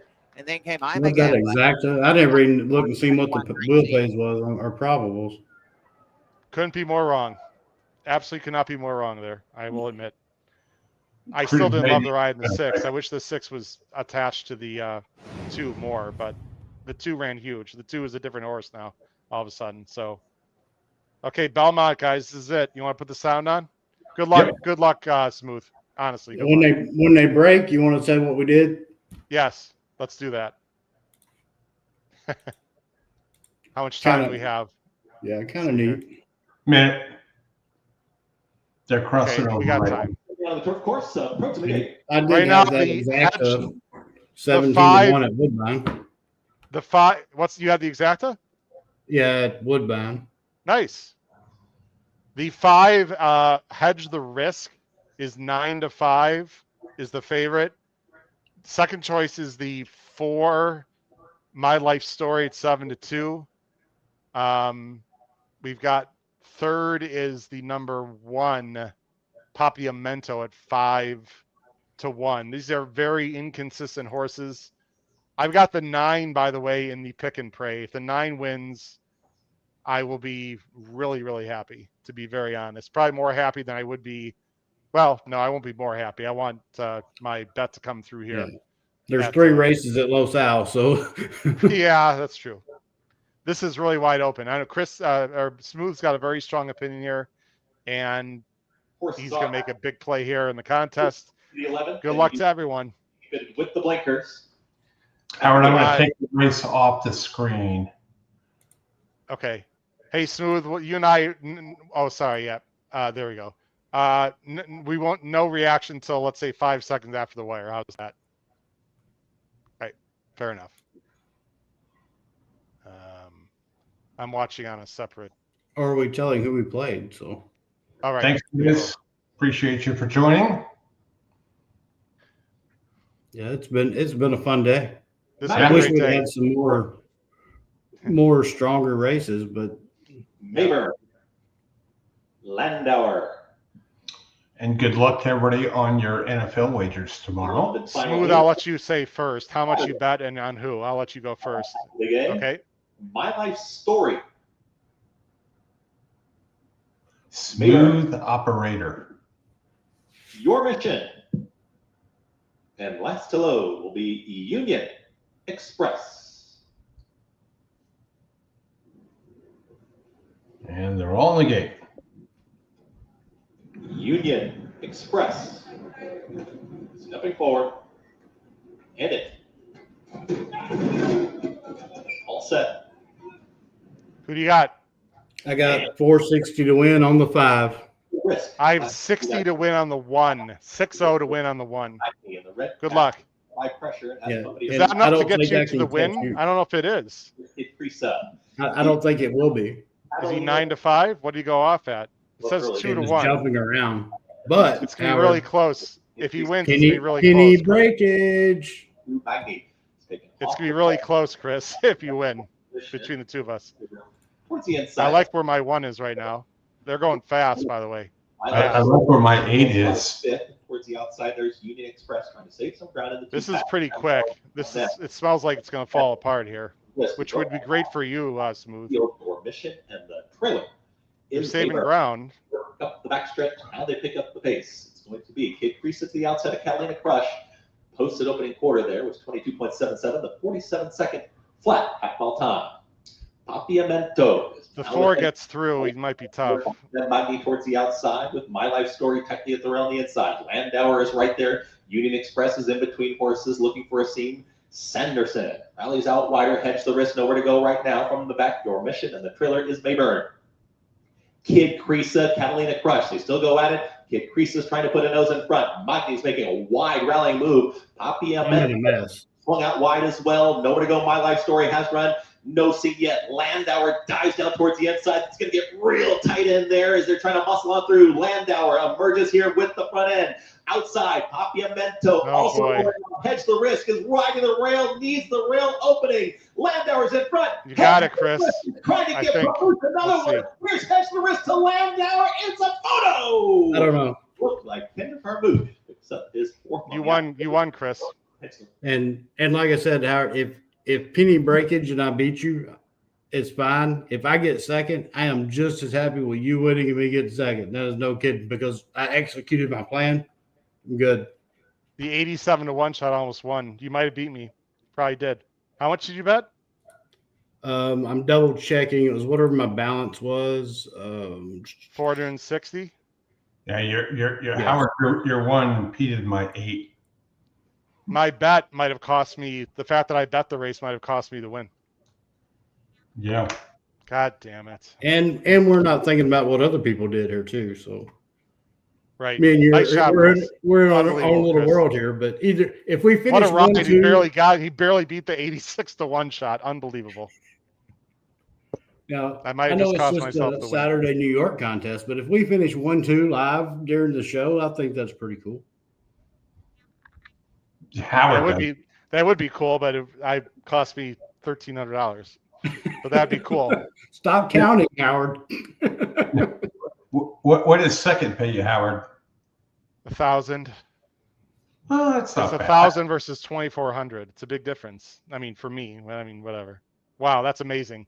On live, that would be cool if we finished 1-2. But yeah. Wow, he barely got up. People between us too. He barely got up too. That's crazy. So I'm gonna have 1422. I think. What do I have here exactly? Right. Someone could have. Right. There's no guarantee that What's going to be funny if penny breakage comes into this? 14:28. I mean, the thing for the only positive for me, if it's first to 5, hedge the risk. Second to 3, Lendauer. You can turn off the sound of. The only positive for me, Chris, is the horse was 9 to 5 and very late drifted it 2, which tells me it's closer to 6 than, Yeah. But this is going to be, I mean, like you said, someone else could have crushed the 5 also. So, wow, what a ride by Kendrick. Yeah, I didn't think he was going to get there. I mean, 87 over 24 over. I mean, wow. If someone played the 5 something exacta, we're both going to lose. I mean, I have no idea what to expect here. Yeah, All I know is that's a great bet on your part. That's awesome.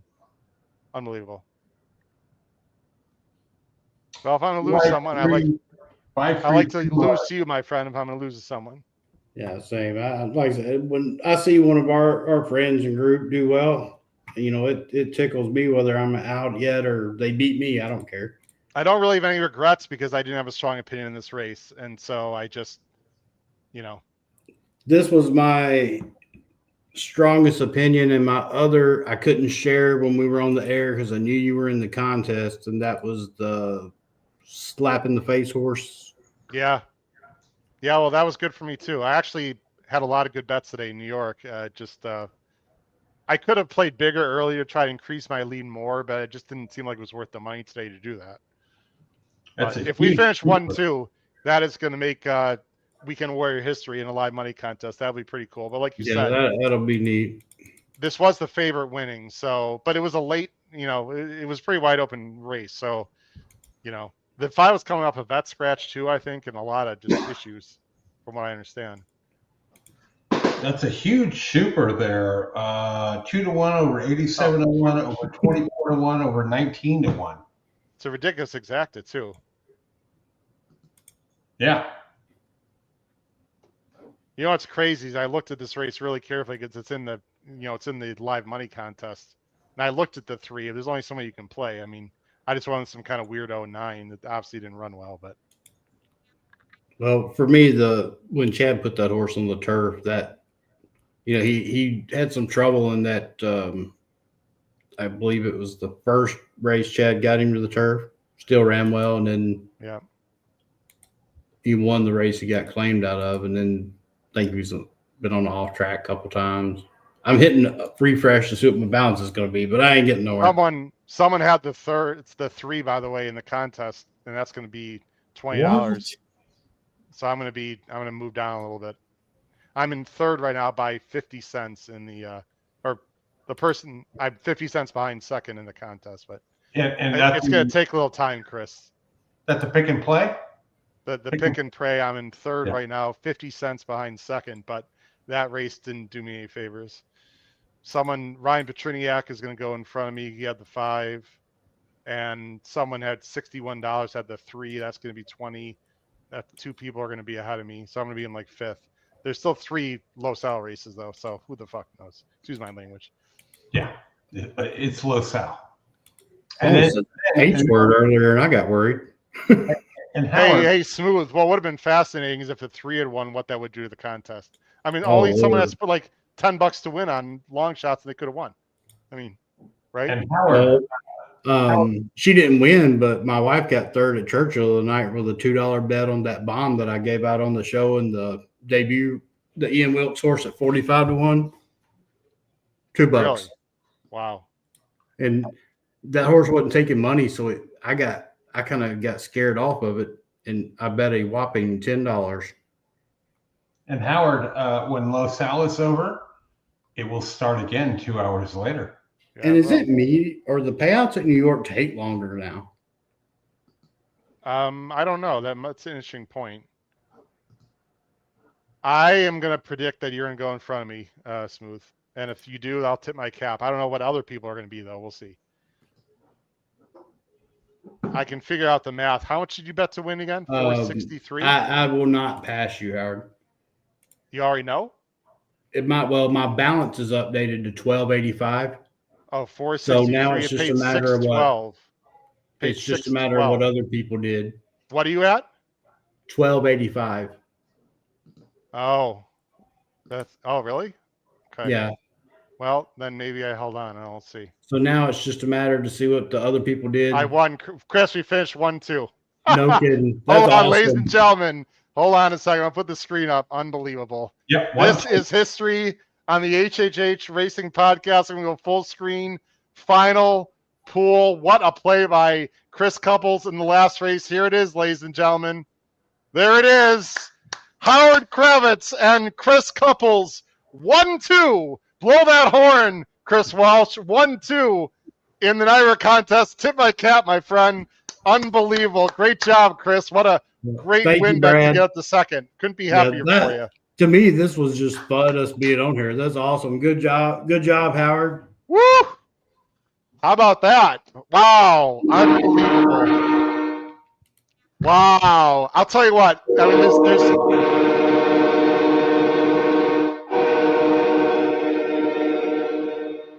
Chris, I got to tell you what. I know it's, there's no BCBC, there's no NHC. I'm just really damn proud to have people like you on the show and Chris Walsh and our family. We just continue to kick some ass in these contests. You could say, well, there's only 50 people. It's hard. These live money contests are not easy. I've won them before at this, these NYRA contests before.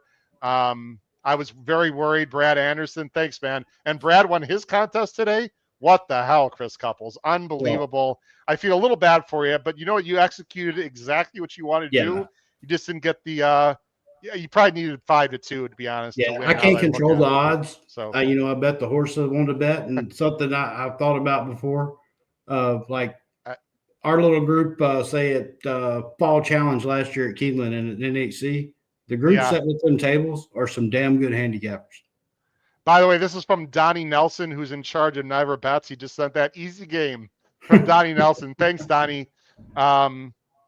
Look, we both have been handicapping a long time. I've only been a tournament player, to be honest, for about 5 years, to be truthful. So I'm learning how to play these contests because there's a lot of game theory. But you're damn right. I am so blessed and fortunate, Chris Couples and Chris Welsh, just to be surrounded by so many smart people that know what the hell they're talking about. And we hope we project that on you at home. Like I said, we're going to be like Simcoe. I couldn't be more wrong on Simcoe. But you know what? I was right on my boy Prince, my biggest play of the day. Chris Couples, your play of the day hit. And look what kind of day. You're going to go home. You spent $300 in that tournament. You're going to walk home with $1,285 plus another 1,000, $1,385 plus the bankroll. I mean, good day, my friend. Good job. Yep, you too, and just like you, I'm kind of new to the contest thing, and if Matt didn't push me to get over the whole pushing the all-in button problem I had, I wouldn't be second today. I know he had to work on that. Oh, there's no doubt about it. Well, I'll tell you what a great way to do the gallop out. Ryan Anderson, thanks, Ryan.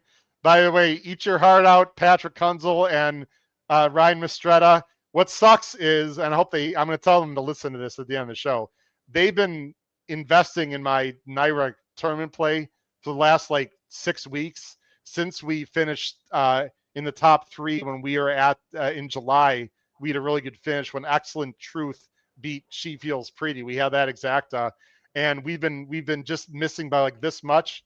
But I'll tell you what, Patrick and Ryan, if you hear this, you're gonna get a small piece of my winnings today because you guys deserve it. Because normally they'd be partnering up with me, but we didn't communicate to each other today with that. So anyway, Amanda Couples. Well, I'm sure already spent it for him. Good job, Amanda. No comment from Chris Couples. Yeah, All right, Mr. Walsh, I'm gonna let you wrap it up because I'm yapping. But what a day! What a day here on the podcast. Thanks for watching, everyone. Great day, everyone. Thank you all for joining. Make sure you like, subscribe. Join the show, sign up for the Power Picks, listen on Apple and Spotify and Anchor, and we got amazing shows during the week. And then we do these live shows where you never know what's going to happen. Like we come up with horses at the last minute as we're handicapping, watching the board and doing all the things that you would do during the day of the track. So congrats to Howard. Up there, over there, Mr. Couples over there. I'm bad with these arrows. Here he is up there. They ran 1-2 in the NYRA contest today. live on the air, on the show, not colluding. Great stuff. We'll be back with you next week. We've got what, Howard? We've got the Penn Derby Day, my friend. Penn Derby Day, the big highlight. Yeah, that is something that I wait in the entire year for, is the Pennsylvania Derby. And we also have the Betting and Boosting show. We got the Pacific Horse Players show. We've got Picks and Ponies on Thursday. Probably not a rant this week unless some bullshit creeps up like it did last week. By the way, hats off to you, Howard, with your rant. I think the whole community supports you on that. I do too. And then we'll be back here on Saturday for more Weekend Warriors. Thanks, everyone. Take care. Bye-bye. All right. Let me see if I can get the ending right, Howard. All right. Give me a minute.